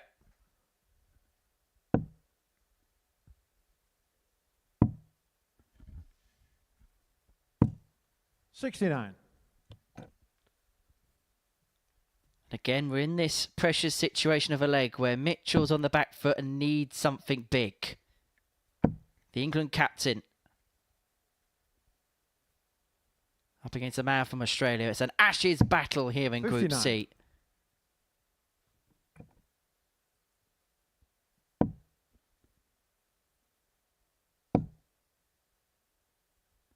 At the moment, it could be the Australian 85. that leaves the Englishman stumped. Yeah, and after that first dart, I think Mason Whitlock had a feeling he was going to get down to a 2-dart finish. Should and could go downstairs. Does he take the 9 off? He perseveres because it's such a good marker. 130. Fair play once again to Mitchell. I thought this was going to be a one-sided affair. Whitlock is averaging in excess of 90. His 45. best darts of the Scott week. Car, 139. However, if Mitchell takes this out, he could find himself 2-1 behind, and he will wonder why. Yeah, Mason just beating himself up a little bit. 99. But Mason your car, 85. needs to be like granite right now. This was the situation in the previous leg. Is he up to the challenge of the red carpet? 52. It's Scott Car, below. 40. And Mitchell has got 3 in his hand for a 2-1 lead. Remember in the scoring stakes, he found himself behind, found a key score at a key moment. And this a key dart at double. But that is low. That is very low. Tetchy, nervy. It could well be in a few moments' time because Whitlock's coming back for 33. 8. Yeah, we just talked about 53. the bottle, that double 12. I thought we were going to get the same scenario again. Double 15 this time. It was an error going into the treble 1. 3. And that might Scott prove Car, pivotal. 32. Ted Evetts will have his hand in his hands one more time. Scotty Dog must feel like a cat with 9 lives right now. Double 8. It's another in off. Game shot on the third And leg. Mitchell's Scott Mitchell. a leg away from tomorrow night's final. He is making hard Four work Scott of it, through but his first. progression's in his hands as he has the darts to send himself through and to send Ted Evetts home. Game on. And maybe a little bit of an ode to Richie Burnett there.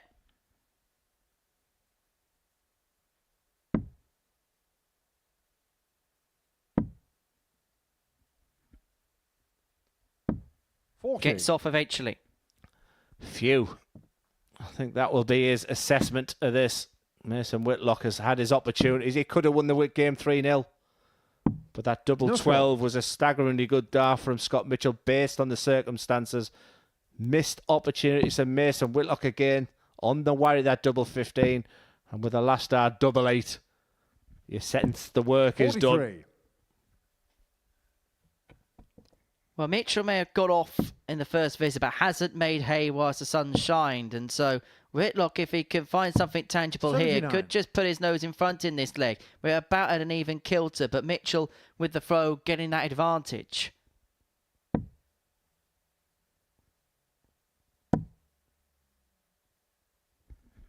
And these are the legs you cannot teach anyone.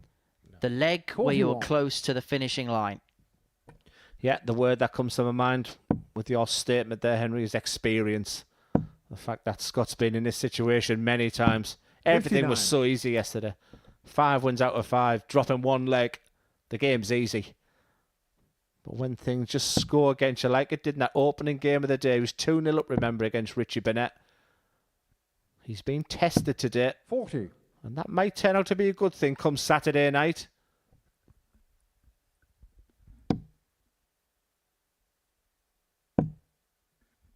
Whitlock has one more game to go. He takes on John 100. Henderson in the final match of the session, thus the group.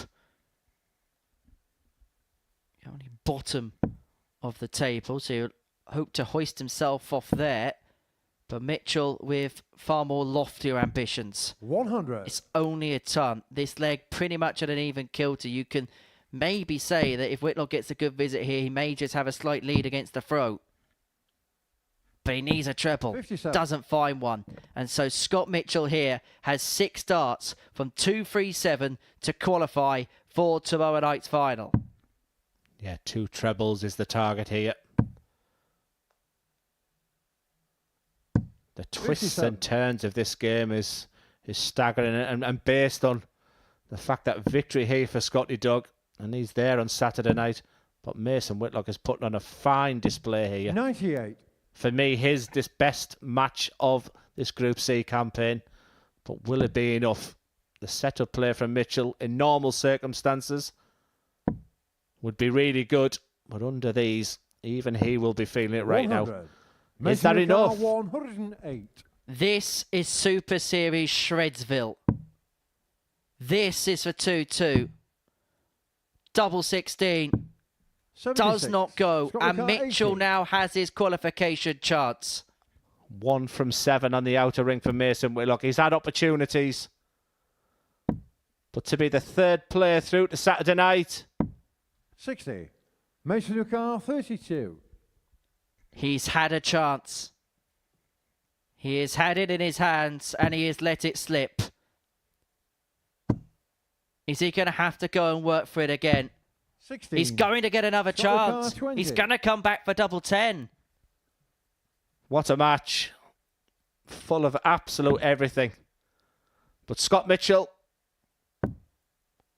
has double 5.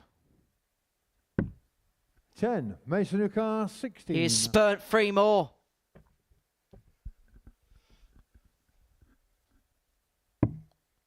Is Whitlock going to give him another chance?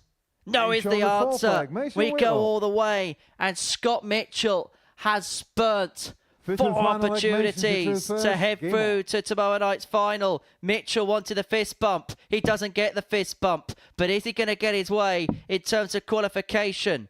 It's all on this leg for him. And Whitlock has kicked off dry. And not only dry, but a long way away from the desired target. Solid. Not at his best, but when it's needed most, advantage Mitchell. These are the moments he has carved a career out of, Scott Mitchell. When it gets tight, it gets tetchy. It may not be great, but it is enough. Yeah, this is what champions do. 1 treble will do. 81. That's absolutely fine. 180 points ahead. Mason really struggling to get off. He's a long way from that target as well. Finds it in the end. Needs a treble. Gets the treble. 100. How many twists and turns? It's like a roller coaster. Does the balance tip again?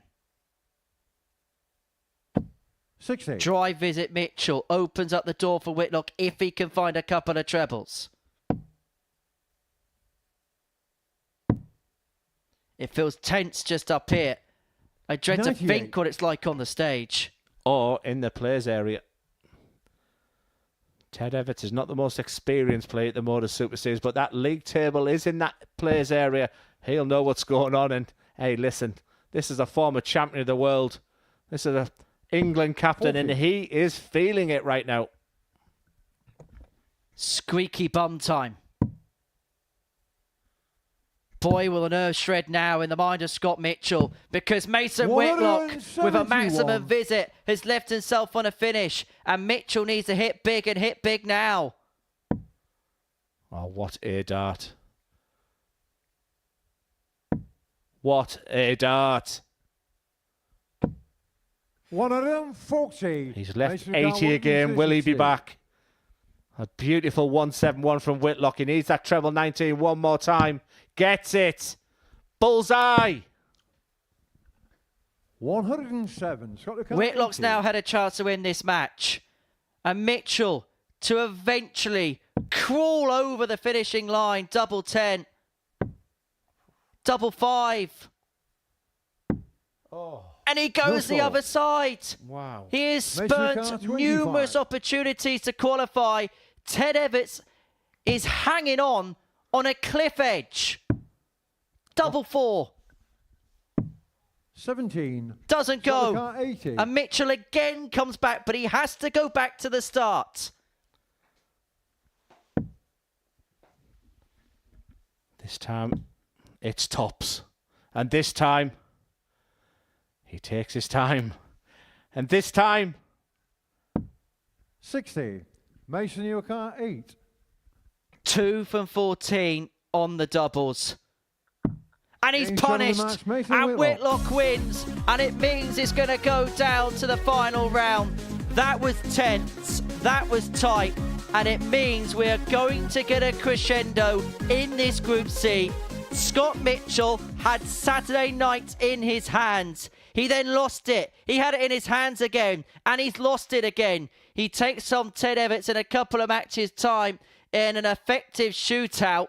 In the middle of that is Devon Petersen up against John Henderson.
The plan was if nothing wasn't go to plan, we would have just went back to the lives that we had. Like, oh, you're running around like a madman, and blah, like, yeah, never seen you so happy. I was like, what? I got back to the room and I was so furious. I was like, how does this, like, oh, mate, I wasn't happy. She goes, you wouldn't be ready for it. And, like, I was like, what? Hurt me a little. You know, that's really early for a lot of people, isn't it? 9 a.m. You know what I mean? Like, I didn't grab any of Kyle's stuff. Yeah. And I'm like, I'm sure there's a lot of people actually wondering what your handicap is in golf, if you want to... Oh, there we go.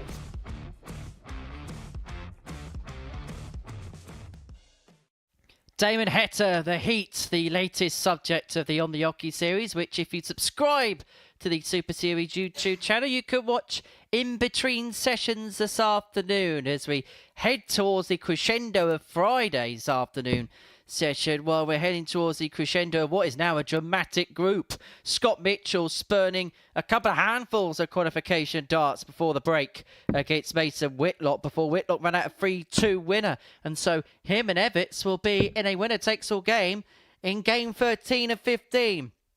This a dead rubber between John Henderson and Devon Petersen. This is all about pride and this is all about points. Yep, when John Henderson beat Devon Petersen, yes, in his second game. I don't think he expected this one to be called a dead rubber. We First fully leg, Devon expected to John through Henderson first. to kick on, but it hasn't. It hasn't been John Henderson's week. He did play a big part in the potential outcome today with his best win of the day against Scott Mitchell. And for Devon Petersen, we use the word he's in transition. He plays the game with a smile on his face. And we're about to see the best from Devon, but I'm still reeling, and I mean reeling, from that last game. Beyond belief, wasn't it? At times. 101. There's times when you sit in this commentary box and you look over to the person you're sat next to and you wonder how something is happening the way it is. And that game between Whitlock and Mitchell was another example of that. I do a lot of coaching now these days, and I get a lot of people who say, how can yesterday I averaged 90 and then today I averaged 60? And I think I'd ask anyone, just that is darts. You watch someone like Scott Mitchell, who's been there, done it, got 100. The T-shirt, 5 out of 5 yesterday. And then the tension and tetchiness in that game there, when he could see that winning line, that's why we love the beauty. That's why we love this wonderful sport that is darts. Sport isn't formula. You can't play it on a spreadsheet and then that be the dictative 88. term. Yeah. Some will try. Elite darts is levelled at consistency. The best players in the world. The Luke Humphreys, you just know what he's going to do these days. Accept that. 59. And that's the big difference between perhaps the PDC Pro players, a lot of players that play here. Last week, Connor Scott was a massive favourite to win this title, but was unable to 100. see it out and see it through. 122. It's that consistent step which a lot of players are looking to find. What Devon's looking to search and find. And he's searching down for 777, which would have been heaven for Devon if he could have found. 81.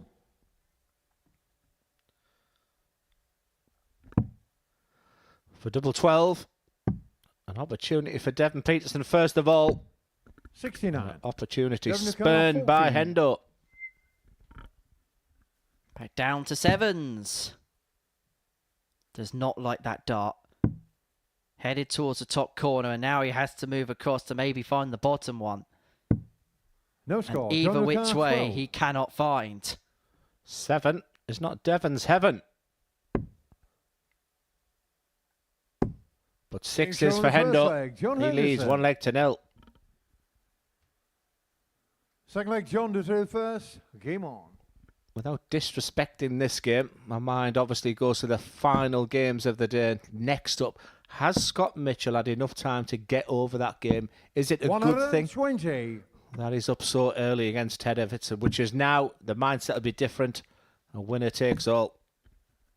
Well, I'd level that question back 54. at you, Glenn, because you've been involved in many big competitions, particularly in the BDO days, where you play a lot of big matches, back and forth, back and forth. Admittedly, you wouldn't have done it on the back of losing a match. 81.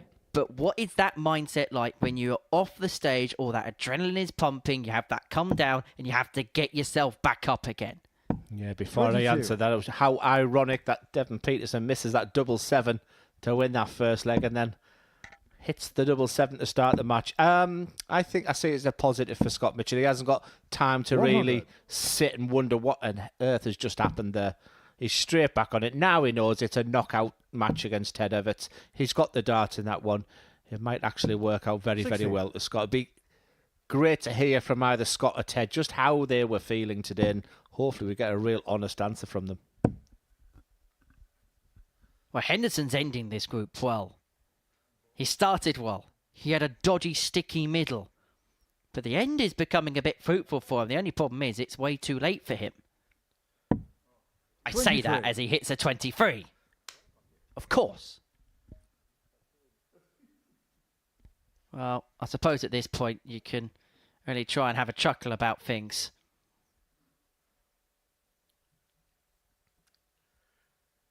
I don't know what's going on, but I think the pair have found something rather amusing and they can't get out of this fit of laughter.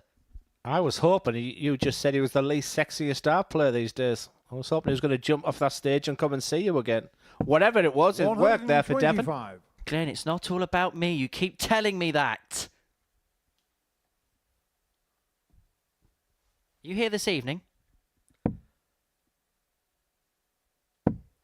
Yes, going for a nice little Italian with the referee. Oh, not the referee. I'm going with Owen Binks, aren't I? Thinking he's refereeing there. I might take Mr. Hinks, but he won't pay either.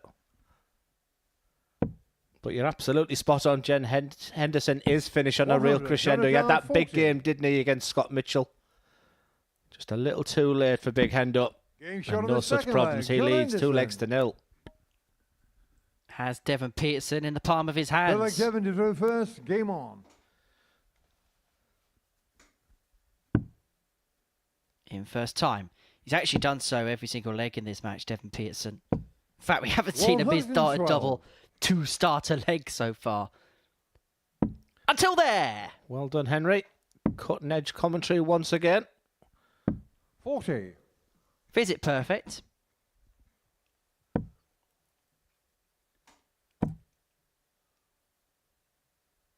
$100. Booked yourself a holiday last night, didn't you, Henry? Is Modus Super Series going to close for the week then? No Henry, no Super Series, surely. 40. Hey, everybody needs a break every now and then, and I'm looking forward to a few days away. And I'm sure you're all looking forward to me not being here for a few days as well. Yes, we'll soon be hearing the tones of Devon Petersen. Incredible insight, incredibly knowledgeable. 100. Had that experience of being right at the top of the game. And I'm sure he'll share his wisdom. 60. I hope he brings the Viennese Wales like you did. Yeah, they were nice, weren't they? Oh, they were good, weren't they? Oh. It's given me a little bit of energy. Well, these two need to find some energy from somewhere. 60. They know it's a dead rubber. 138. But there's plenty to play for in terms of pride. Yeah, again, played in good spirits. Devon Petersen having his best leg of the match. 106. To 15 darts, leaving double 16.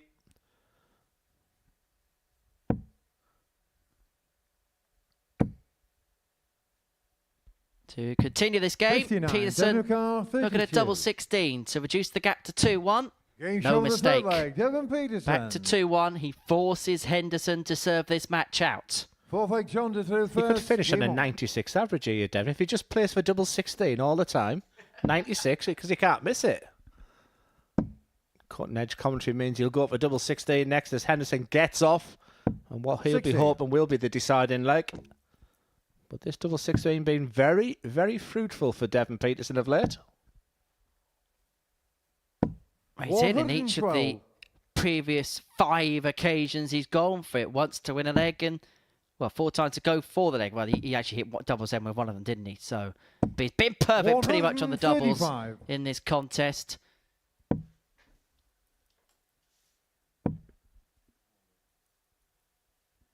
$60. You'll actually be able to see these two on Sunday at the Influencer event. That kicks off at 3 o'clock. And you talk about new commentators. We're going to have a new commentator on Sunday. Cam Crabtree's going to be making his debut in the booth. Another ex-player who's going to take our jobs, Glenn. Well, he's not an ex-player, he's a current player. I just wrote his whole career off. Yeah, he's a big favourite of mine because I love it when you say his name. Well, who's going to find the green grass of home in this match, Glenn? 60. Well, it's definitely advantage Henderson, but this is Devon's best game of the day.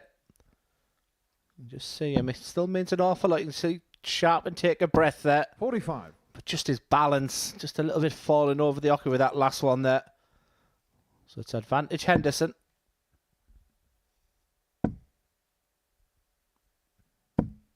Yeah, beautiful setup player for the Scot. I think he'd be really frustrated because he will move on to 8 points here, but it could have been also different for Hendo. 45. John Newcar, 46. A tale of what might have been for the Highlander. He's going to finish on a high. And he puts it high on tops as he gets the better of Devon Petersen by 3 legs to 1. A game played in good spirit. Both players knew it was a match that eventually was a dead rubber, but Henderson takes the spoils. 3 legs to 1. He gets the better of Devon Petersen. That's the tail of the tape from game 12. But game 13 is a shootout. It's effectively a quarter-final tie between Scott Mitchell and Ted Evetts. The winner of this match will seal their place into Saturday's final.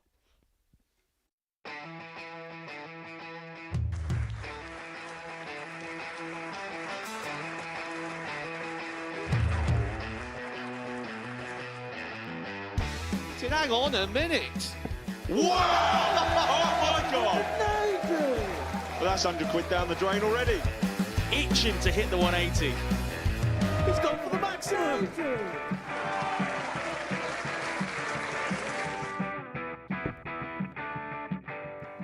For the ball. Ball.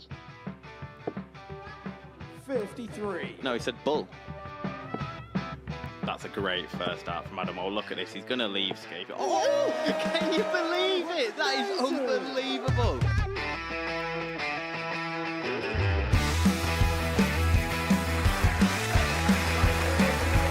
Get match darts to put his team into the final.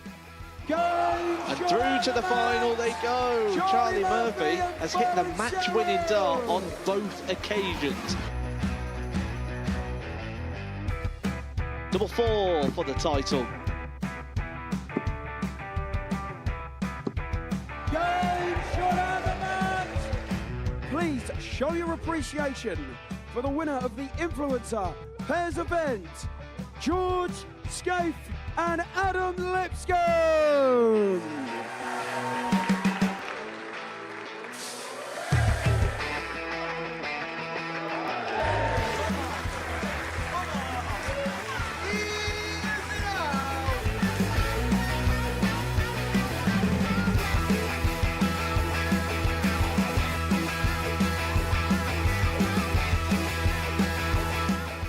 He seems to be he seems to be out, that's what he is. Charlie Murphy.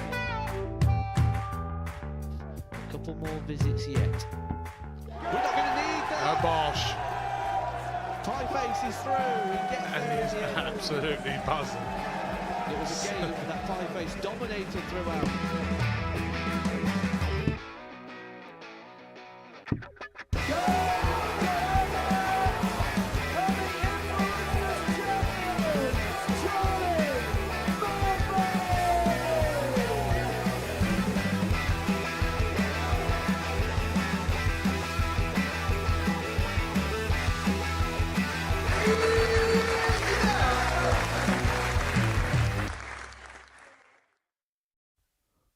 And welcome back to the Modus Super Series, where you join us at an incredibly important time, the first knockout game of the week. It's been a fascinating day. Richie Burnett has sailed away. He has been brilliant. He becomes the second player alongside Neil Duff, who's guaranteed for Saturday night. For most of the day, it looked like Scott Mitchell was going to qualify, but he's had that unbelievable game with Mason Whitlock where he spurned chance after chance, meaning it's a winner takes all. Scott Mitchell in second place, Ted Evetts in third place. The winner of this game will be the third player to join Burnett and Duff.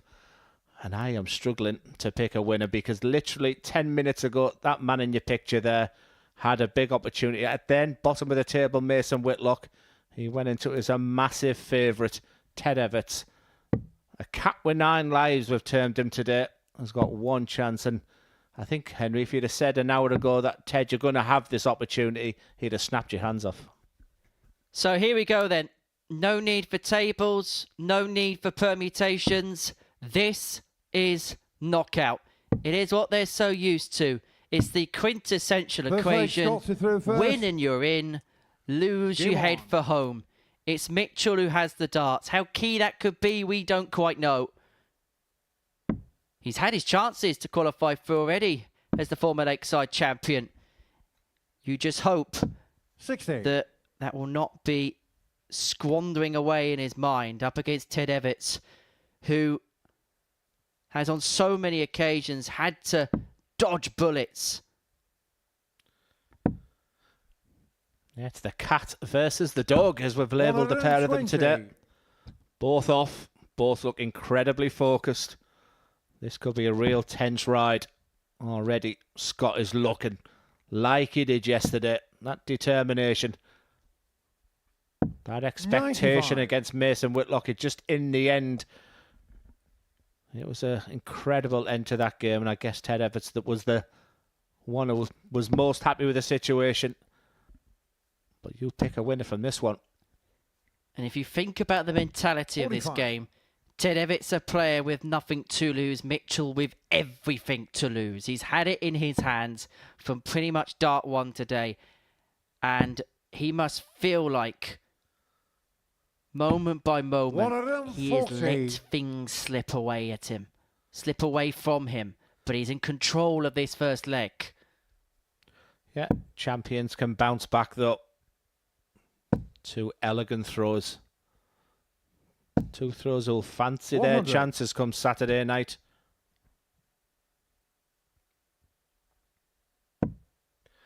$174, please, is the question Scott was asking himself there. Could still go to the 18s. Is there enough of that 20s? Just a little look at the score there of Evetts. 87. Leaves himself on 119. Just about keeps the door ajar here for Ted. What he would give for a ton 40 here.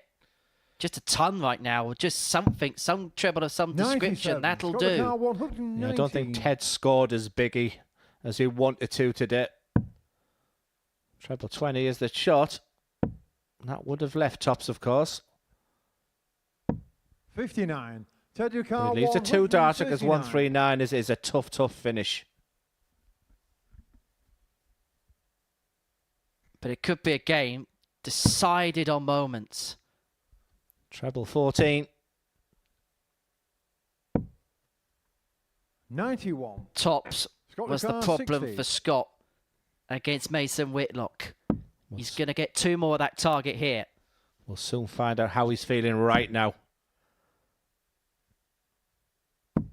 Bottle. On the first leg, Scott Mitchell. He hit a double 12 earlier, which I called the dart of the day.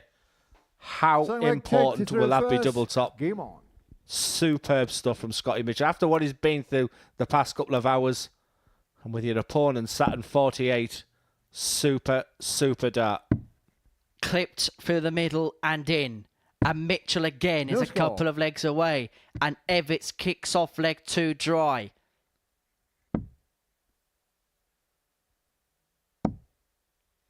Caresses it in with dart 2. 45. Mitchell is away. And already Evetts is chasing. Yeah, just taking his time. He knows the importance. He can't go dry this time. When he goes low, he then goes to it. Double 16's been good for him today, is Ted. 51. He's up and running, and here we go again, but it's advantage Mitchell. He's stolen the throw effectively in this. 1 big score, 1 big treble at a time. Remember yesterday when we were saying Mitchell was a man who looked fully focused. He looks like a man concerned right now. 60. I think he looked concerned against me. I don't think he liked that opportunity, that expectation against Whitlock. May I dare disagree with you again. I think he's back in that zone and focus. But players are playing well against him. Well, if Ted Evetts wrangles his way out of this, he may as well buy a lottery ticket tonight. Not even Houdini could have escaped Alcatraz with this much difficulty. Yeah, change his nickname to Top Cat. That's what we've labelled him this week. The cat with 9 lives. He should have been out a couple of times. All based on the fact, and he's speeded up, hasn't he? 140. I wonder if he was getting dictated the pace by Scott Mitchell. I wonder if it's a conscious effort mid through this game. But Ted Evetts is speeding through those darts right now. He's fancying the job.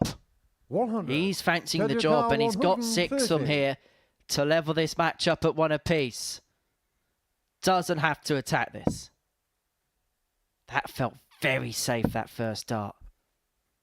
Playing darts not to miss 94. As opposed to hit. But he's left himself double 18. Yeah, great. Great spot, Henry. Very conservative. It's like a golfer, just laying up rather than attacking the pin. Well, the putter 55. Is out. Tedrick 36. And double 18 is the target area. This for 1-1. 2 9s. He's going to split like he has done all day when his opponent hasn't been on and out. 2 8s is found, and it is a best of 3 for tomorrow night's final. Mitchell 1, Evetts 1. This pair cannot be split.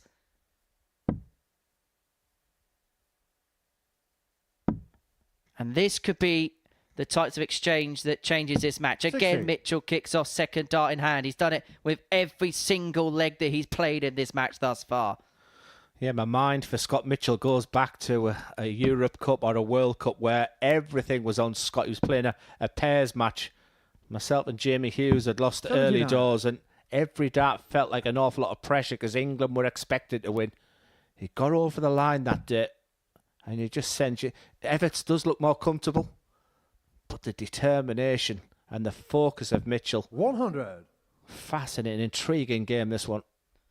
But he can't afford to let any more legs slip because he had a 3-dart advantage over Evetts in the previous leg. Granted, Evetts had the throw-in leg too, but he kicked off with the 5th dart compared to the 2nd dart of Mitchell.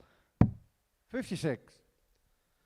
I think the shake of the head there from Ted. He knows his scoring's got to improve. Solid treble. He's chatting away to himself. One treble at a time. 81. Finds it. It's what champions do, remember. No shaking the head on the one. No throwing your arms about. This is gritty. This is puff out of the chest type stuff from this pair. 58. Every single breath will feel extended. The heart will be pumping at 100 beats per minute right now. 41. Mitchell in front. Evetts needs something tangible here. 6 darts without a treble. We have talked about the fact that he's just dipping low on these trebles. 57. He's just not punishing Scott right now. So Scott, 30, 40 points ahead plus these. If the treble goes in, he expect him to go to the 19s. Good 99. decision. He's still thinking. Puff of the cheeks there from Ted. He knows he's in a spot of bother. He has to hit and he has to hope. He's not hitting. And so the hoping 56. becomes Scott a bigger Ricard, task. 120. Concerning when you can't remember the last time Ted Evetts hit a treble in this match. Mitchell once again just motivating himself. 100. So strong. It has been one treble a visit for Scott Mitchell in this leg. And he's first. It's a little nod. He knows the situation very nicely. And Ted, is it too late? 140. Well, it's not Scott too Ricard, little. 20. Mitchell back for double 10. And once again, Scotty Dog is In showing one the third leg leg, Scott away Mitchell. from qualification. He has had his 4-5 chances to Ted qualify through through first. Game before, on. and he is going to get another chance here to secure his passage through. Evetts coming up to the hockey to keep his hopes alive. Are we going down to the wire? We called it a knockout game. It could be a last leg decider game. We usually get these type of scenarios on a Saturday night, but what a response from Mitchell. That was a nervy little move in the background there from Ted Evetts. 80. Can he find those trebles this time? He's waiting for Scott to go past. That was a tactic that was successful for Richie Burnett in that game. Plum first start. Perfect visit at the perfect time. Evetts is very much still in the equation. Just when you thought it was beginning to slip away from him, has he put in a maximum visit to put on maximum pressure on this man? 140. Well, it didn't work because that's only 40 points in it. And once again, Ted is definitely standing back. But he has to follow up. 60. Cannot find a treble. He's opened up the door for Mitchell once again. Yeah, well thrown darts there from Ted. 100 in it. That seems to be the score that Scotty Mitchell has hit more than anything. 100. In, off, again. 181 apiece. Evetts first to the board to level us up, to send us all the way. And that could be a cataclysmic time for a bounce out. Yeah, and the smile is, do I go for the bullseye? Do I stay on the treble? A decision to be made here. 69. That was a conservative way of going. He's almost guaranteeing yourself a 2-dart finish, but the execution was poor. It was looking good there for Evetts. One good set of play from Mitchell. And we could be coming to a real conclusion. 100. Finds that last treble again. He's on a 2-darter. Evetts needs this to stay alive. He's almost the ton machine right now, Scott Mitchell. He's looking around. Will he get an opportunity in that 81? He needs the treble, does Ted. Doesn't find it. Mitchell will be back. 56. And this Got the car, for 81. qualification. Is this time finally his time? It may just be one dart at the bullseye. Ball for Mitchell. 56. And it's another qualification chance that Scotty Dog has spurned. And Evetts is back to take us all the way. The 9 lives have now gone. It's over to you now, Ted. We've seen the bottle of Scott Mitchell in this game. Will it be demonstrated by Evetts? His biggest dart. Getting shot on the 4th leg. Ted And Evetts. what a dart. We are going all the way. 5th and final leg, Scott. And to make the situation very clear, the winner of this leg will be here on Saturday, joining Neil Duff and Richie Burnett. The loser is going home. 1 leg shootout. It doesn't get clearer. It doesn't get more simpler than that. No score. And I think Mitchell thought dart 2 is in the double. And so that was thus why the 3rd dart sank low. That could be an error at the most ill-opportune time. Double 16's been kind once again for Ted. If he does get through this 51. match, could it be a decision? He starts on that tomorrow. Nervy moments for Mitchell. Has to get off here. Does get off here. 5th dart in hand. Strap yourselves in. 60. I think both turn their back there. You can hear noises sometimes from behind. Not intention from anything external. But what a match. You can cut the tension with a knife. But it's 58. another treble-less visit from Ted Evetts.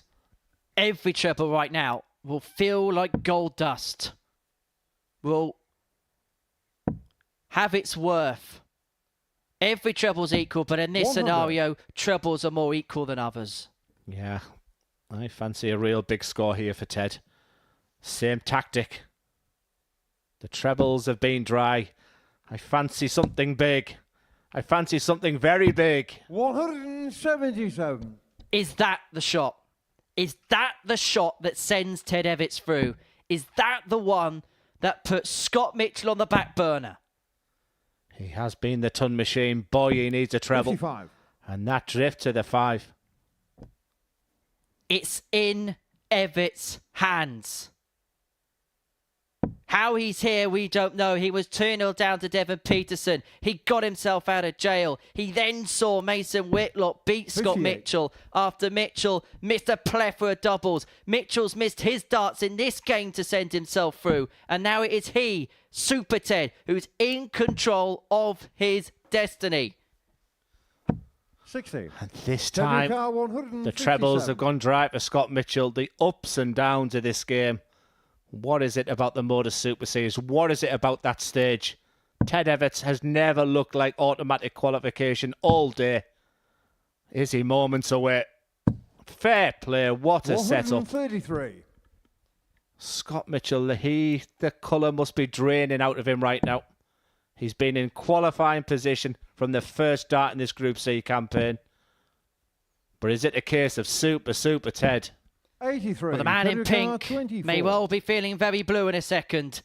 Ted Evetts, double 12. Double 6. Down for double 3. The comeback is complete.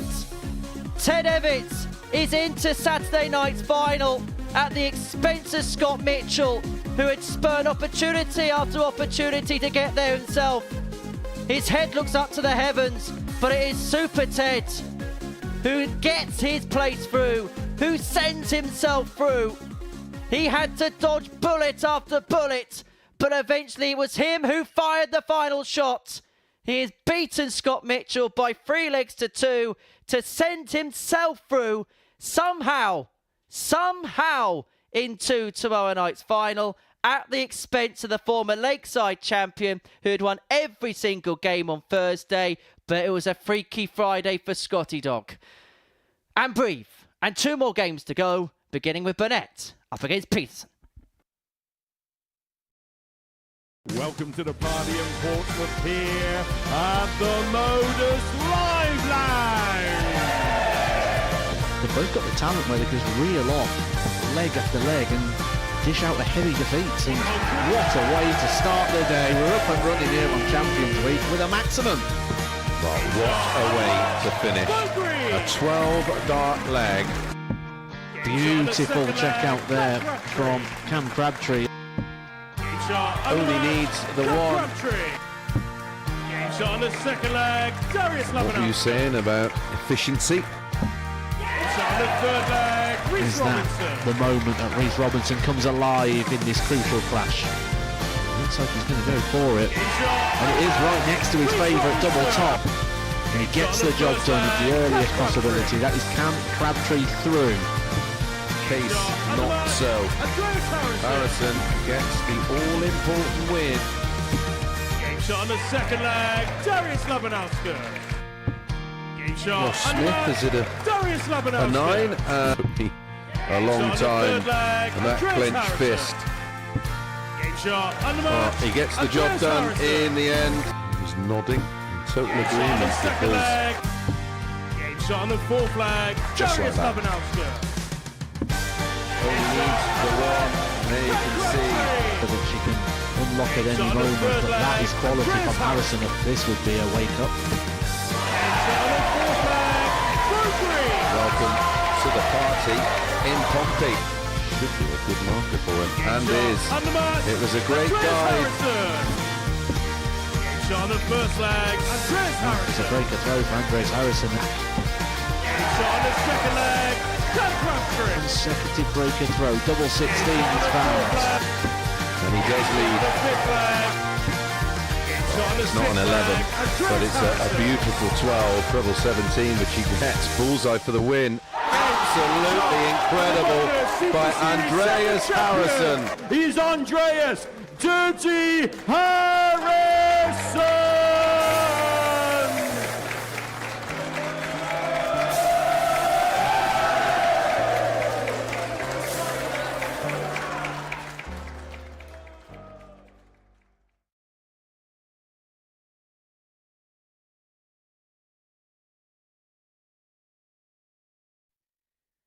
Welcome back to the Modus Super Series where Ted Evetts is into tomorrow night's final. Goodness me, what is your overriding emotions right now? Just surprised more than anything.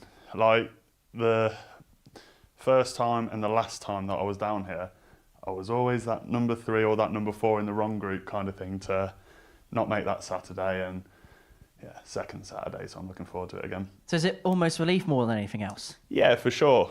I mean, last time when I came down, I felt like I was probably, well, I can't have been, but I felt like I was the best player in the group, if I'm honest, and didn't really get much rewards from it. So I feel like, hopefully, the luck's starting to turn and go in my favour.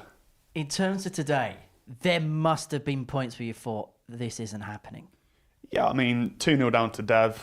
I mean, he started like a steam train, and like love Dev to bits, so no offence to him or anything, but like he hadn't been throwing those until that game, and there was little sparks yesterday of stuff, but I was like, Dev, don't start now, and then Mason, obviously, against Scott, I knew I needed that to go in my favour, because Scott's leg difference from yesterday was dreamy, really, so I knew it was only going to be points that was going to get me there, so yeah, Mason doing the job for me. So don't get wrong, have to do my own things. Like I've won 4 out of 5, I believe, today, and then obviously the 3 yesterday. So it's still tidy in a tough group, but yeah, it's looking good. That game against Scott Mitchell, that looked like hard work for the pair of you out there. Yeah, I mean, first leg I was thinking, right, it's his darts. If I can break him early, bonus. Obviously didn't. And then my own darts, I was thinking, right, scoring well here, start finding that on his leg. And then obviously deciding leg, found that 177 and the 133, which was a big boost. And then where double three come from in the last dart, I'll never know because I hate it. When that last dart is thrown at that double three, is that just hope more an expectation? It's just throw at it. I mean, I watch a lot of people, whether that be locally or high up or stuff, they'll go for double three and they're not scared of it if you're a pro or anything. You can't be scared of it. But it's like almost a bit like when you're throwing at it. So it's like all I ever think to myself is just throw at it. If you go inside, it doesn't matter. I might not be coming back. Just throw at it.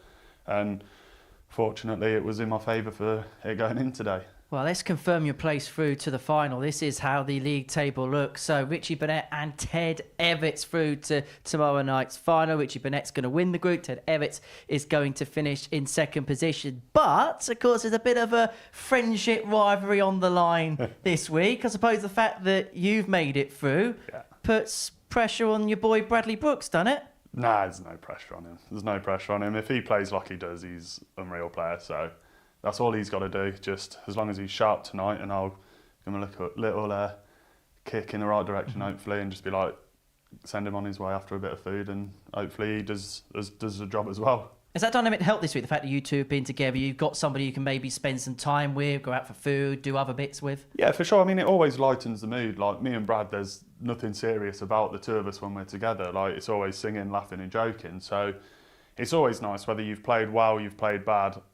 You're just going to have a smile on your face when we're together because we do just mess about and just have a giggle. Well, you've done your job. Yeah. He's got to do his job later on this evening. Ted, many congratulations. Thanks very much. A couple more Cheers. games to go for us. And I'm going to head up to the culture box to join Glenn Durrant. Fabulous interview from a very relieved Ted Evetts. He was never in that qualifying position until that double three went in. But as we've said a few times in this format, it's not how you start, it's how you finish. And that man in your picture has finished absolutely superbly well. Richie Burnett was in Group A this week, and we were laughing and joking at some of the antics, the way he was feeling the speaker, talking to the curtains, and high kicks with a throw. But he's been like a new player in this Group C, and an incredibly competitive Group C. It's been outstanding to watch. Like Richie through first. Game on. It was down to 3 players in the end, and just let me say, for my fella commentator Scott Mitchell, who was in that qualifying position throughout, real tough moments for him, but I'm sure he'll bounce back when he self-reflects, and no score. A case of what could have been. But for Richie Burnett, he'll be there on Saturday night with Ted Evetts and Neil Duff.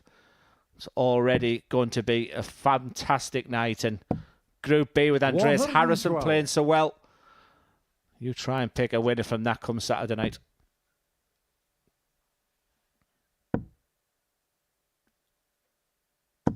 I'm trying to think the last time that Devon didn't hit double 16 first dart to get off, so he'll be really happy about that. For Richie Burnett, a lot of the adrenaline will be taken out of this 45. match already. The fact he knows he's already qualified. But I guess you want to go to Saturday night on the back of a fabulous run. That's exactly what it's been today for Richie Burnett. 100. It all started in that opening game of the day for Richie Burnett. He was 2-0 down, remember, to Scott Mitchell. But somehow 81. He got over the winning line to win that game 3-2. And it just saw the real rise of Richie Burnett today. And in the end, the demise for Scotty Dog Mitchell, who must be feeling sick as a dog right now. 125. For Devon Petersen, definitely improvement from yesterday. We had the news this week that he'd be joining the team here at Modus Super Series in the commentary booth. He knows exactly what he wants to do as Richie Burnett looks to set up this 196. And I have been rejoined by Henry Dick. Great interview from a very relieved Ted Evetts, which we'll come to in the next leg. Could use the bull here. Treble 19 could be covered. 53. Richie O'Carr, 75. For double 12. And for the opening leg. But he cannot 63. use the in off. W car 76. And so Petersen back for 76 to take this first leg. Great first dart. Smack bang in the middle of the treble. Double four is what he's looking at now. 72. Cannot convert. The story of his week. Yeah. Burnett back for double six.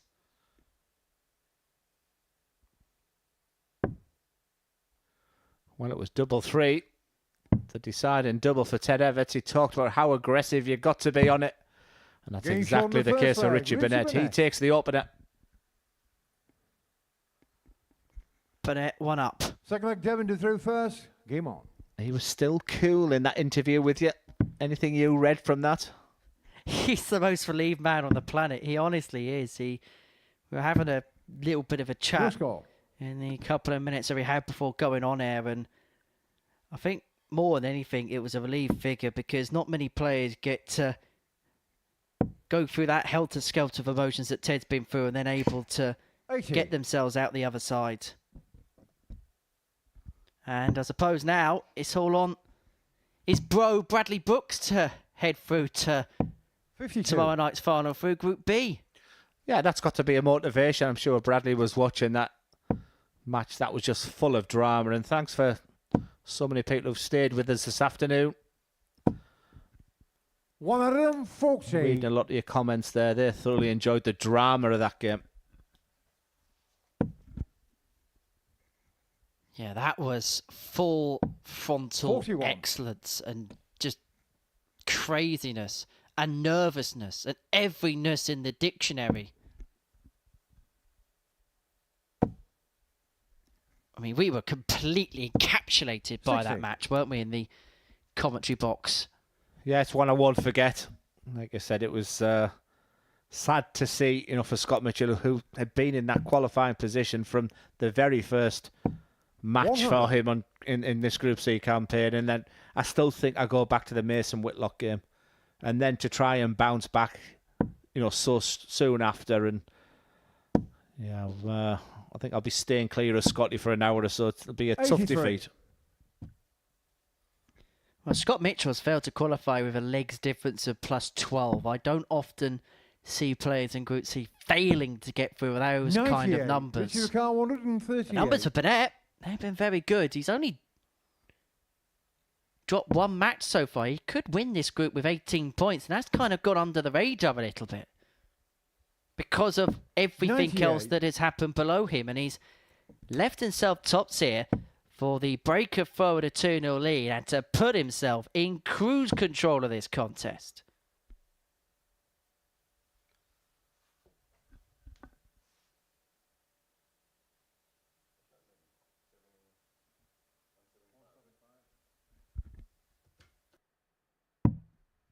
$54. Richie Car 40. Tops. Game 2-0 on the Burnett. second He leg. gets Richie the Burnett. breaker throw, and he now has the throw to make it 18 points in this Third leg, group. Richie to throw first. For it to be 9 wins and 1 defeat from his 10 matches, and to seemingly put Devon Petersen out of his misery. Yeah, once again, you can just see Devon just demonstrating the pain he's in with his hand there. He's what we call 96. a flicker. Is Devon. He's someone who uses that wrist. And just see him flick that dart in. So there'll be an emphasis on the bottom part of the arm, whereas a lot of players will throw the dart coming from the shoulder, the elbow. 109. And just sense the area of the arm. He was maybe a couple of days of playing darts has taken its toll on Big Nev. He'll be swapping 100. the arrows for a microphone in the not too distant future. Looking forward to spending some time sat 83. next to Devon. Incredibly knowledgeable. I think you'll be fascinated with his stories and the way he reads the game. Like I said, real student. He'll be a wonderful addition. And apparently has the 100. sexiest voice in darts, so that ain't bad.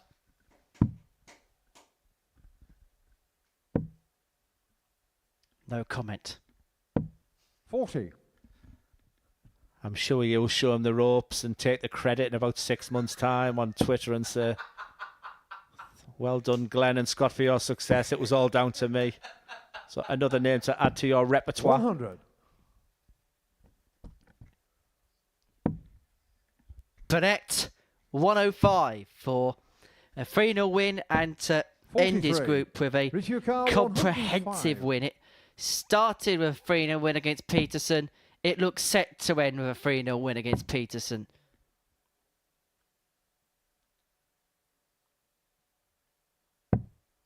And 32. hang about, because we are going to hear from Burnett should he cross the finishing line here. He could say anything. Are these the last 3 100. darts Richie Carr, for 73. Devon Petersen? Because Richie Bennett's finishing's been top notch. 54 points left, but a 3-0.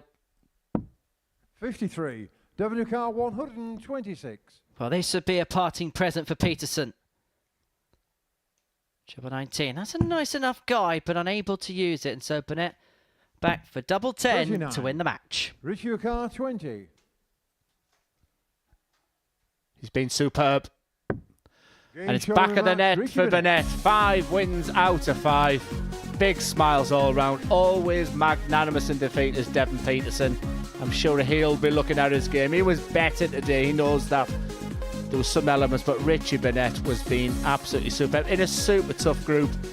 But his finishing, his checking out, Richie Burnett is a major player for Saturday night, and he wins 3-0, tops the table, and we look forward to seeing him tonight. And we're going to be hearing from Richie Burnett very soon, and after that will be the final game of Group C. It'll be John Henderson against Mason Whitlock.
Welcome back to the Modus Super Series, where we're joined in the studio alongside the group winner, Richie Burnett. Richie, many congratulations. Fantastic Group C campaign for yourself. What clicked for you over the course of the last couple of days? It's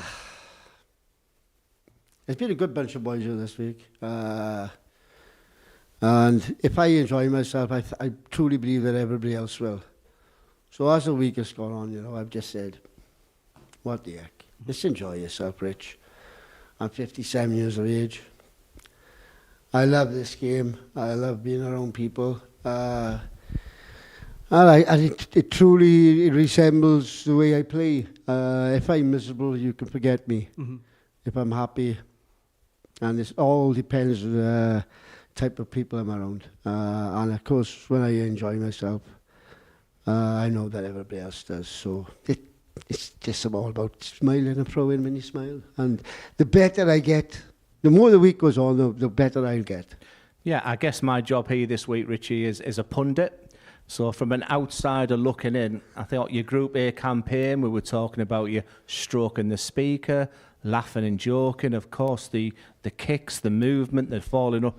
The terms and the words I've been using about you the past 2 days are disciplined, professional, focused, not words that you often associate with Richard Burnett. I thought in Group C you were absolutely brilliant, and now all of a sudden you're now a major player for the big prize come Saturday. Yeah, I mean, like I say, if you don't get better as the week goes on, you're in the wrong place. Yeah. I've been playing this game for 40 years.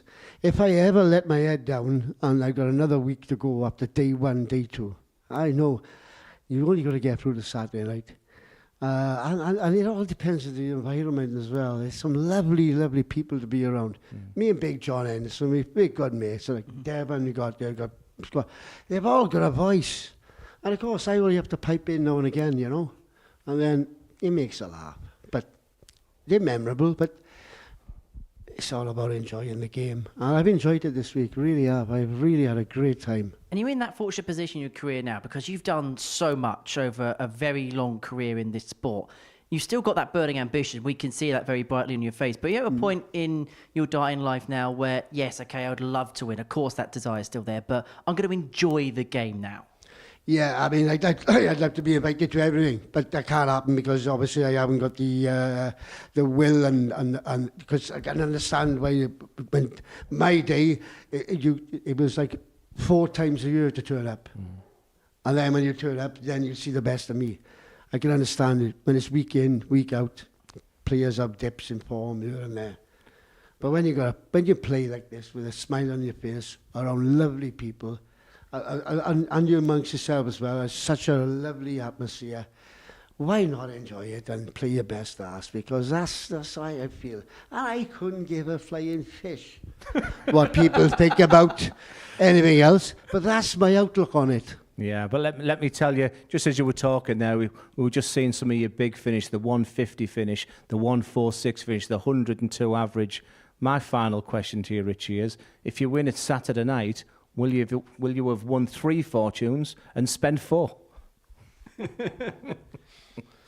I can't work that one out at the minute. Let me have a think about that one. Saturday night. That was my favourite line you've ever said. I've won 2 fortunes and spent 3. Yeah, but that's fact. It's fact. I wouldn't tell any lies.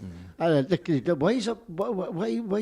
you know, bolster your ego by saying stupid stuff? Just say the truth. And of course, when I say the truth, it is funny. So, you know, get on with it and blast it away. And just very quickly, because we've got to let them two get on with it in just a moment, what would winning tomorrow night mean to you, getting back in that winners' enclosure? I put a smile on my face because, like I say, a couple of bob in the old ass pocket. Like I say, the older you get, I see people building houses, they got millions of pounds in the bank, these dart players and all that. Let me tell you, one wash for me, it's all you need is a TV, a couch, a toilet, kitchen and a bed. And a couple of bob in your ass pocket. That's all you need. Well, on that all the rest is surplus to requirements. Thank you very much for that. Great question, though. Well, on that note, Richard, I was looking forward to this interview all day, and I know why now. Richie, thank you so much. Always do appreciate your time up here in the studio, Glenn. Henry, thank you very much. Brilliant. Well, Richie's... Enjoy the week. Thank you very much. Right, Richie's going to be here tomorrow night. You can as well. Have a look at this link.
Yes, and welcome back to the Modus Super Series, where you can just see there's some fantastic memories. Corner Whitehead winning the opening series there.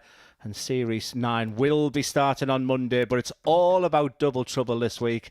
And on the back of that, interesting, inverted commas, interview there with Richie Burnett, where, yeah, I mean, his box office, he has been absolutely superb in this Group C campaign. And just to hear the thoughts from him was, an interview I won't forget. And it's been a day to forget for Scott Mitchell, that's for sure. And a lot of that was down to the guy just at the back there, Mason Whitlock, who really shook up this group with victory over Scott. And we will see Richie Burnett and Ted Evetts, who we've heard from both 41 as they join Neil Duff on Saturday night. It's beginning to take shape. Well, this is a perfect start for Mason. 160 to kick proceedings off, and well, we know what Mason's like. We may well see some maverick moments from the apprentice in a few moments' time. I'm going to make a prediction. If he hits 2 treble 20s here, he will go for the blind 180. He went for the old 171 to leave 47 himself in situ. Yes, whatever you say, Henry. I'll be honest, my brain is completely and utterly gone after that last interview. 100. But anyway, you're meant to be the expert, Glenn. Can you try and analyse Richie Burnett's interview blow for blow? Old school. Yeah, very, very honest. 140. Great to hear. You know, it's wonderful to see that he was the best player in the world in the mid-90s. And almost talking about the importance of other 45. things in relation to darts. It was, when you dissect the interview, it was, if you take away the funniness, you know, this thing's really serious. And feels like Mason Whitlock's getting serious now. Like I said, he really played a big part. They both 79. Did. I guess Scott Mitchell won't want to see Henderson or Whitlock for a while. Bullseye. Treble 20 for Henderson to leave the bull. This would be a sparkling finish to start. Game shot on the first leg. Sparkling? How about spectacular? Henderson with a 135 to take the opening leg. Through first. Game on.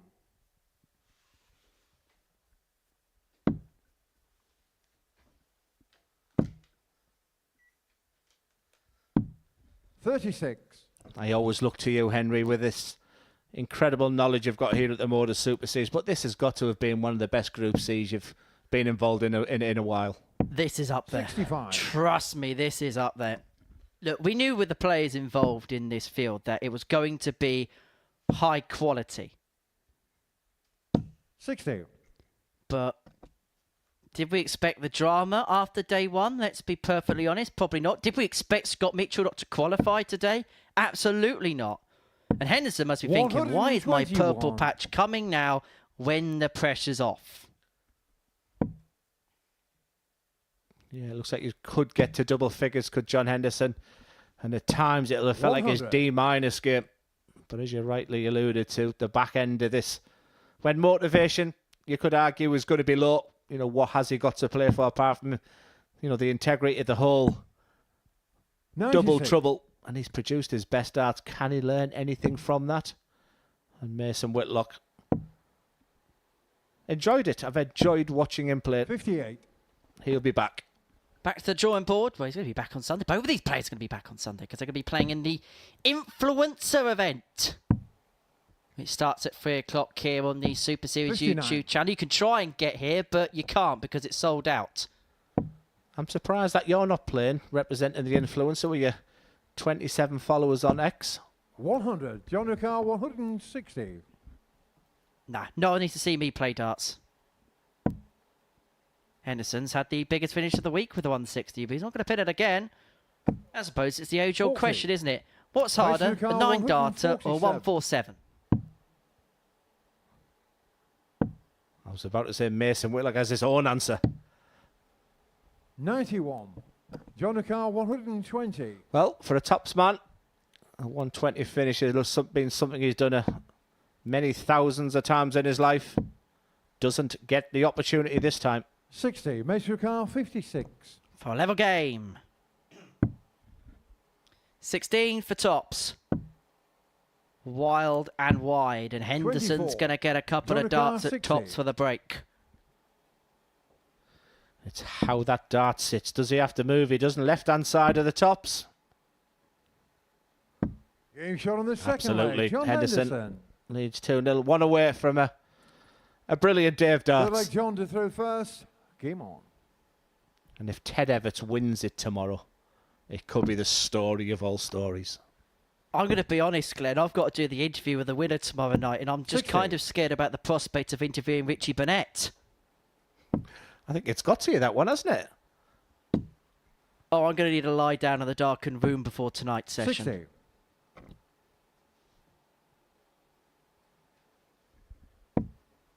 How will John Henderson reflect, though, upon his week in general? Incredibly disappointed. 100. He was the favourite alongside Andreas Harrison. Go before a dart was thrown on Monday morning. The fact he won't be there Saturday night, he'll be disappointed. I hope he's in the audience tomorrow night. 134. I hope there's a good crowd. Like I said, if Adam Lipscomb can qualify tonight, tickets might be scarce. I mean, he literally fills out the place on his own, but he's got a lot to do tonight. So 81. We will be back at 10 o'clock. It's a good opportunity to have a chat about Group B. Andreas Harrison's dipping his toe in already. He was sensational last night. But very reminiscent of the Group C as Mason hits another maximum. You've got a case.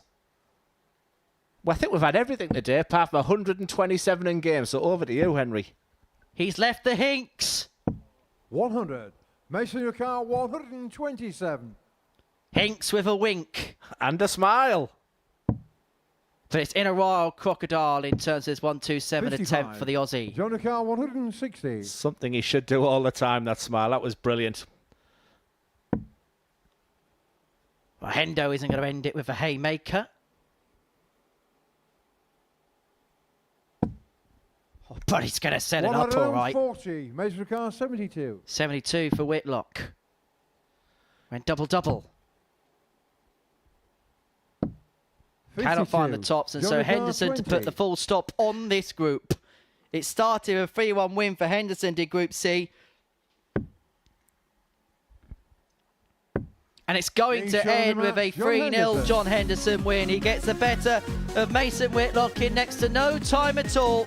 And so these two, they're going to depart us. They're going to be back on Sunday for the Influencers event. But it is John Henderson who finishes very much on a high.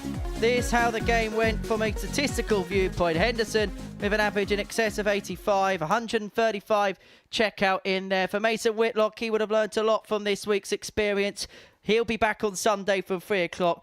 Myself and Glenn Darwin are going to head back next door to talk about everything else that's happening in Group C after this short break.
Welcome back to the live lounge here in Portsmouth to the Modus Super Series. You can tell that Richie Burnett has departed. It's all calm in the studio all of a sudden, Glenn. That's really affected you, that interview, hasn't it? Oh. But yeah, it was great to hear you from him, though. Well, he is the man who tops Group C. He is the victor in the end. It's him and Ted Evetts that made their way through. This is what we've seen on this Friday afternoon at the live lounge in Portsmouth. 15 games come and gone. Richie Burnett winning 9 out of 10 in terms of this group. Let's talk about him in terms of what he did on the stage today and how impressed you've been by him. Yeah, like I said, I use the terms disciplined, professional, excellent, focused. I mean, his finishing's been great. He backed that up with some really... I mean, he was the guy hitting the 180s in this Group C campaign, but no diving about, no falling over the hockey. He seemed to leave this 61, 65 finish, and his double 18 was just so clean. In a match where he was 2-0 down, it was labelled top of the table clash, and he was brilliant, and now becomes a serious contender tomorrow night. I think Saturday night could have 6 massive names. Ted Evetts, the other player to make it through Group C. How? I don't think anybody knows. I don't think he knows, and in particular Scott Mitchell does not know. Yeah, I think in the end, I don't think he gives a flying fish about how he qualified, but he got there in the end. A cat with 9 lives was the term, and just look at this double 3. I mean, he said he was going to be aggressive with it, but listen, as much as I'm pleased for Ted Evetts, he's been in my management stable, I've sat with him for many years, my heart sank for Scott Mitchell, because he deserved to be there on Saturday night. I think Scott Mitchell's ready to win titles here at the Modus Super Series. Of course, he's part of our commentary team, and my heart sank for Scott because he was in that qualifying position throughout, and the disappointment must be incredible. And that double one there against Devon Petersen was his only win of the day. I mean, it's just incredible to think that for Scott Mitchell after what he did yesterday. Could that smart for a while? It should. I think if he said to us, it doesn't, he'll move on, I'd be surprised if that's there. It should, because he was a major player for him, right? Because he's just so consistent, he's so solid. He was sparkling yesterday, just losing one leg, and what a difference. And he called it himself yesterday. He said, this Modus Super Series, you can win 5, the next day it can all go wrong, and it badly did. But is that where ignorance can be bliss? Because he has to know the format inside out because of his other job here. Can you know too much? Well, he said that about his Group A campaign. He was looking at the tables. If I beat him and I'll play him, I'll finish here. Where, we talked at the beginning of the show that he'd had a chat with his wife and it was one leg at a time. I can't, criticise his focus, his determination. He was self-motivated. He was chatting away. It'd be hard to dissect exactly what went wrong. Just the rub of the green. Right, let's have a look at the double stats, because this is really, really interesting, Glenn. This is the whole group over the course of the last couple of days. And if you actually have a look at their, success in terms of doubling in, there really isn't a lot to separate the players. Yeah, great stat. Loving the graphs, by the way. And it's just a visual indication of how consistent they were. So it wasn't about the double in for Group C. It was about the high score in the checkout ratio. Well, let's have a look at the table then for the end of this Group C. And it is Richie Burnett who won 9 out of 10. He is into tomorrow night's final. Ted Evetts alongside Scott Mitchell we've spoken about.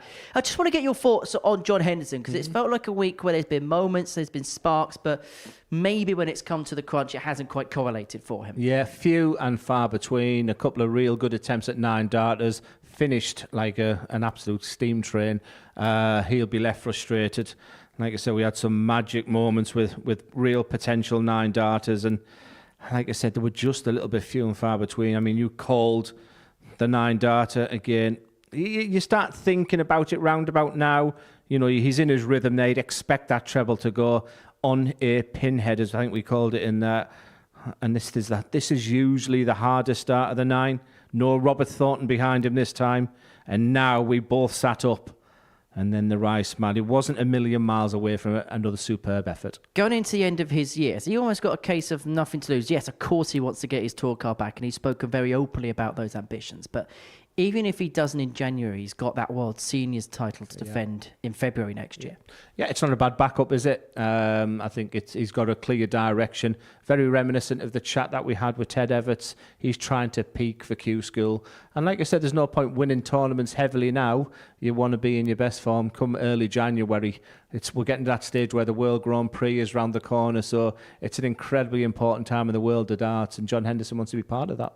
Well, let's have a look at the tournament breakdown, because we've got another group to go later on tonight. It feels like a long time ago when Neil Duff won Group A on Wednesday. 3 from Bradley Brooks, Jess Smith, Adam Lipscomb, Robert Thornton, Andreas Harrison are going to make their way through to tomorrow night's final. It's Andreas Harrison who has the ascendancy in terms of that Group B. He has a 4-point lead at the top of the table. one win tonight would be enough for him. Are you assuming he's going to get that? Yeah, for sure. I've got no doubts whatsoever. But listen, I sat here this morning, I said no doubt that Scott Mitchell was going to qualify. That's why the Modus Super Series is a must-watch. Please come and join us tonight. Very quickly, who do you think will be the two from that chasing pack that you'd expect to have a good night tonight? Jeff Smith, only because from day one I said he'd win it. Andy's on the back of 2 losses, finishing the night with 2 wins. Bradley Brooks opens his campaign tonight against Andreas Harrison. He could be on the back. See, there's something about Adam Lipscomb as well. He's niggling at the back of my mind. The one I think maybe struggling more physically is Robert Thornton, but all to play for. Richie Burnett on Saturday is going to be interesting. You have not got over that yet, have you? Deal with it.